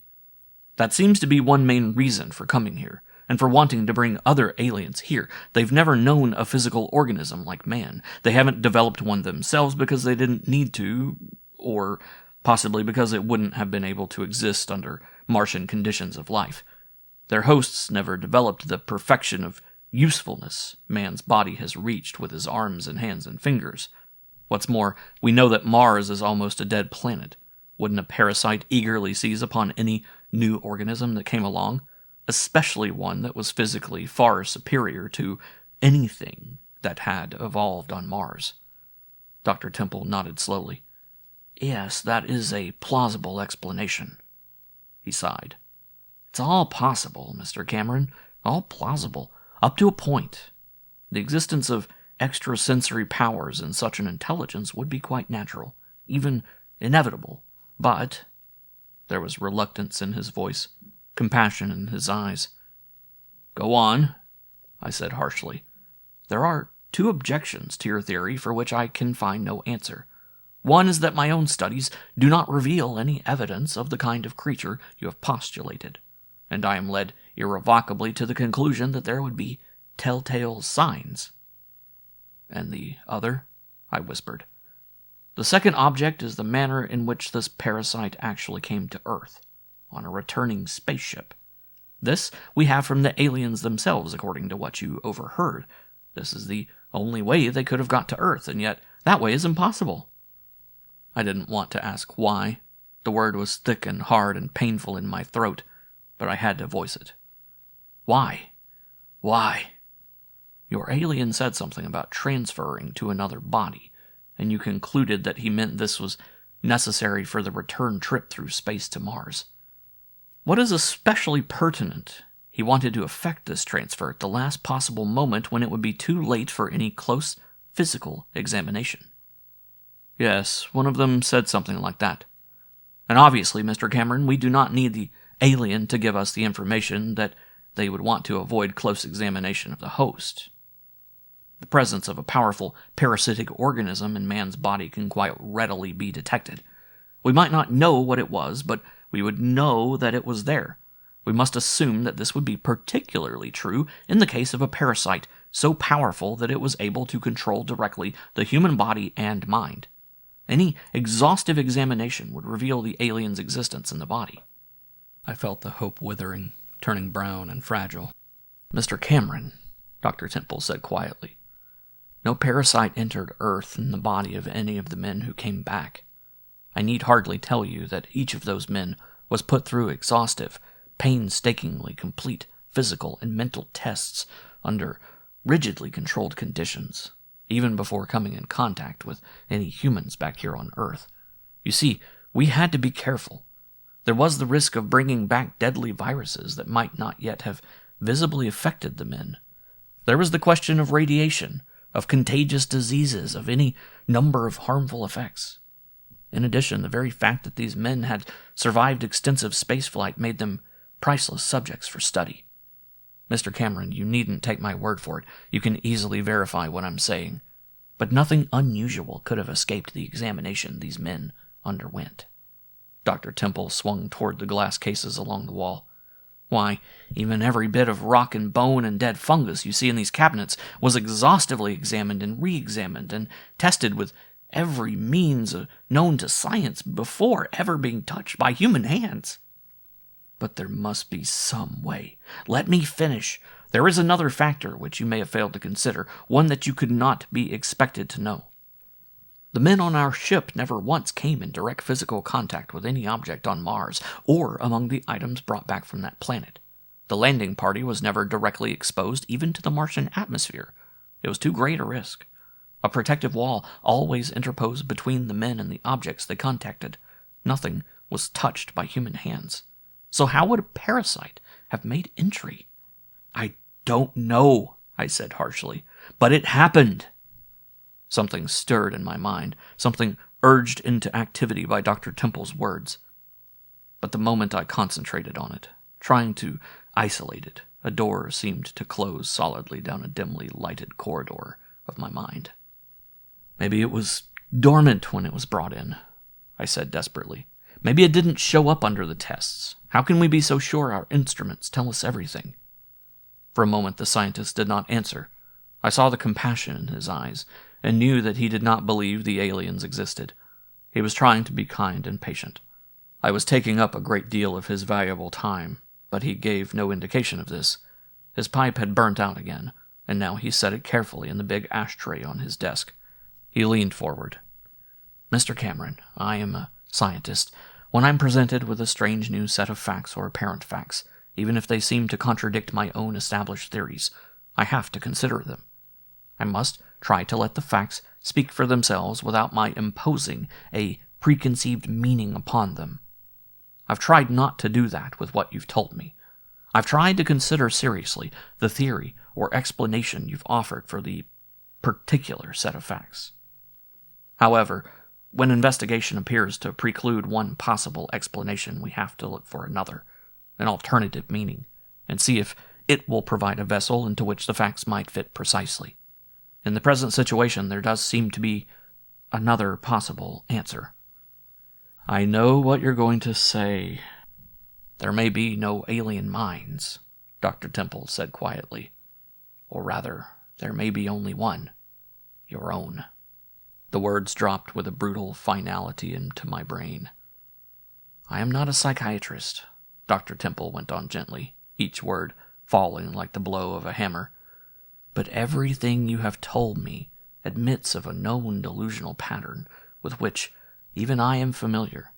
The presence of enemies with superhuman powers, your own possession of abnormal abilities, and the fact that your unique talents make you an object of persecution by these enemies seems to fit a schizophrenic syndrome. I would have to look it up, but that won't be necessary, I said dully. I looked it up. Paranoid schizophrenia. The hallucinations, if I'm not mistaken, both visual and auditory, are also part of that pattern, the scientist added. And also the indications of withdrawal, which you've admitted, even the idea of being possessed, forced to do things you don't want to. Oh, yes, I agreed bitterly. It all fits perfectly. Dr. Temple caught himself and stopped abruptly, as if embarrassed by his own absorption in the problem. He coughed self-consciously. I avoided his eyes. Silence was loud in the room. I'm sorry, Mr. Cameron, the scientist said at last. You have come to me for help. I can't give it to you. But I think you can help yourself. You were confronted suddenly when you were young with a shocking fact, which apparently destroyed your sense of security. Now, years later, your attempt to escape the reality you tried to push out of your mind has created an intolerable conflict. But now that you know what has happened, you can resolve that conflict. You can face the reality. After all, it is not so very important or shameful to know that you are the bastard son of a very distinguished scientist and a woman you loved deeply. Is it so hard to accept that you must escape from it into fantasy? I shook my head, unable to answer. The mind is not that simple, I thought. It does not move in such neatly laid-out channels. I rose stiffly and walked to the windows. For a moment I stood there staring at the city becoming lost in darkness. On impulse, I opened one window. Fresh, cool air washed against my face. I stood listening to the whisper of voices, soft in the distance, to the tinkling fall of laughter. The final God had spoken. I knew at last, without doubt, that I was insane. Chapter 19. Alone and on foot, I wandered through the garish streets of the city. I moved without purpose or destination, with the drunk's uncertain and aimless step. Like the sponge it resembled, my brain soaked up the sights and sounds, soon became sodden with the glut of sensation, until the images were overlapping, blurred and meaningless. I walked. Around me there was the blare of horns, the swish of tires on pavement, the scrape and clip of feet along the sidewalk, the eager call and the murmured phrase. Overhead, the slow and heavy throbbing of a helicopter, or, higher in distance and frequency, the whine and clap of a jet slapping through the sound barrier. Sometimes the rumble of an unseen train speeding along the monorail nearby, whistling shrilly as it neared a stop. At intervals, the clashing sound effects and throbbing voices from a public telescreen, rising in volume and urgency as I approached, then fading slowly behind me. And always there was music, blaring from a loudspeaker, muffled by an intervening wall, exploding as a door was opened. The soar of a violin, the call of a trumpet, the crash of a drum, the croon of a human voice. All these followed me along the crowded streets. The night was sound, and it was light. Telescreens flickered in their harsh-hued colors. Ribbons of white tubing ran overhead, bringing the brightness of high noon to the streets, a brightness unrelieved by shadow or warmth. The hills were a mass of light clusters, like a field of white flowers in full bloom. And as I moved away from a main thoroughfare, car headlights tore great gaps out of darker streets and, as they approached each other, seemed to fence like ancient warriors in swordplay. I seemed acutely sensitive to all sensation. My eyes ached from the assault of light. My head reverberated with the Saturday night sounds. My body seemed bruised and battered from the jostling of the crowds spilling along the sidewalks. I moved deliberately away into darker, quieter streets, unconscious of weariness, hardly aware of the dull ache of the gash in my arm or the steady throbbing of my head. I stumbled aimlessly through the network of vast apartment projects and sprawling trailer parks, aware of life and laughter and shared enjoyment all around me, of the tightening kiss and the flushed angry face and the quiet amusement and the tension of waiting. I felt intensely alone. I lost all sense of time. How many miles I walked I don't know. At one time I found myself in a section of the Culver Basin of trailer courts that seemed familiar. I wondered if I had once lived here, if I could be near the site of the trailer in which I had grown up with my mother. I found familiar landmarks and, groping along the trail of memory, came upon unfamiliar streets and stores and shining new trailers. Too much had changed. The past was lost, all but a few traces obliterated by the indifferently destructive feat of progress. Slowly the crowds withdrew. The clamor of the city stilled. Public telescreens clicked off, were seen as massive square patches of gray against the darker sky. The close-packed streams of cars thinned out. The sidewalks emptied except for the occasional straggler. Lights winked out on the hills encircling the city. I walked alone, a madman, looking as if for the last time at the ugliness, the beauty, the raw scars of love and hate, the broken window of violence, the scented flower of affection. As dawn broke, I left the normal world of humanity behind me. I caught an almost empty train to the top of the hill. When I reached my trailer, the sun, still invisible behind the eastern range of hills, had set the sky on fire. I stood on the step for a moment, casting a long, searching look at the sleeping city. Then I went in and closed the door. Chapter 20. At first, the pills seemed to have little effect. In spite of the warning on the bottle, I took a third pill. I stared fixedly at the label, K7U. I wondered what the letters symbolized. 1 part of K to 7 parts of U? Or was this the formula arrived at on the 7th try? I tried to read the words printed in Latin on the label. My eyes refused to focus. Drowsily, I lay back on the bed. My eyelids were heavy weights. My legs were leaden. I made an attempt to shift my feet, but I lacked the strength. I seemed to sink deep into the soft folds of the bed. At last I slept. The day was broken into bright fragments of consciousness, projecting out of a woolly fuzz in which I was often neither fully awake nor asleep. The barrier between consciousness and the oblivion of unconsciousness seemed to have disintegrated.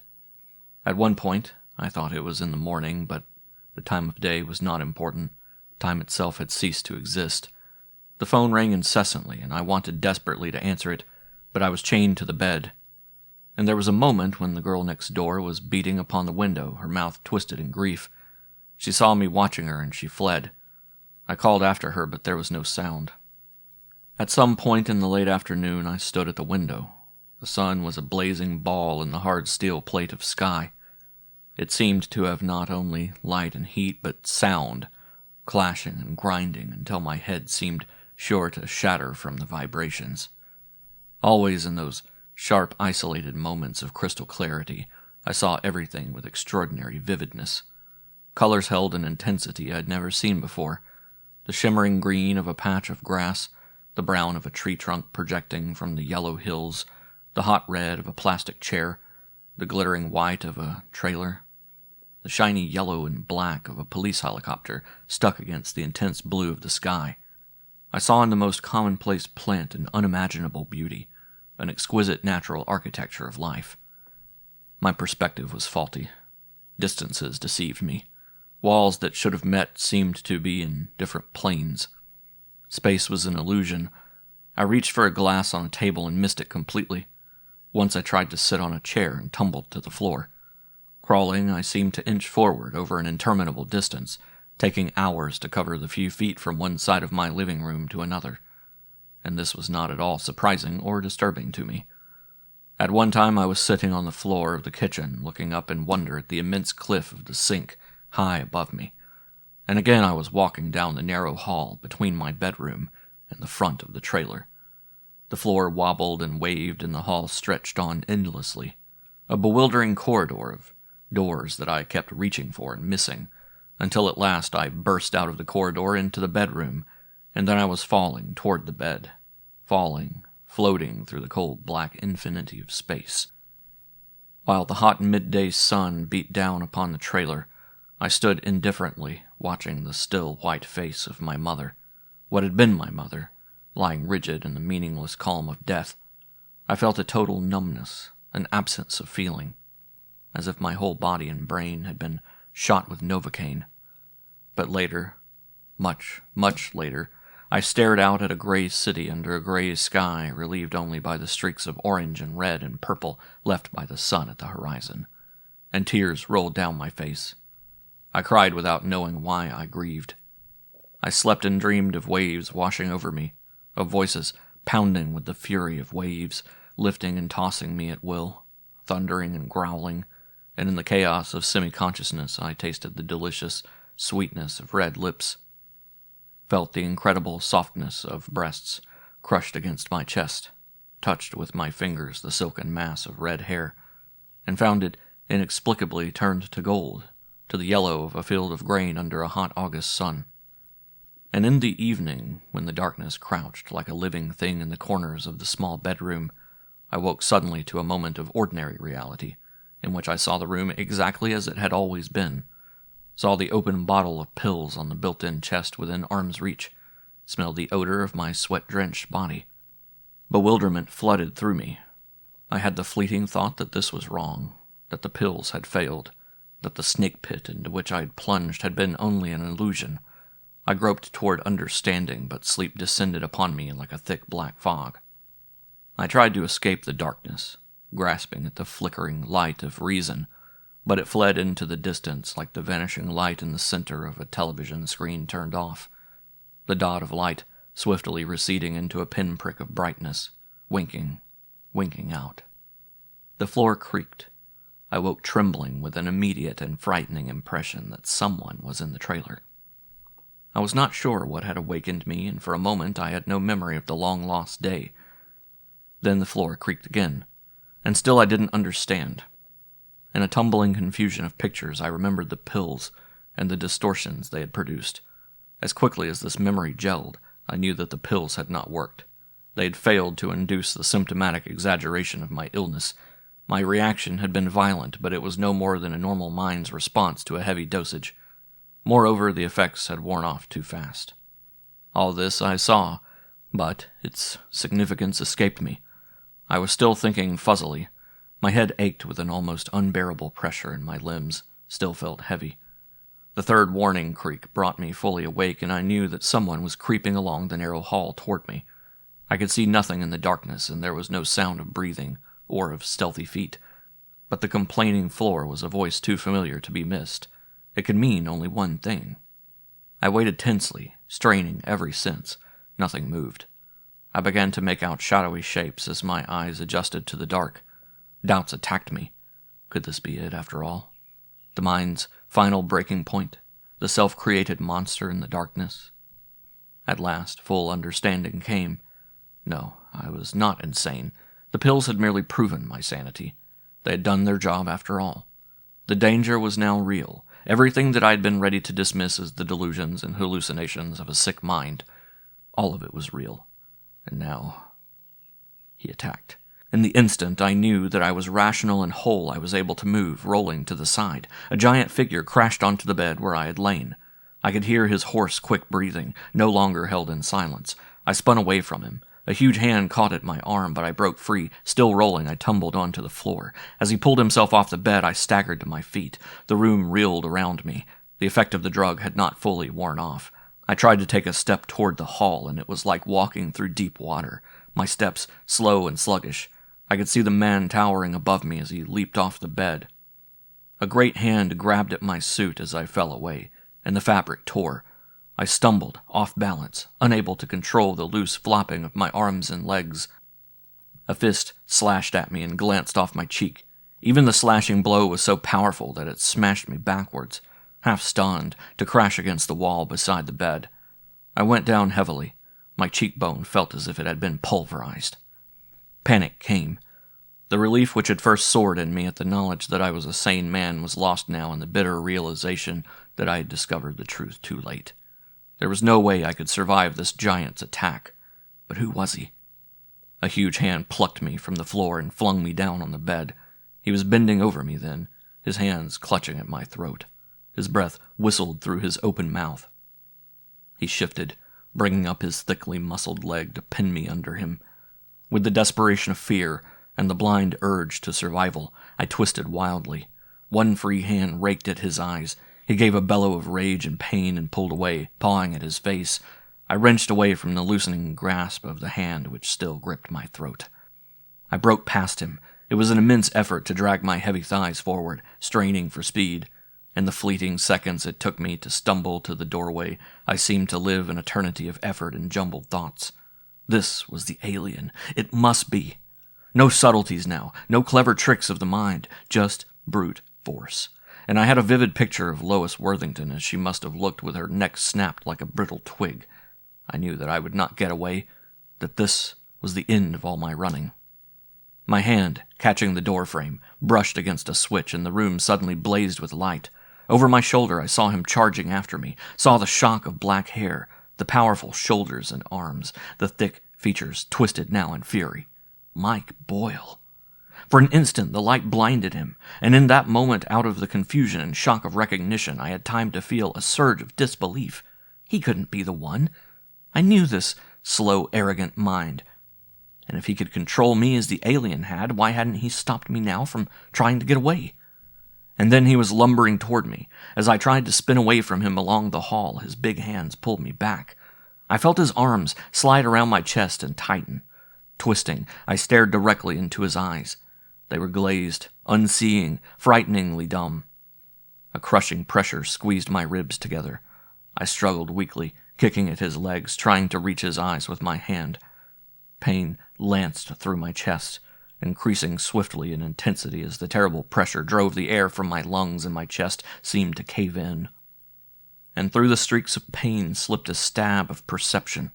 He was controlled. This was not the alien. This was a weaker mind, helpless to resist the command which drove him to kill, just as I was helpless in his terrible embrace. Here was a weapon I had not counted on, an ultimate weapon beyond resistance. The pain grew savage. I seemed to hear a cracking of bones yielding, and I thought I could not bear the pain. A stifled, breathless cry broke through my locked jaws. Consciousness began to slip away from me, and the trailer seemed to tip slowly like a ship listing. There is no pain, no sickness, no evil beyond the power of the mind to control. The rich, vibrant voice of Swami Falaninda echoed in the recesses of my mind. No pain, I thought dimly. Concentrate and there will be no pain. Draw the mind in upon itself. Obliterate the knowledge of the body's anguish. Concentrate intensively. Know the power of your own mind and there is nothing you cannot do. Stop! I flung the mind's command at Boyle with all the force of my wavering consciousness. I felt his powerful body go rigid against me. I had reached him. The impulsive, desperate try had broken through the barrier of his mind. He could be controlled. If the alien could do it, why not I? Release me! His throat worked and he gave a strangled cry. I could see his red face contorting with strain. His crushing arms slackened their hold. I tried to draw myself into a ball, to snuff out all pain, all sensation, everything except the awareness of being, of mind, of mental force. I existed only as awareness. Now! My mind hammered the unspoken command at him. Release me! I felt his arms slip loose like a broken spring uncoiling. Twisting free, I backed away from him down the hall. He stood transfixed, his great bulk filling the narrow space, and I saw in his eyes the dumb pain of an animal goaded into a corner, trapped in an intolerable dilemma of conflict. It was only then that I caught some remote glimmering of the torment my counter-command had produced in his captive mind. I thought again of the Swami's ringing words. Know your own strength. Believe in it. Fear not. The little man no longer seemed ridiculous. The squeal of a police helicopter's siren shrilled close by, so loud that it seemed to come from almost directly overhead. Its shriek seemed to snap something in Mike Boyle's mind. I felt a shiver of horror, as if I had seen a mind broken even as a neck might snap or a rib crack under pressure. He plunged toward me. Stumbling out of the corridor, I lost my balance and fell backwards. Boyle brushed past me as if I had not been there. He charged across to the door, clawed at its knob, hurled himself through the opening. His shoulders struck the door frame, and he went out staggering. As I reached the doorway, he was lurching into the street. A spotlight slashed toward him out of the darkness. He darted away from it, but the beam pinned his running figure against the outline of a trailer across the way. Halt! A voice barked. I caught the dim shape of a black police helicopter, its yellow stripe gleaming dully, and I had time to wonder how the police had got there, and I was aware out of the corner of my eye of light glowing in the next-door trailer. Then Mike Boyle was sprinting down the street, ignoring the warning shout, dodging like a halfback through an open field, moving his bulk with startling agility and speed. Low and vicious, a policeman's silenced special spat out of the darkness. Boyle's legs went out from under him as if he had been hit by a low, hard tackle. The smack as he hit the pavement was brutally audible. Echoing it, so close that it brought me spinning around, was a low cry. I stared into the frightened eyes of the blonde girl next door. She stood barely 2 paces away. I had a sudden intuition, as if she had spoken to me aloud. You called the police," I said. She nodded. I was afraid you were being hurt. "But how did you know? How could you know what was happening?" Her gaze wavered, and she seemed to hesitate. The words tumbled out in a rush. "I heard noises. I got up to see what was going on, and I saw someone trying to break into your trailer, so I called the police, that's all."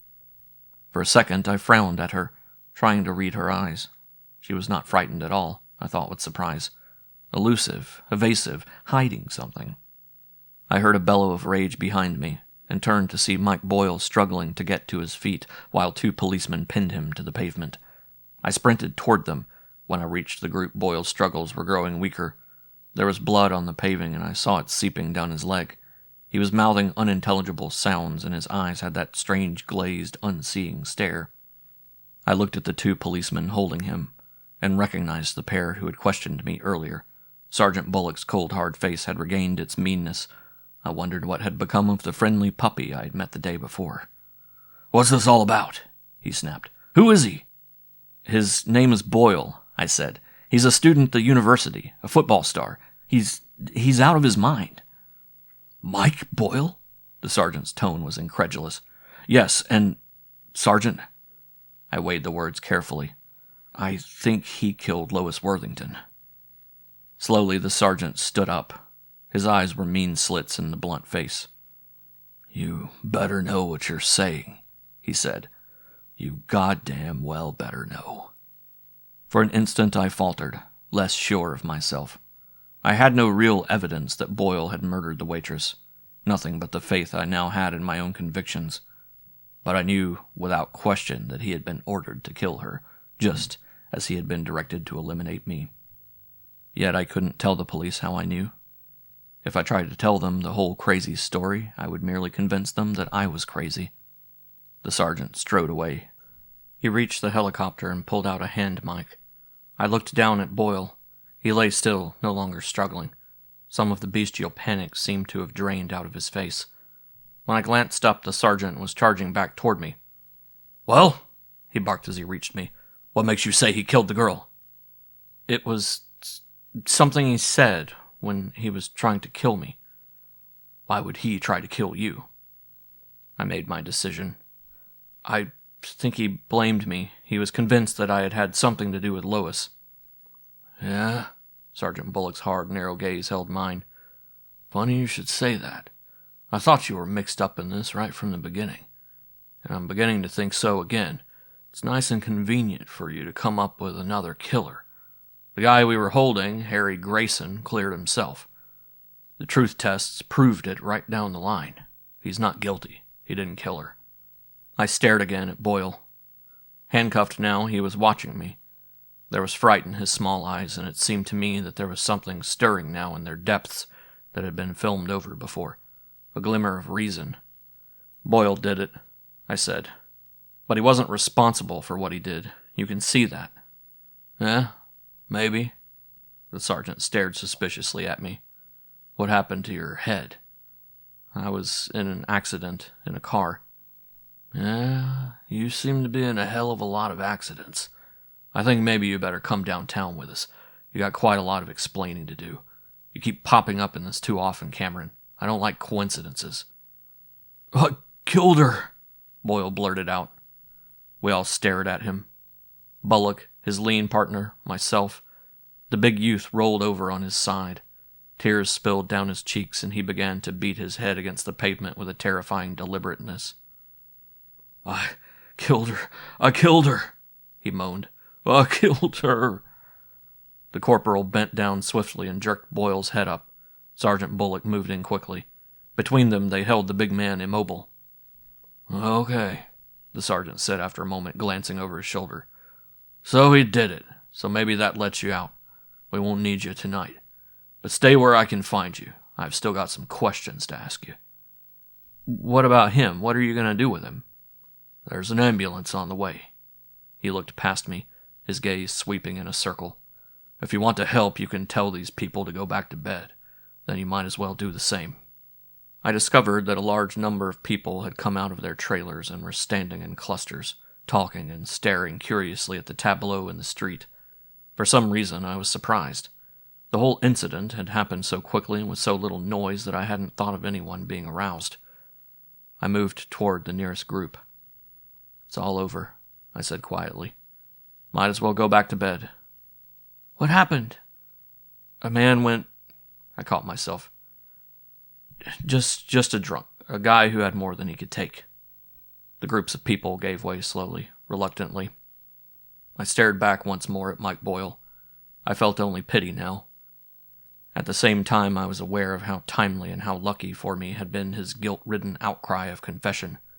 Without it, I would have been in more trouble than I liked to think about, with Bullock eager to jump all over me, firing questions which I couldn't answer. Boyle would be cured. His illness was not a deep-seated mental aberration, but a temporary cracking under pressure. They would treat him, and, when he was rational, they would get a full confession out of him about the murder of Lois. But they would never make sense out of his story of being controlled by an inhuman mind. He would get off on the plea of insanity.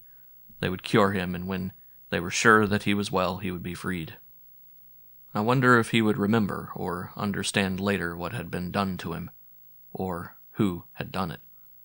Looking up, I saw the girl next door standing where I had left her. I walked slowly toward her. In her eyes and mouth, I read anxiety. "He tried to kill you," she whispered. I nodded. I felt an inexpressible tenderness. Gratitude, I thought. How much I owed to her. "Thanks for calling the police," I said, "and for being worried." She blushed. Even in the darkness, I could see the bright color in her cheeks. She started to turn away, and the movement of her hips brought back, sharply and vividly, the image I had seen through her window so long ago. "Wait!" She stopped, her face averted, and I caught once again the sense of a bird trembling on the brink of flight. "I don't even know your name," I said gently. Her voice was low. "Erica," she said. "Erica Lindstrom." I smiled. The name was so perfectly suited to her tall blonde beauty. I felt a renewal of that strange deep rush of tender feeling. "Thanks again, Erica." "Good night, Mr. Cameron," she said quickly. This time I didn't try to stop her. Watching her retreat into the security of her trailer, I wondered why she was so anxious to help me. The knowledge of her anxiety gave me an unfamiliar pulsation of pleasure. In that moment, I felt that I had regained more than my faith in my own reason. I had recaptured something lost long ago. Closeness, warmth, the touch of humanity. Chapter 21. Sleep had come to me suddenly. Deep, exhausted sleep. The annoying sound nagged at the edges of my subconscious for a long time. I became remotely aware of it, a buzzing far off, droning on interminably. Vainly I tried to escape it, to bury myself in the soft black velvet cushion of sleep. But the sound penetrated, a thin, distant, persistent plea. And I woke. It was still night, the same night, or could I have slept the clock around? I peered at the luminous time and date dials in the wall. It was almost 3 a.m. I had slept for less than 5 hours. 5 hours before, I had escaped death.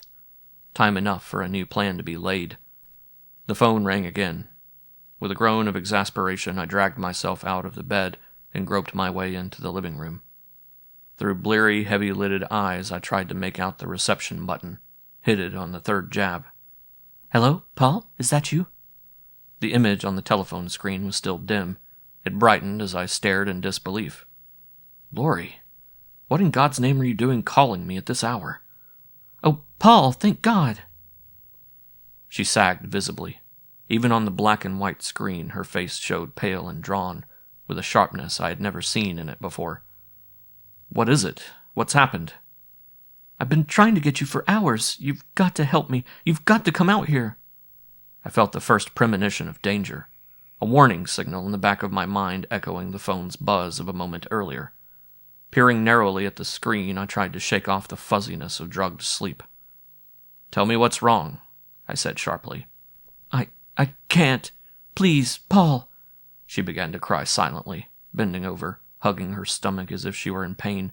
"Please." I strained to see into the room behind her, but her image filled most of the screen. I stared closely at her. She was in her nightgown. It had fallen off one bare shoulder and was tied loosely around her waist. Her long red hair spilled free around her shoulders. She looked as if she had been in bed. Something had aroused her, something frightening. There was no mistaking the haggard aspect of fear. She seemed to be holding herself together with an anguished effort of control. "Is there anyone with you?" I asked quietly. She shook her head, too quickly, I thought. Something moved in my abdomen, fear coiling. "Paul, help me," she moaned. "You've got to help me. There's nobody else who can." "You're at the beach house?" I asked, stalling, angry at the cowardice that made me delay. Yes, alone. I'm all alone. You'll come right away?" Her voice grew shrill with eager hope. "I'll do anything, darling, anything you ever want me to do. I love you. You know that, don't you? You believe that. I didn't mean the things I said last night, Paul. I'll do anything." You don't have to keep saying it, I thought. You don't have to bribe me. I wondered with dull anger how long it had taken to effect the careless arrangement of her nightgown. And then I repented of the impulse which had momentarily made me despise her. How could such a beautiful, spoiled child be asked to have more strength and courage than I myself had shown? I couldn't deny her the hope that had cried out in her words, the terrified plea that was expressed in every straining curve of her body. I couldn't refuse to help her. For this was not an alien. This was another helpless human being whose life had touched mine, and who was now, because of that briefly intimate contact, in a state of almost mindless panic. Mindless. I remembered Mike Boyle and how viciously he had been used. "Yes," I said flatly. "I'll help you. I'll come." She began to babble in a hysteria of relief, the words tumbling meaninglessly over each other. "Love, darling, help me, anything you want, alone, come, please, anything. I didn't bother to listen. When she had run down, I stared at the young, lovely, tear-stained face and felt an inexpressible pity. "You don't have to worry," I said. "I'll be there." I did not want to go. When I thought about what I would find on that isolated beach, I cringed inside. It was no good pretending the fear did not exist, but I pushed it into a corner and tried not to look at it. And yet I had to consider some facts. How vulnerable were the aliens? What weapons would touch them? If the bodies in which they lived were destroyed, would the aliens perish? Or did they so infuse and inform their hosts that their apparently human forms became immune to the violence which would destroy an ordinary human body? From the conversation overheard in the dugout, I had acquired the vague idea that somehow the furious energy of the aliens sapped the very flesh of the hosts they inhabited. One of them had urged the other to maintain a tight, constant control over the body to keep it from... what had he said? To keep it from disintegrating. To hold it together. What did that mean? Could a mind hold matter in a fixed state, retaining an exterior form when there was no longer any intrinsic unity of the body? Mind over matter. Mind ruling matter. The possibility was not so fantastic. It was even a subject of scientific inquiry on Earth. But what weapons might affect a body so controlled? Would a bullet smashing into that occupied brain destroy the alien's hold? I had no way of knowing. In any event, I didn't have a gun. It would have to be some other weapon. I made a hasty but thorough search of my trailer. I took a small knife with a retractable blade from a drawer in the kitchen. As I pulled open the other drawers and rummaged through them, I kept wishing that I had had the sense to arm myself with some kind of pistol. My choice of weapons was pitifully limited.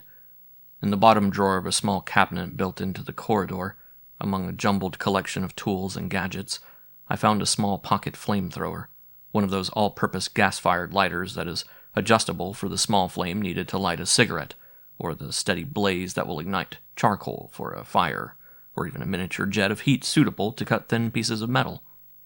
I started to discard the gadget, but some obscure tug of memory stopped me. Heat. Heat brought more than searing pain. It consumed. All living organisms were vulnerable to it. On those planets where temperature was too high, scientists agreed, life could not exist. I stuck the little flamethrower in my pocket. At least some of the time I had spent in the library had not been wasted, I thought. though the gadget seemed ridiculously small and ineffectual as a potential weapon against superhuman beings. The rest of my search was fruitless. I didn't let myself dwell on the futility of the weapons I had. If I did that, I wouldn't go out. I would cower in a corner of the trailer with my panic and wait for them to come after me. It was better to face them in the open and with what protection the darkness of night might afford. I slipped on a coverall, shoes, and a light windproof jacket. I turned out all the lights and stood by the door in the living room. It crossed my mind that I might never be returning to these small rooms. The thought left me strangely unmoved. I opened the door quietly and stepped out into the cold and the darkness. Walking along the road toward the elevated station, I glanced back once. A light shone, yellow and misty, its rays radiating like a stain in the dark mist. I stopped, thinking that I had failed to turn off all the lights. Checking back in my mind, I remembered the total darkness the moment before I stepped out of the trailer. This light, then, had just gone on. It wasn't from one of my rooms.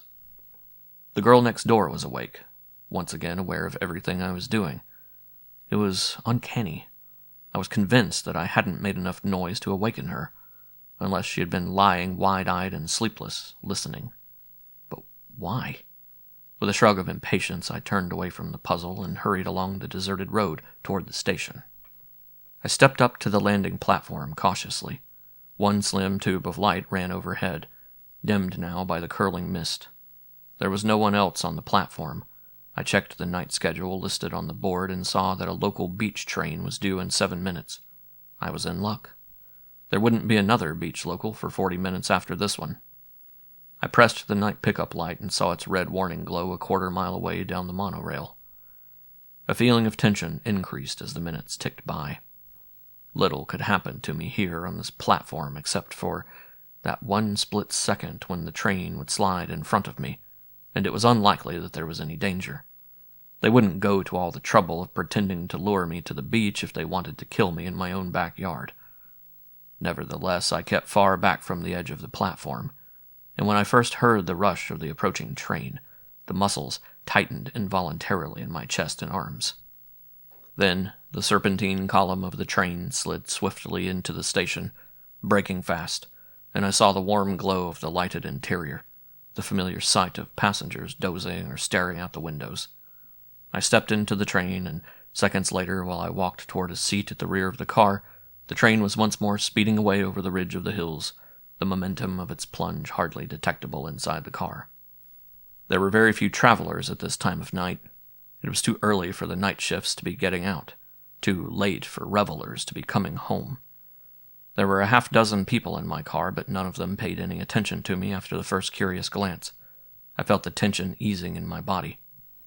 Most of the time, the thick early morning mist hid the sleeping city that lay at the foot of the hills. Occasionally, I caught glimpses of light patterns far below through open patches in the fog. But generally there were no landmarks visible, not even the familiar yawning canyons or the sculptured back of the hills, and I kept getting a peculiar feeling of isolation, of rushing through a void. I thought of the men who had cruised through the infinite emptiness of space between Earth and Mars, little dreaming on their return that they brought 2 stowaways. How had the aliens concealed themselves? Dr. Temple's logical arguments meant little now. Somewhere there was a flaw, a crack in the wall of checks and precautions through which the aliens had slipped. I knew that I had been driven by a compulsion to face the inevitable, decisive clash with the enemy. I had had to come in answer to Laurie's plea, knowing that I was probably walking into a trap. Choice really hadn't played a part in my decision. This was the inescapable moment toward which I had been compelled by everything that had happened to me. Not just in the recent crowded days, but in the months I had listened to the whispered voices in my mind and wondered. In the nights when I had awakened shivering from the dream. Yes, the dream. This too I had to face. The smashing waves, the dominating voice. For an instant, remembering, I felt again the weight of hopelessness. Just as quickly I rejected it. The dream need not have been clairvoyant. It could have been a subconscious projection of my fear of the voices I had heard, and my tormenting doubt that the voices existed. No, I couldn't think about the dream. and this time the aliens would not be confronting a dumbly acquiescent, frightened animal. They were not invincible. This time the clash might be a little more equal, unless... A quick contraction of muscles shattered my illusion that I had conquered the fear. Unless both of the aliens would be there for the kill. I forced myself to examine the possibility rationally. The older one, the leader, did not want them to be together unless it was absolutely necessary. And why should they believe that handling me would require two superior minds? One would be enough. No, the young one would be alone, the junior partner, who wouldn't admit being unable to eliminate me without difficulty. The reflection stirred me to a fresh sensation, a stubborn, smoldering anger. Chapter 22. There was a local stop less than a half-mile south of the Beachcomber trailer lodge. I made no move. The train slid smoothly along its single overhead rail once more. Seconds later, when I guessed that we had traveled less than a mile, I rose, walked quickly to the end of the car, and jabbed the emergency stop signal. While the few sleepy passengers in the car were staring at me, startled, the train came to one of its gently quivering sudden stops. I stepped on the floor panel just inside the narrow emergency exit. A door slid open. Damp, salt-smelling ocean mist swirled in through the door. Dropping quickly to the floor, I eased myself over the edge. For several seconds, I hung by my arms in midair outside the car, my hands gripping the door sill. In the thick mist, I couldn't see the ground below. From inside the car, someone shouted. The emergency door started to close, and I dropped. Falling through space, I endured a slowly turning moment of panic. I'd misjudged the distance. Then I hit the ground with a jarring force that seemed to unhinge my jaws. I tumbled and rolled, slamming finally to a stop against a solid wall of earth. Breathless and dazed, I lay peering up at the train. The emergency door opened again, and a uniformed man stood framed in the oblong panel of yellow light some 15 feet overhead. He muttered angrily. Although he appeared to be looking directly at me, I was sure that he couldn't see me. After a moment, he drew back inside. The door closed. After a brief interval, the train eased into motion, humming softly as it gathered speed. The last car vanished abruptly, and I was alone in the thick black silence. I could feel a throbbing in my left arm. Something wet trickled in the crook of my elbow, and I realized the still fresh cut had reopened. Painfully, I pushed myself erect. Now I could hear the noisy clamor of the surf nearby. The mist curled and eddied around me, dense patches giving way to open gaps through which I caught the wet reflection of pavement. I tried to orient myself. The monorail was on the inland side of the beach highway. I would probably have to follow the road back to Laurie's trailer community. I had intended to come up to it along the beach, but in this fog there was little chance that I would find or recognize her trailer group. I set off along the road. There was no traffic at all. When I had been walking for 10 minutes, I began to realize that I had underestimated the train's speed. I had overshot the Beachcomber Lodge by more than I had thought. Still, I didn't regret the decision not to get out at the station. There, I would have been too vulnerable, making a public announcement of my arrival. At least now I had the faint possibility of surprise. From the edge of the road, I could barely make out the lighted signs, which spelled out the names of the different trailer parks, their letters hardly distinguishable blurs in the mist. This wasn't like the dream, I thought, unable to disguise a quick surge of relief. Everything had been clear in the dream. I walked on slowly, cautiously, feeling the damp cold steal through the fabric of my coverall and jacket. And at last, winking at me from a flat hollow of the beach, I saw the sign, Beachcomber Trailer Lodge. I stopped. Trying to open my mind to every impulse, I stood motionless, thinking of nothing, waiting and listening. There was only the steady, rhythmic roll and crash of the ocean beating against the edge of the land. There was no foreign whisper of sound, no strange vibration of thought. Nothing out of the ordinary. Yet I felt danger around me like a physical presence. Some unfathomed ear of the mind heard and telegraphed its message to the taut nerves of my body. I began to tremble. It's the cold, I thought angrily, gritting my teeth to stop their chattering. It's this damned cold, wet fog.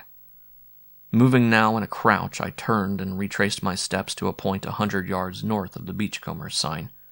Then I scrambled down the incline from the road to the lower level, where the trailers huddled close like motionless animals, hiding in the protective mist. I made my way carefully among them until I reached the empty strip of beach fringing the ocean. Here the roar of the waves was almost deafening, magnified in the darkness and the silence of the night. Dimly I could make out the white foam boiling up the wet slope toward me. I had to fight down the cringing panic, holding my mind closed like a steel trap against the invasion of memory, against the terror of the dream whose vivid details crowded forward, demanding to be seen and heard and felt. My body rigid with the tension of enforced discipline, I crept along the beach, counting my steps, measuring the distance until I knew I had covered the 100 yards and must be opposite the sign which faced the highway, invisible now in the dark gray soup of mist lying over the beach. I stopped, trying to place exactly in my mind the location of Laurie's trailer. It was in the front row of trailers facing the beach, half concealed behind the swelling curve of a dune. I remembered being able to see the surface of the water from the raised interior of the trailer, but being cut off from it by the dune when I was standing outside.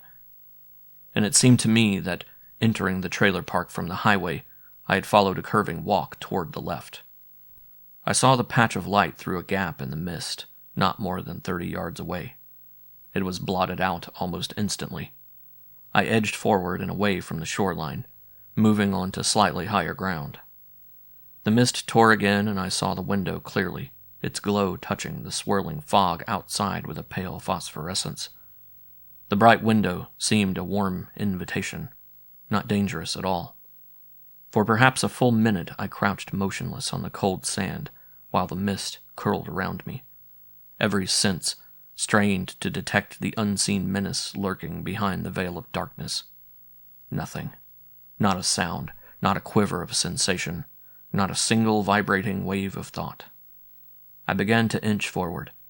The light grew closer, visible now as a blurred rectangle even through the dense portions of the fog.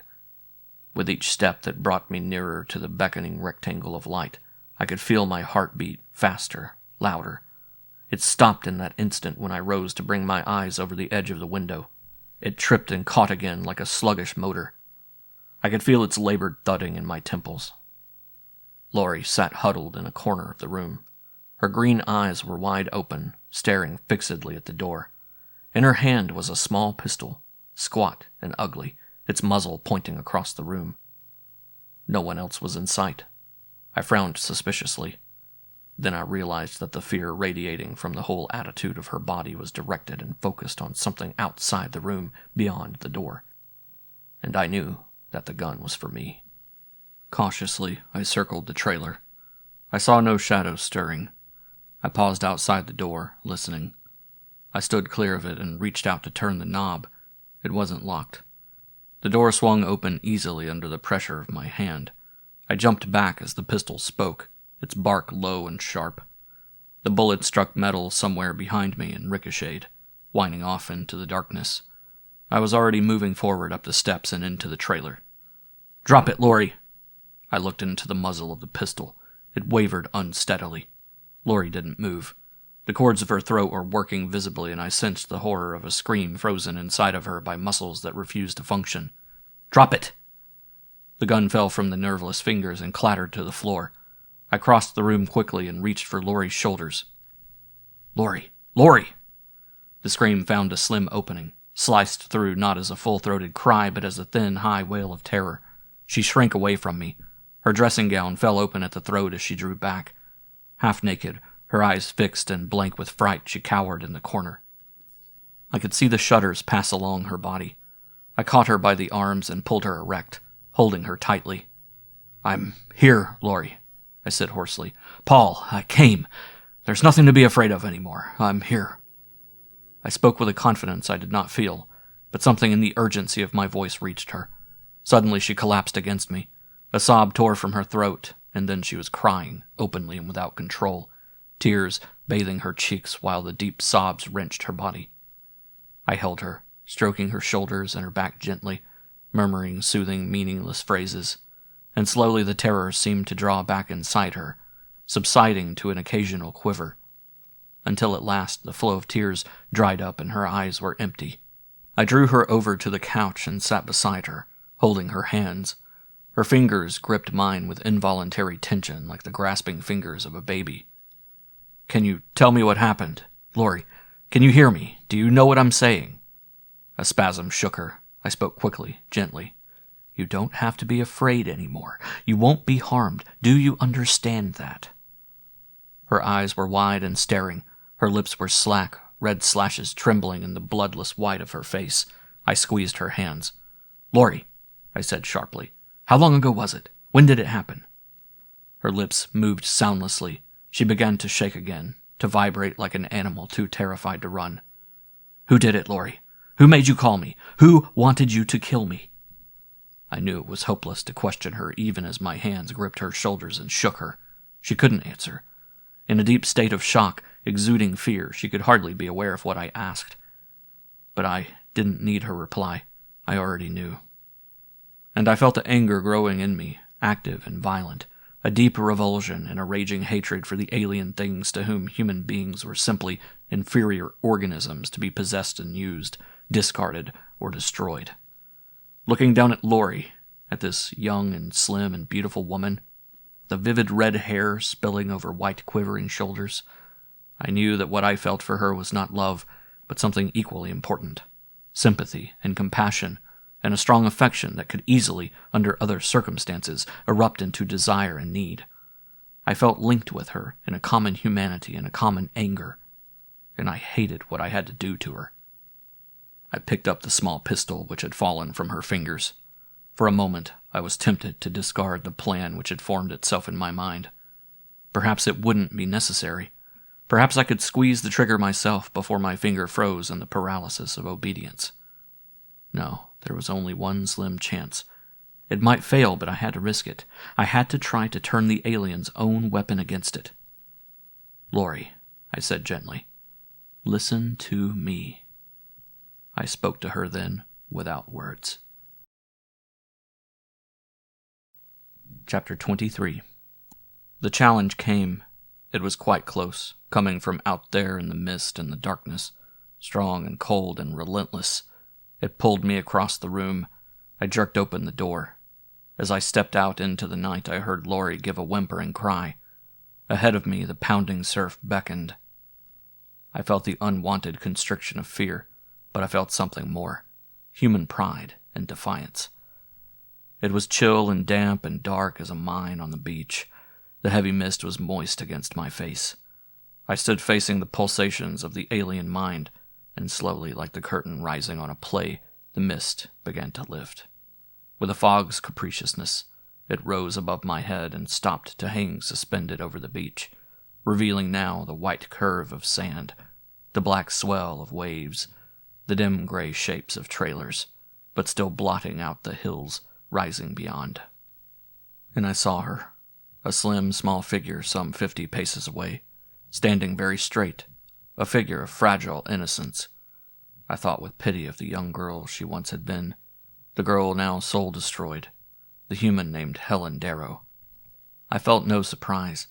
How easily I had been duped. I wondered if her parents knew what she was, or if they too were puppets dancing on a string, playing a perfect pantomime of human life. And then I severed all these cords of thought, cutting off the smell and taste and touch of the sea air, opening my mind to the vibrations beating against it, seeing not with my eyes but with the sightless vision of the mind. I saw a coldness which wore the mask of hate, but had not hatred's feeling. My spirit shriveled at the sight of the ugliness, the vicious indifference of the alien mind. An instinctive repugnance made me recoil as if, feeling blindly in the grass, I had touched the cold white belly of a snake. At that moment, the alien struck. "Drown!" The voice spoke. "No!" I shouted aloud. "Not this time!" The alien lashed out again, its overpowering vibrations forming words that were in my mind but not of it. "Drown! Drown yourself!" My feet dug into the sand. I braced myself against the thundering echo in my ear. "Walk, now, into the water!" The strange motionless struggle continued.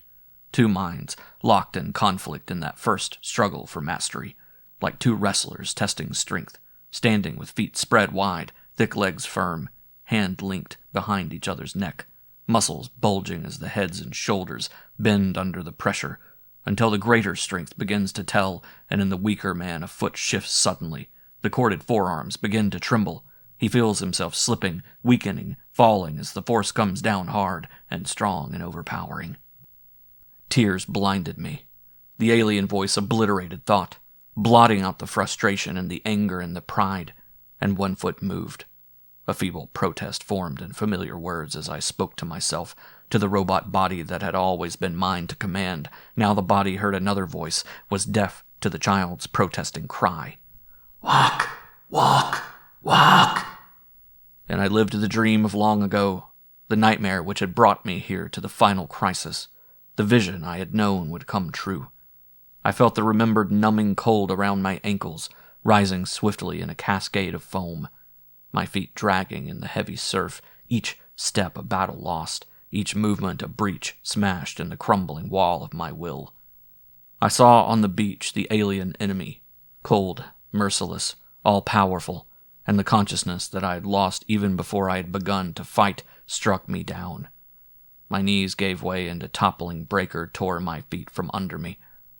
I rose out of the water to fight and lose again, and slowly I was driven out to meet the deep black oblivion of the sea. Rigidly I kept my mind locked against the one remaining hope. I walked, a broken, tottering shell of resistance, without strength. Walk, drown, drown. And the undertow joined its tugging weight to the pressure of the mind that drove me. The water swelled and dipped, rose at last above my head, and I went under. I had failed. Now it was over. Defeat and the knowledge of hopelessness pushed me deeper. Now I could cease to fight. Now I could give myself to the freezing numbness that stunned my flesh. Now I could taste the warming draught of memory, relive in the final instant of existence all that I had ever known and felt and dreamed, all that I had loved and lost. The feeble spark of life still flickered. Mind and body rebelled against obliteration. I struggled weakly, straining upwards, steeling my mind against the final crushing blow of the alien mind. Its voice was silent. I dared not believe the sudden stab of reviving hope. For only a moment I existed in what seemed a mental vacuum, hardly realizing that this was but the normal state of the mind's autonomy. My eyes were open to the cold, wet sting of the salt water. I could see the brightness above me near the surface. Lungs straining to burst, I thrust suddenly toward the surface. There was a chance. It might have worked. I burst like a bubble into the open, gulped life-giving air, my chest heaving convulsively. I went under again as the bosom of the ocean heaved in a giant swelling. I came up sputtering. Swim back. The alien spoke once more in my mind. My arms and legs began to move automatically. They felt as if they were weighted down. I tried to grasp the meaning of the new command. The voice had not been stilled, but... Swim! Swim! Confused, still unable to control my limbs, I struck out weakly toward the shore, was caught by the gathering thunderhead of a breaker, and carried swiftly forward, only to fall behind as the foaming crest rushed on. Another wave picked me up like a bobbing cork and flung me onward, arms threshing. In the torrent of the smashing waves, another tumult raged in my mind, a bewilderment of questions and brightening hope. Swim! I caught the panic in the alien cry, sensed that the call was weaker. The strength of exultation surged in my arms. With a renewed vigor, I drove on to reach the peak of a swiftly rolling wave and soared in like a surfboard on the rushing crest, was flung ahead to tumble head over heels in the churning uproar of the broken wall of water. And now the water rushed swiftly back away from me, receding down the slope of the shore, and I was kneeling on my hands and knees just a few steps away from the glistening sand of the shoreline.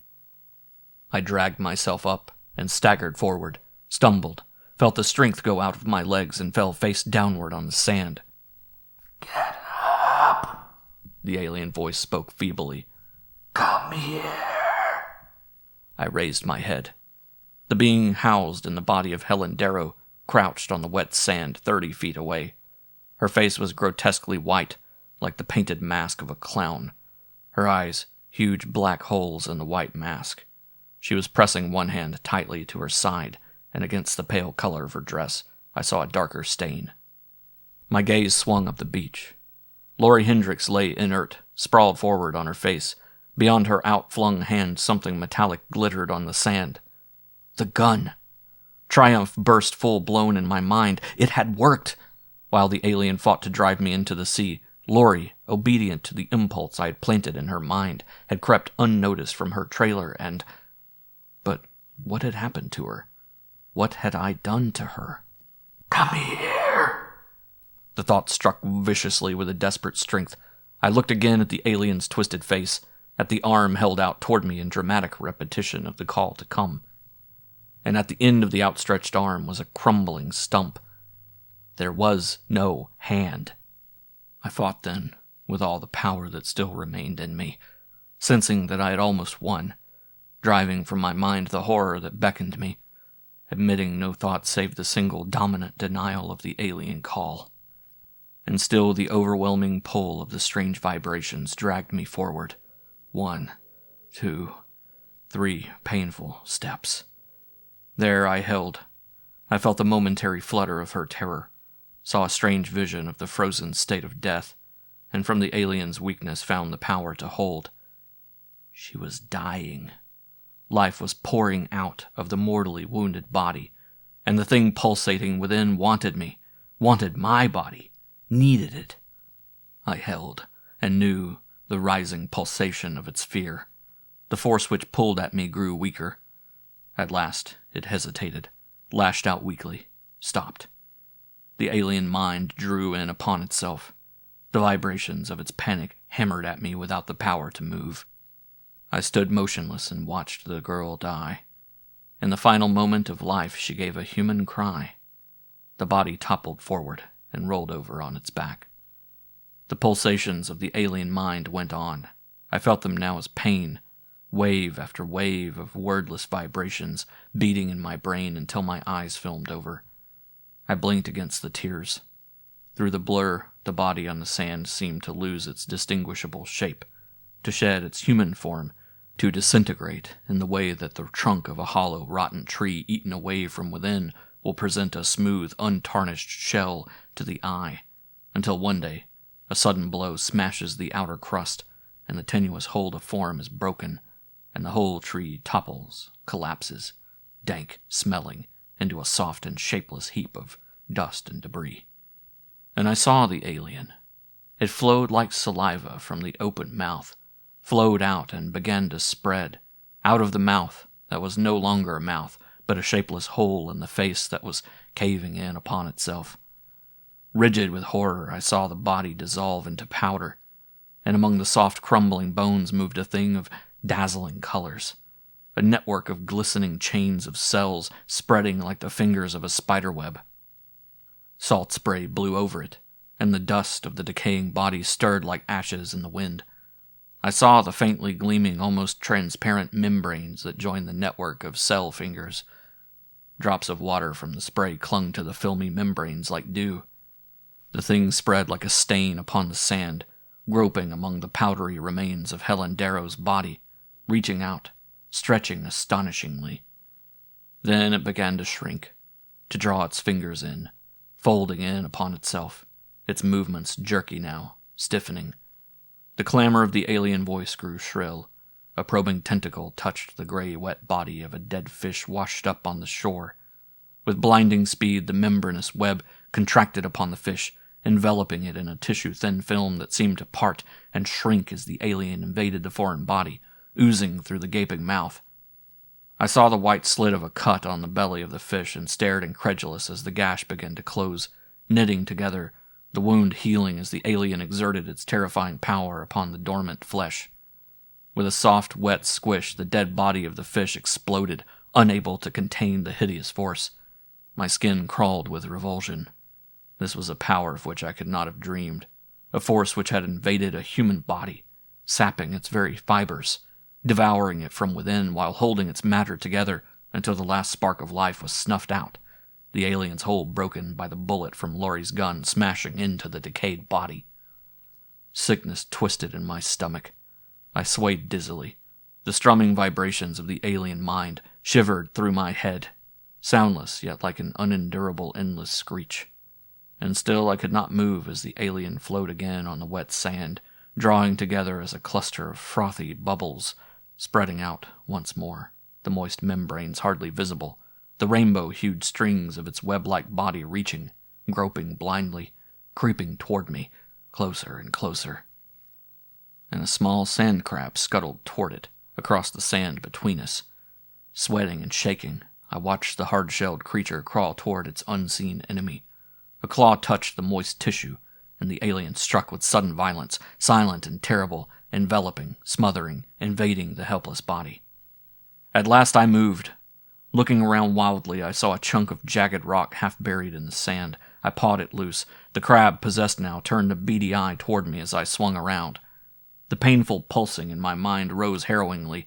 With a choking sob of fury, I smashed the rock down upon the crab, raised it, and smashed it down again and again, burying the broken, pulpy body in the sand. A sticky piece of protoplasm flew through the air and stuck to my wrist. I brushed it off, and it adhered to my fingers like a living thing. I saw the glitter of a tiny string of beads. It moved. Acting without thought, I clawed in my pocket with my free hand and grasped the small metal cylinder of the pocket lighter. I jerked it out and pressed the button on the end. A thin blue finger of fire danced from the nozzle. I turned the flame upon my fingers where the sticky bit of substance stirred. In my mind there was a snap and shriek like a violin string breaking. Gritting my teeth against the searing pain of the burning flesh, I shook my fingers. The blackened thing dropped off. I bent down to direct the flame upon the smashed remains of the crab where the alien still crawled. I held it there, until at last I was struck by silence. The pulsations were gone. I stared down at the contracted body of the alien. At first my mind could register only shocked disbelief. What I saw was so familiar that I could not comprehend its meaning. I thought I must be truly mad. Glittering on the wet sand was a small hard cluster of surfaces arranged into the frozen patterns of ordinary rock crystals. On impulse, I turned the blue jet of fire upon the chunk. It blackened slowly. At first there seemed to be an infinitesimal shrinking, then only a dark discoloration. When at last I stood erect, turning off the lighter, I knew this alien mind was silenced forever. I stared down at the blackened chunk of crystals, trying to sort out all the answers that crowded through the suddenly opened door in my mind. This much I knew for certain. Strange rock and crystal formations had been brought back from Mars. I had seen them carefully placed on their shelves behind special glass doors.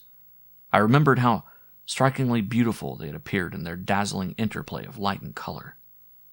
With a shudder, I thought of the scientist's habit of touching strange crystals with the tongue. When I reached Laurie, she was already stirring. I felt an intense relief. Oblivious of the throbbing burn in my left hand, I knelt beside her and put my arm under her shoulders to raise her to a sitting position. Fainting had saved her life, and mine. If she had been conscious, the alien would not have needed my body. He would have had no need to call me back from the grave. "Laurie, can you hear me?" Her eyes fluttered open, widened as she recognized me. I felt her stiffen. "It's all right now. She's dead, because of you. Because you helped me." She wrenched violently away from my supporting arm, cringing back from me. "Don't touch me!" Her voice was shrill with hysteria. "There's nothing to be afraid of," I said soothingly. "It's all over now." I put out my hand, and she began to whimper. No, don't! You're one of them!" The accusation stunned me. "You're one of them!" Her mouth began to quiver. I saw the bloodless lips, the glazed eyes of shock and fear. "Please," she begged. "Please don't." "Laurie, it's not true. I'm not one of them. I had to use you. I had to make you shoot her. It was the only way." The words didn't reach her. For a moment longer I knelt beside her trembling body on the sand, tasting the bitterness of her fear of me. Of me. I knew there was nothing I could say that would wipe away the memory of the dreadful whiplash of my own projected thoughts. I stood up. She shrank further away from me. I turned to stare at the blackened crystal fragment, at the shapeless heap of dust beside it, washed now by the incoming tide. I felt no sense of triumph.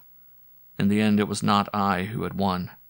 The alien had been destroyed by an ordinary, frightened human being. The thought startled me. I confronted it with growing wonder. I had used the phrase automatically. An ordinary human being. And what was I? A thing to be feared, a step beyond. I, too, was an alien mind. In that moment, I was conscious of a new aloneness. For years, I had known an isolation from the world around me. I had walked apart, and the sense of exile had walked with me, not understood, beyond any experience that would have allowed me to understand it. And now I knew at last the thing which made me different, like the impulse which had driven the first feeble-legged creature from the sea to walk apart upon the land. I turned back to Lori. For a moment longer I stared at her. Slowly, I bent to pick up the gun she had dropped. The movement made me wince as pain shot through me from the stiff, scorched fingers of my left hand. They felt as if the flame still burned upon them. They smelled of smoking flesh. I set my teeth against the pain. Without a word, I turned my back on the girl's frightened eyes and walked back down the slope of the beach. The blackened crystal glittered wet. I picked it up. A dead piece of rock. Frozen matter. Nothing. I took it with me. It seemed fitting that the two aliens should meet once more. The one who had died, and the one who lived. Chapter 24. All the offices in the science building were dark. The corridors glowed with a glassy, empty brightness. Behind me, the campus was dark and deserted. I tried the main doors. They were locked. I had started to turn away when a thought struck me. I stared at the lock. Concentrating on it, I tried to see the naked mechanism. I thought of a key turning, of the tumblers dropping, of the click of the opening lock. Sweat broke out on my forehead. I bent the full weight of my mind upon the resisting sliver of metal. It clicked. For a moment I leaned against the door. I was near a state of total exhaustion. The pain in my hand now was almost unbearable. I had wrapped a handkerchief around it. Charred flesh had stuck to the cloth. When I looked up, a watchman was moving along the corridor directly toward me. I ducked back out of sight. I felt neither surprise nor satisfaction over the power I had just discovered. After waiting a moment, I edged forward and peered through the glass in the door. The watchman was not in sight. I went in through the unlocked door. My steps sounded loud on the hard-polished surface of the corridor. As I reached the office door, the watchman's footsteps thudded on the stairs nearby, descending with a wary, deliberate tread. Apprehensively, I twisted the handle of the door. It was locked. My new trick worked on this door, too. The watchman's legs were visible on the staircase as I slipped into the dark room, not daring to close the door completely for fear of the noise it would make. I stood tense behind it, waiting and listening. I heard the low, quick catch of my own breath and felt the fluttering heartbeat of excitement. The watchman's steps shuffled past the door. They stopped. Through the glass panel I saw the shadow of an arm reaching out. The door opened part way. Standing behind it, holding my breath, I heard the watchman grunt. He pulled the door shut with a decisive bang. I waited a moment before checking the door. It had an automatic lock, which was now set. When I was sure the watchman was out of earshot, I searched the office and its connecting laboratory. Both were empty. I went back to the desk in the office and took the black crystal from my pocket. I set it on a sheet of paper in the center of the desktop. Turning away, I brushed my burned hand against the edge of the desk. A sheet of pain shot up my arm. I swayed dizzily, gritting my teeth. It seemed to take a long time for the pain to ebb. My heart thudded heavily. As I crouched behind the door to wait, the first light of dawn sent thin streamers above the horizon. In the darkness of the room, the black crystal on the desk seemed to have a glow from within. Its many facets caught and held the feeble light filtering through the opaque glass from the bright corridor. I thought of the thing's active state.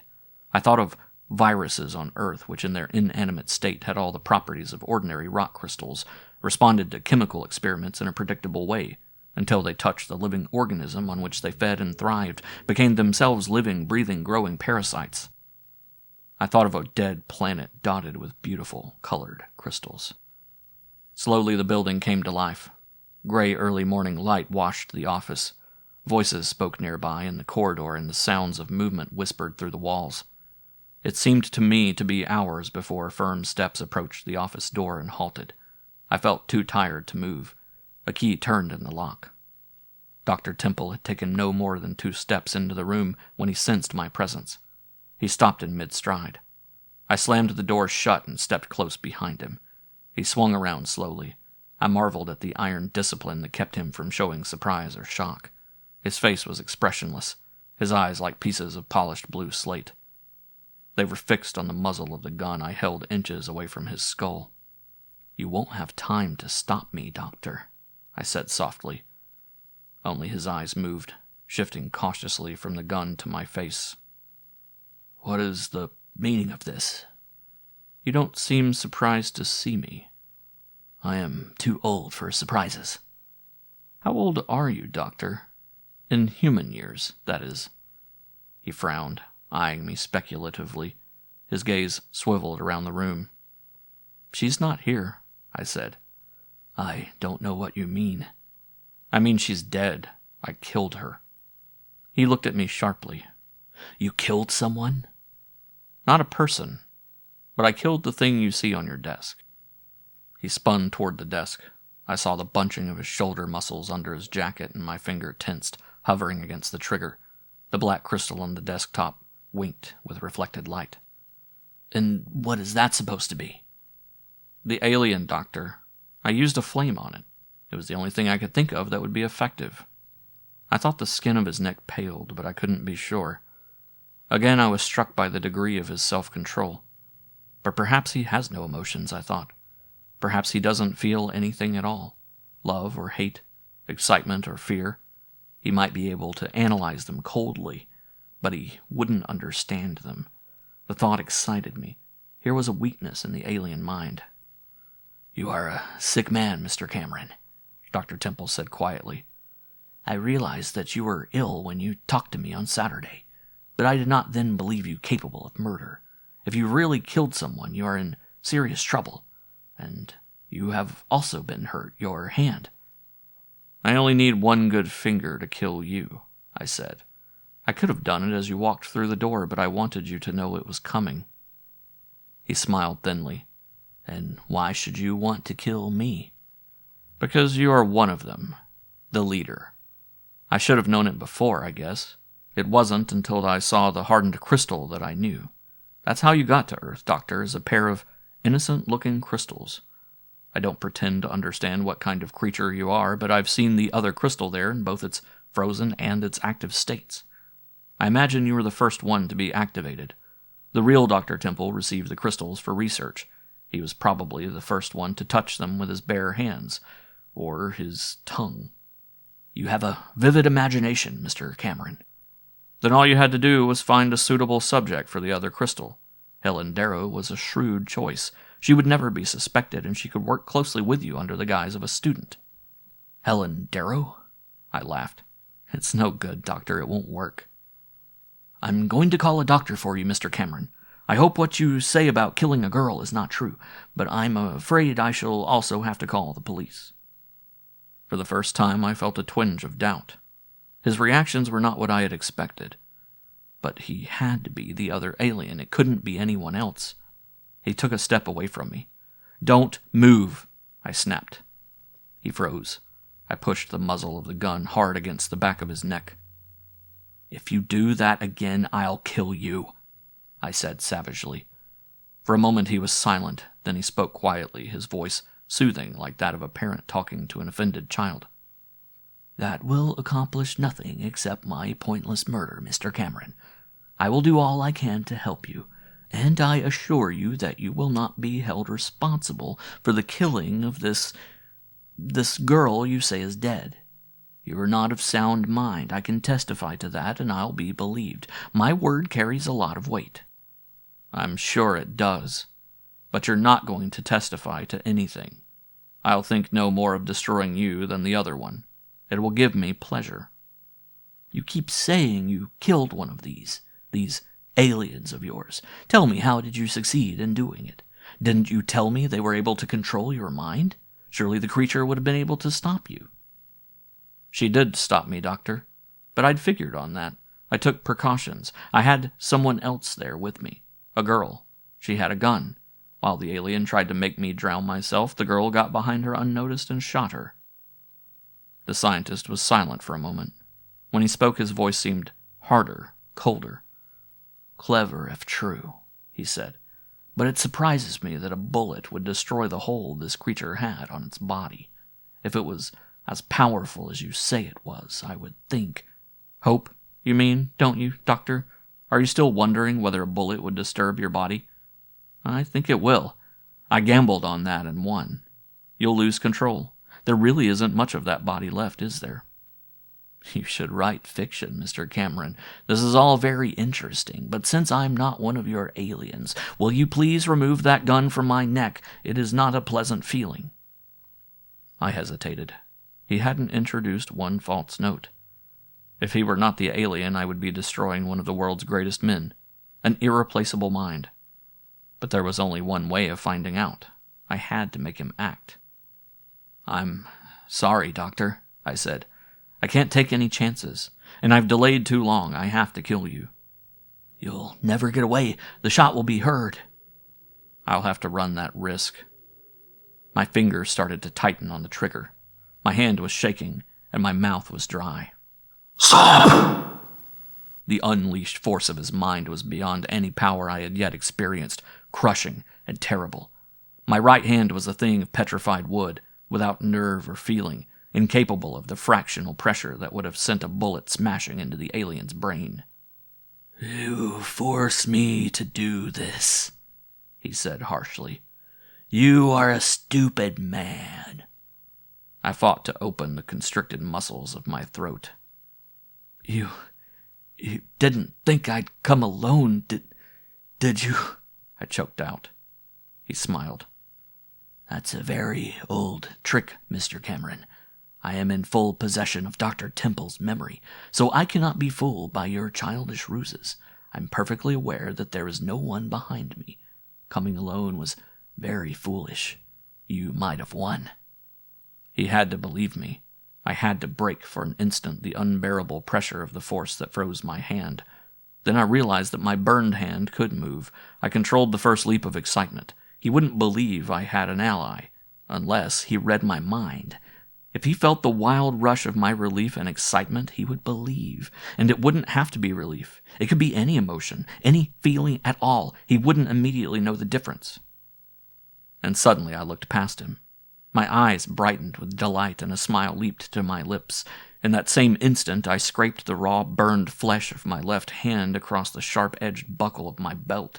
Pain stormed through my body and exploded in my brain. Searing, hideous, heart-stopping pain.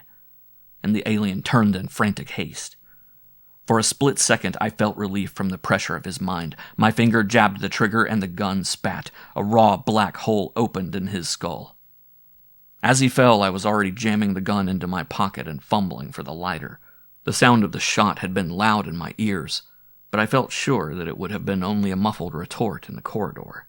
It might be another minute before anyone came to investigate, or it might be seconds. His face started to decompose.